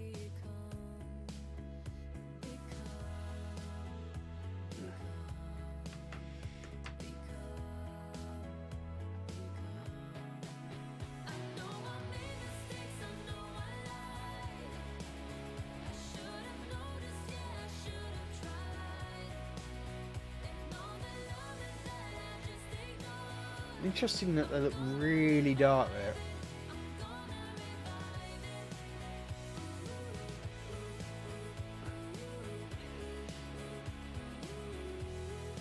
I mean, to be fair,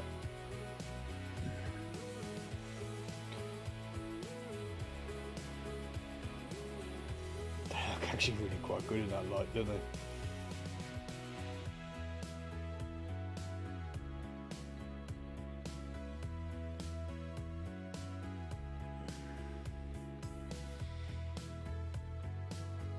I mean, you can't argue with the basic quality that you get from speed paints, especially, I mean, from the Zenithal Priming.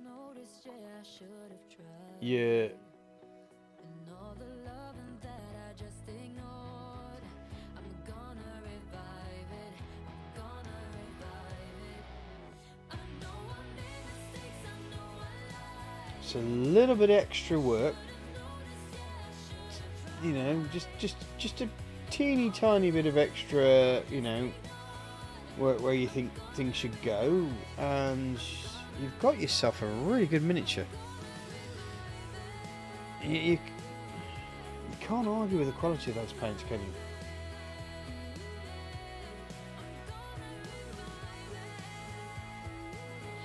Got a lot of blood on that.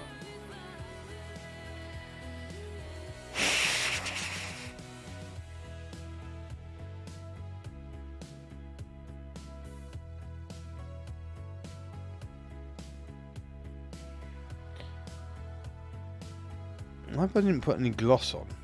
That wasn't a gloss paint that I put on, was it? I hope not.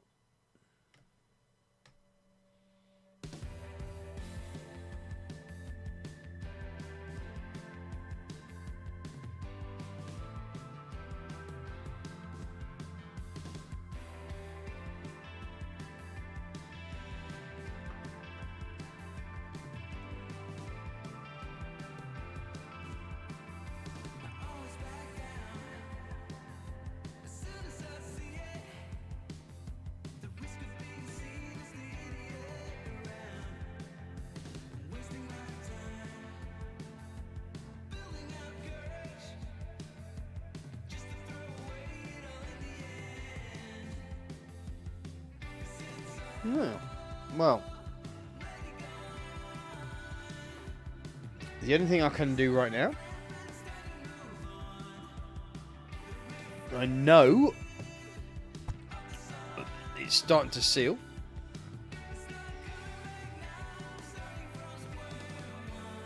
So what we're going to do now... Where are my grande glasses? There we are. There we go.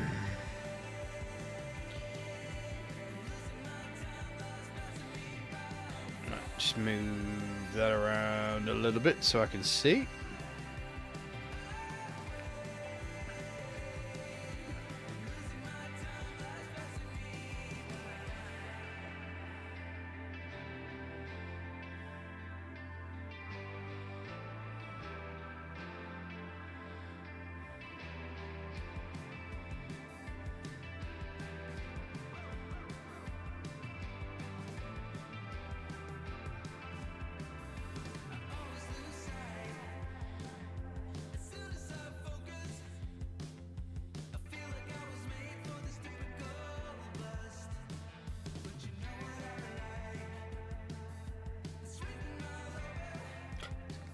Not over the top, but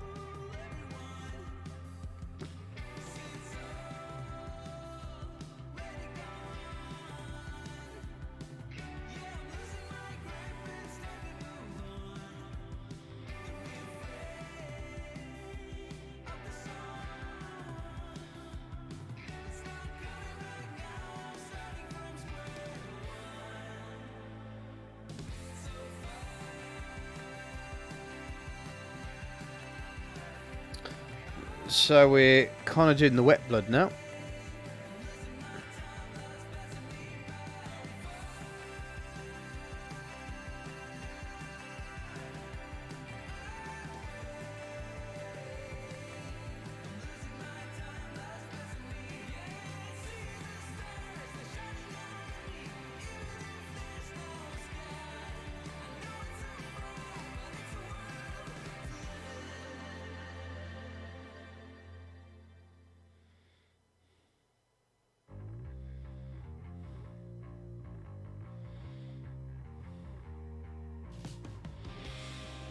Okay.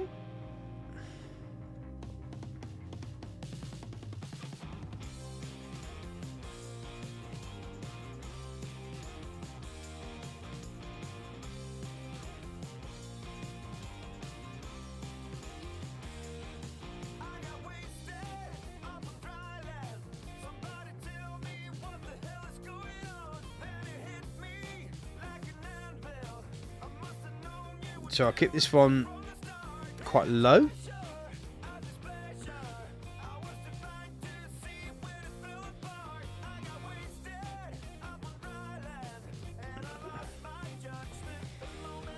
Right. Last one.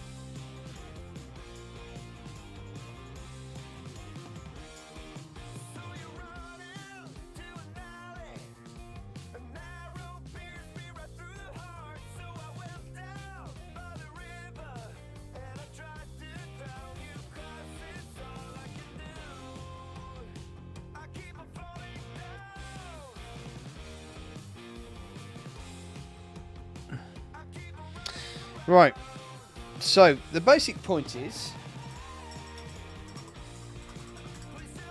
apart from this last blood thing, everything else is going to be matte, whereas the blood on this one is going to be a little bit more glossy. So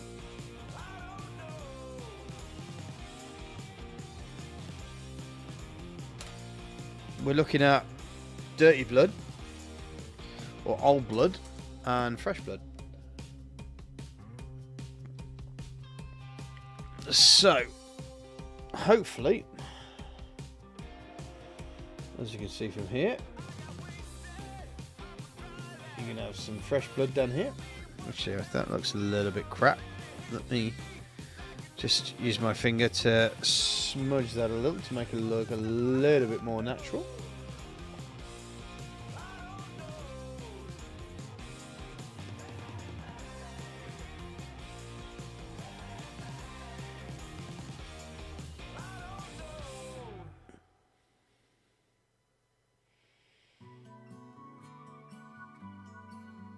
Okay.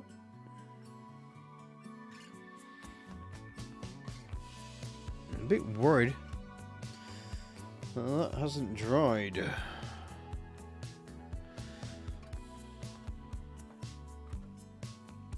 And the way it usually does. I'm a bit worried that I may have used a gloss varnish. But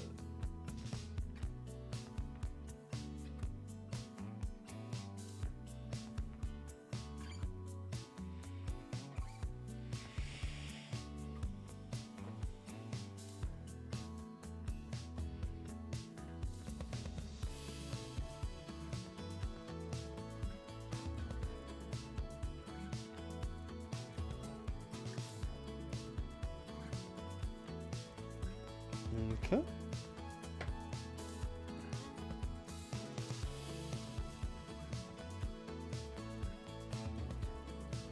I still have another bit to go through, so I can still hang for a while and hope to God that them. I did put matte finish on these guys.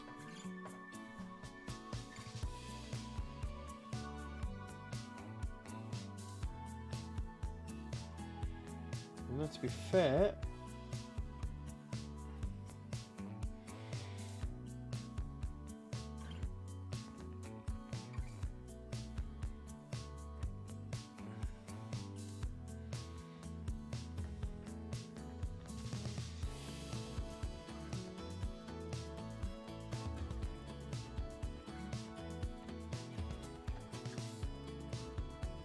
to me that's matting up. I know probably for the camera, still a little on the glossy side, but to me,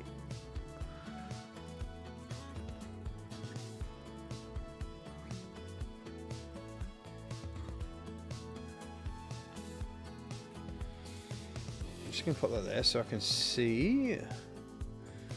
Whoop.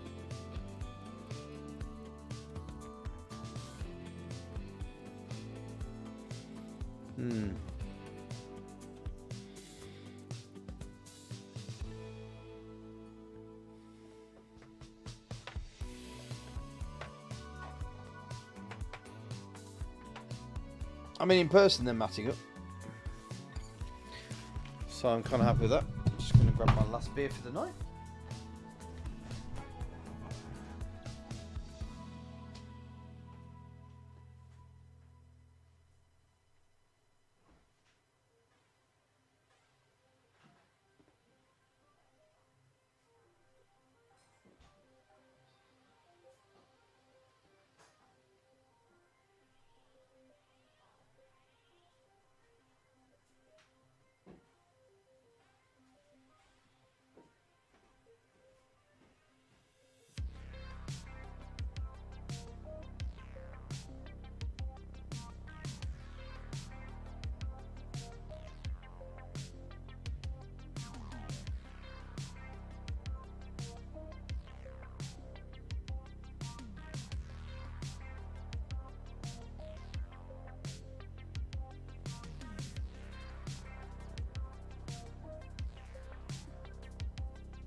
It's still looking a little bit glistening on the old playback here.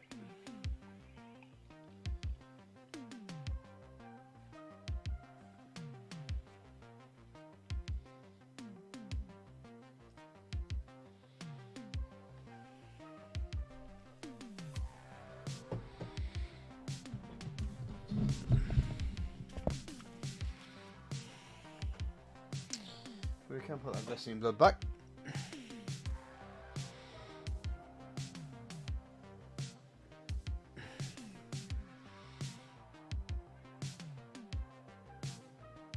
No, if I remember correctly, I just moved that way.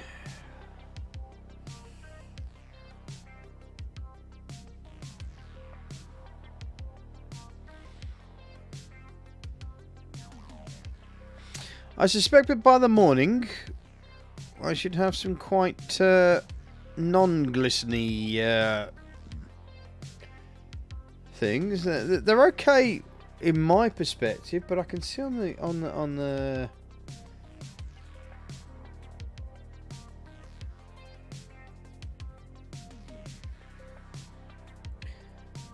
what we've got here is a little bit of a glistening character.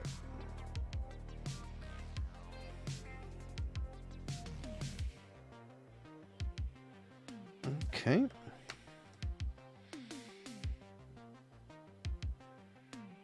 Now, this guy's pretty much matte to me, but on the yeah, I think we might have a bit of a gamma issue maybe here.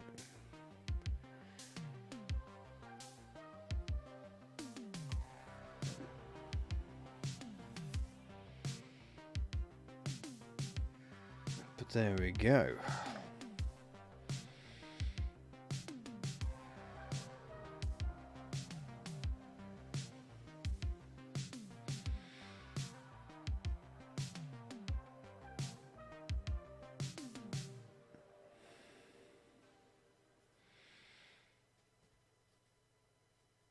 Okay.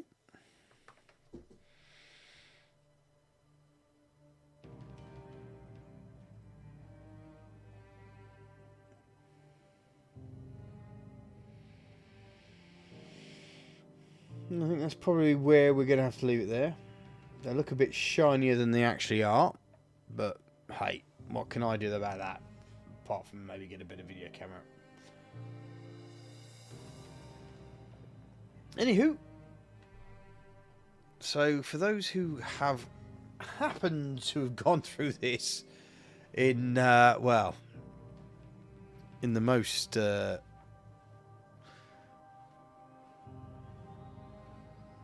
reasonable time on video on demand, thank you very much for watching. Please boop that like button. It's very much appreciated if you can. Just helps with the YouTube algorithm. Also, if you want to see more of what I do, why not press that subscribe button, and also press that bell icon if you want to be updated every time I upload new content to YouTube, which is quite regular, by the way. But may not be that regular. Oh, you can see my legs there. Whoop. Which may not be that regular a little bit further down the line, obviously with my daughter coming along. My alleged daughter, should I say. Because you never know. And for those watching live, thank you very much for watching. I really appreciate you hanging with me. And well, thank you for the likes as well, guys. All that remains to be said is hope to see you soon. Hope you join me with some of my other stuff. And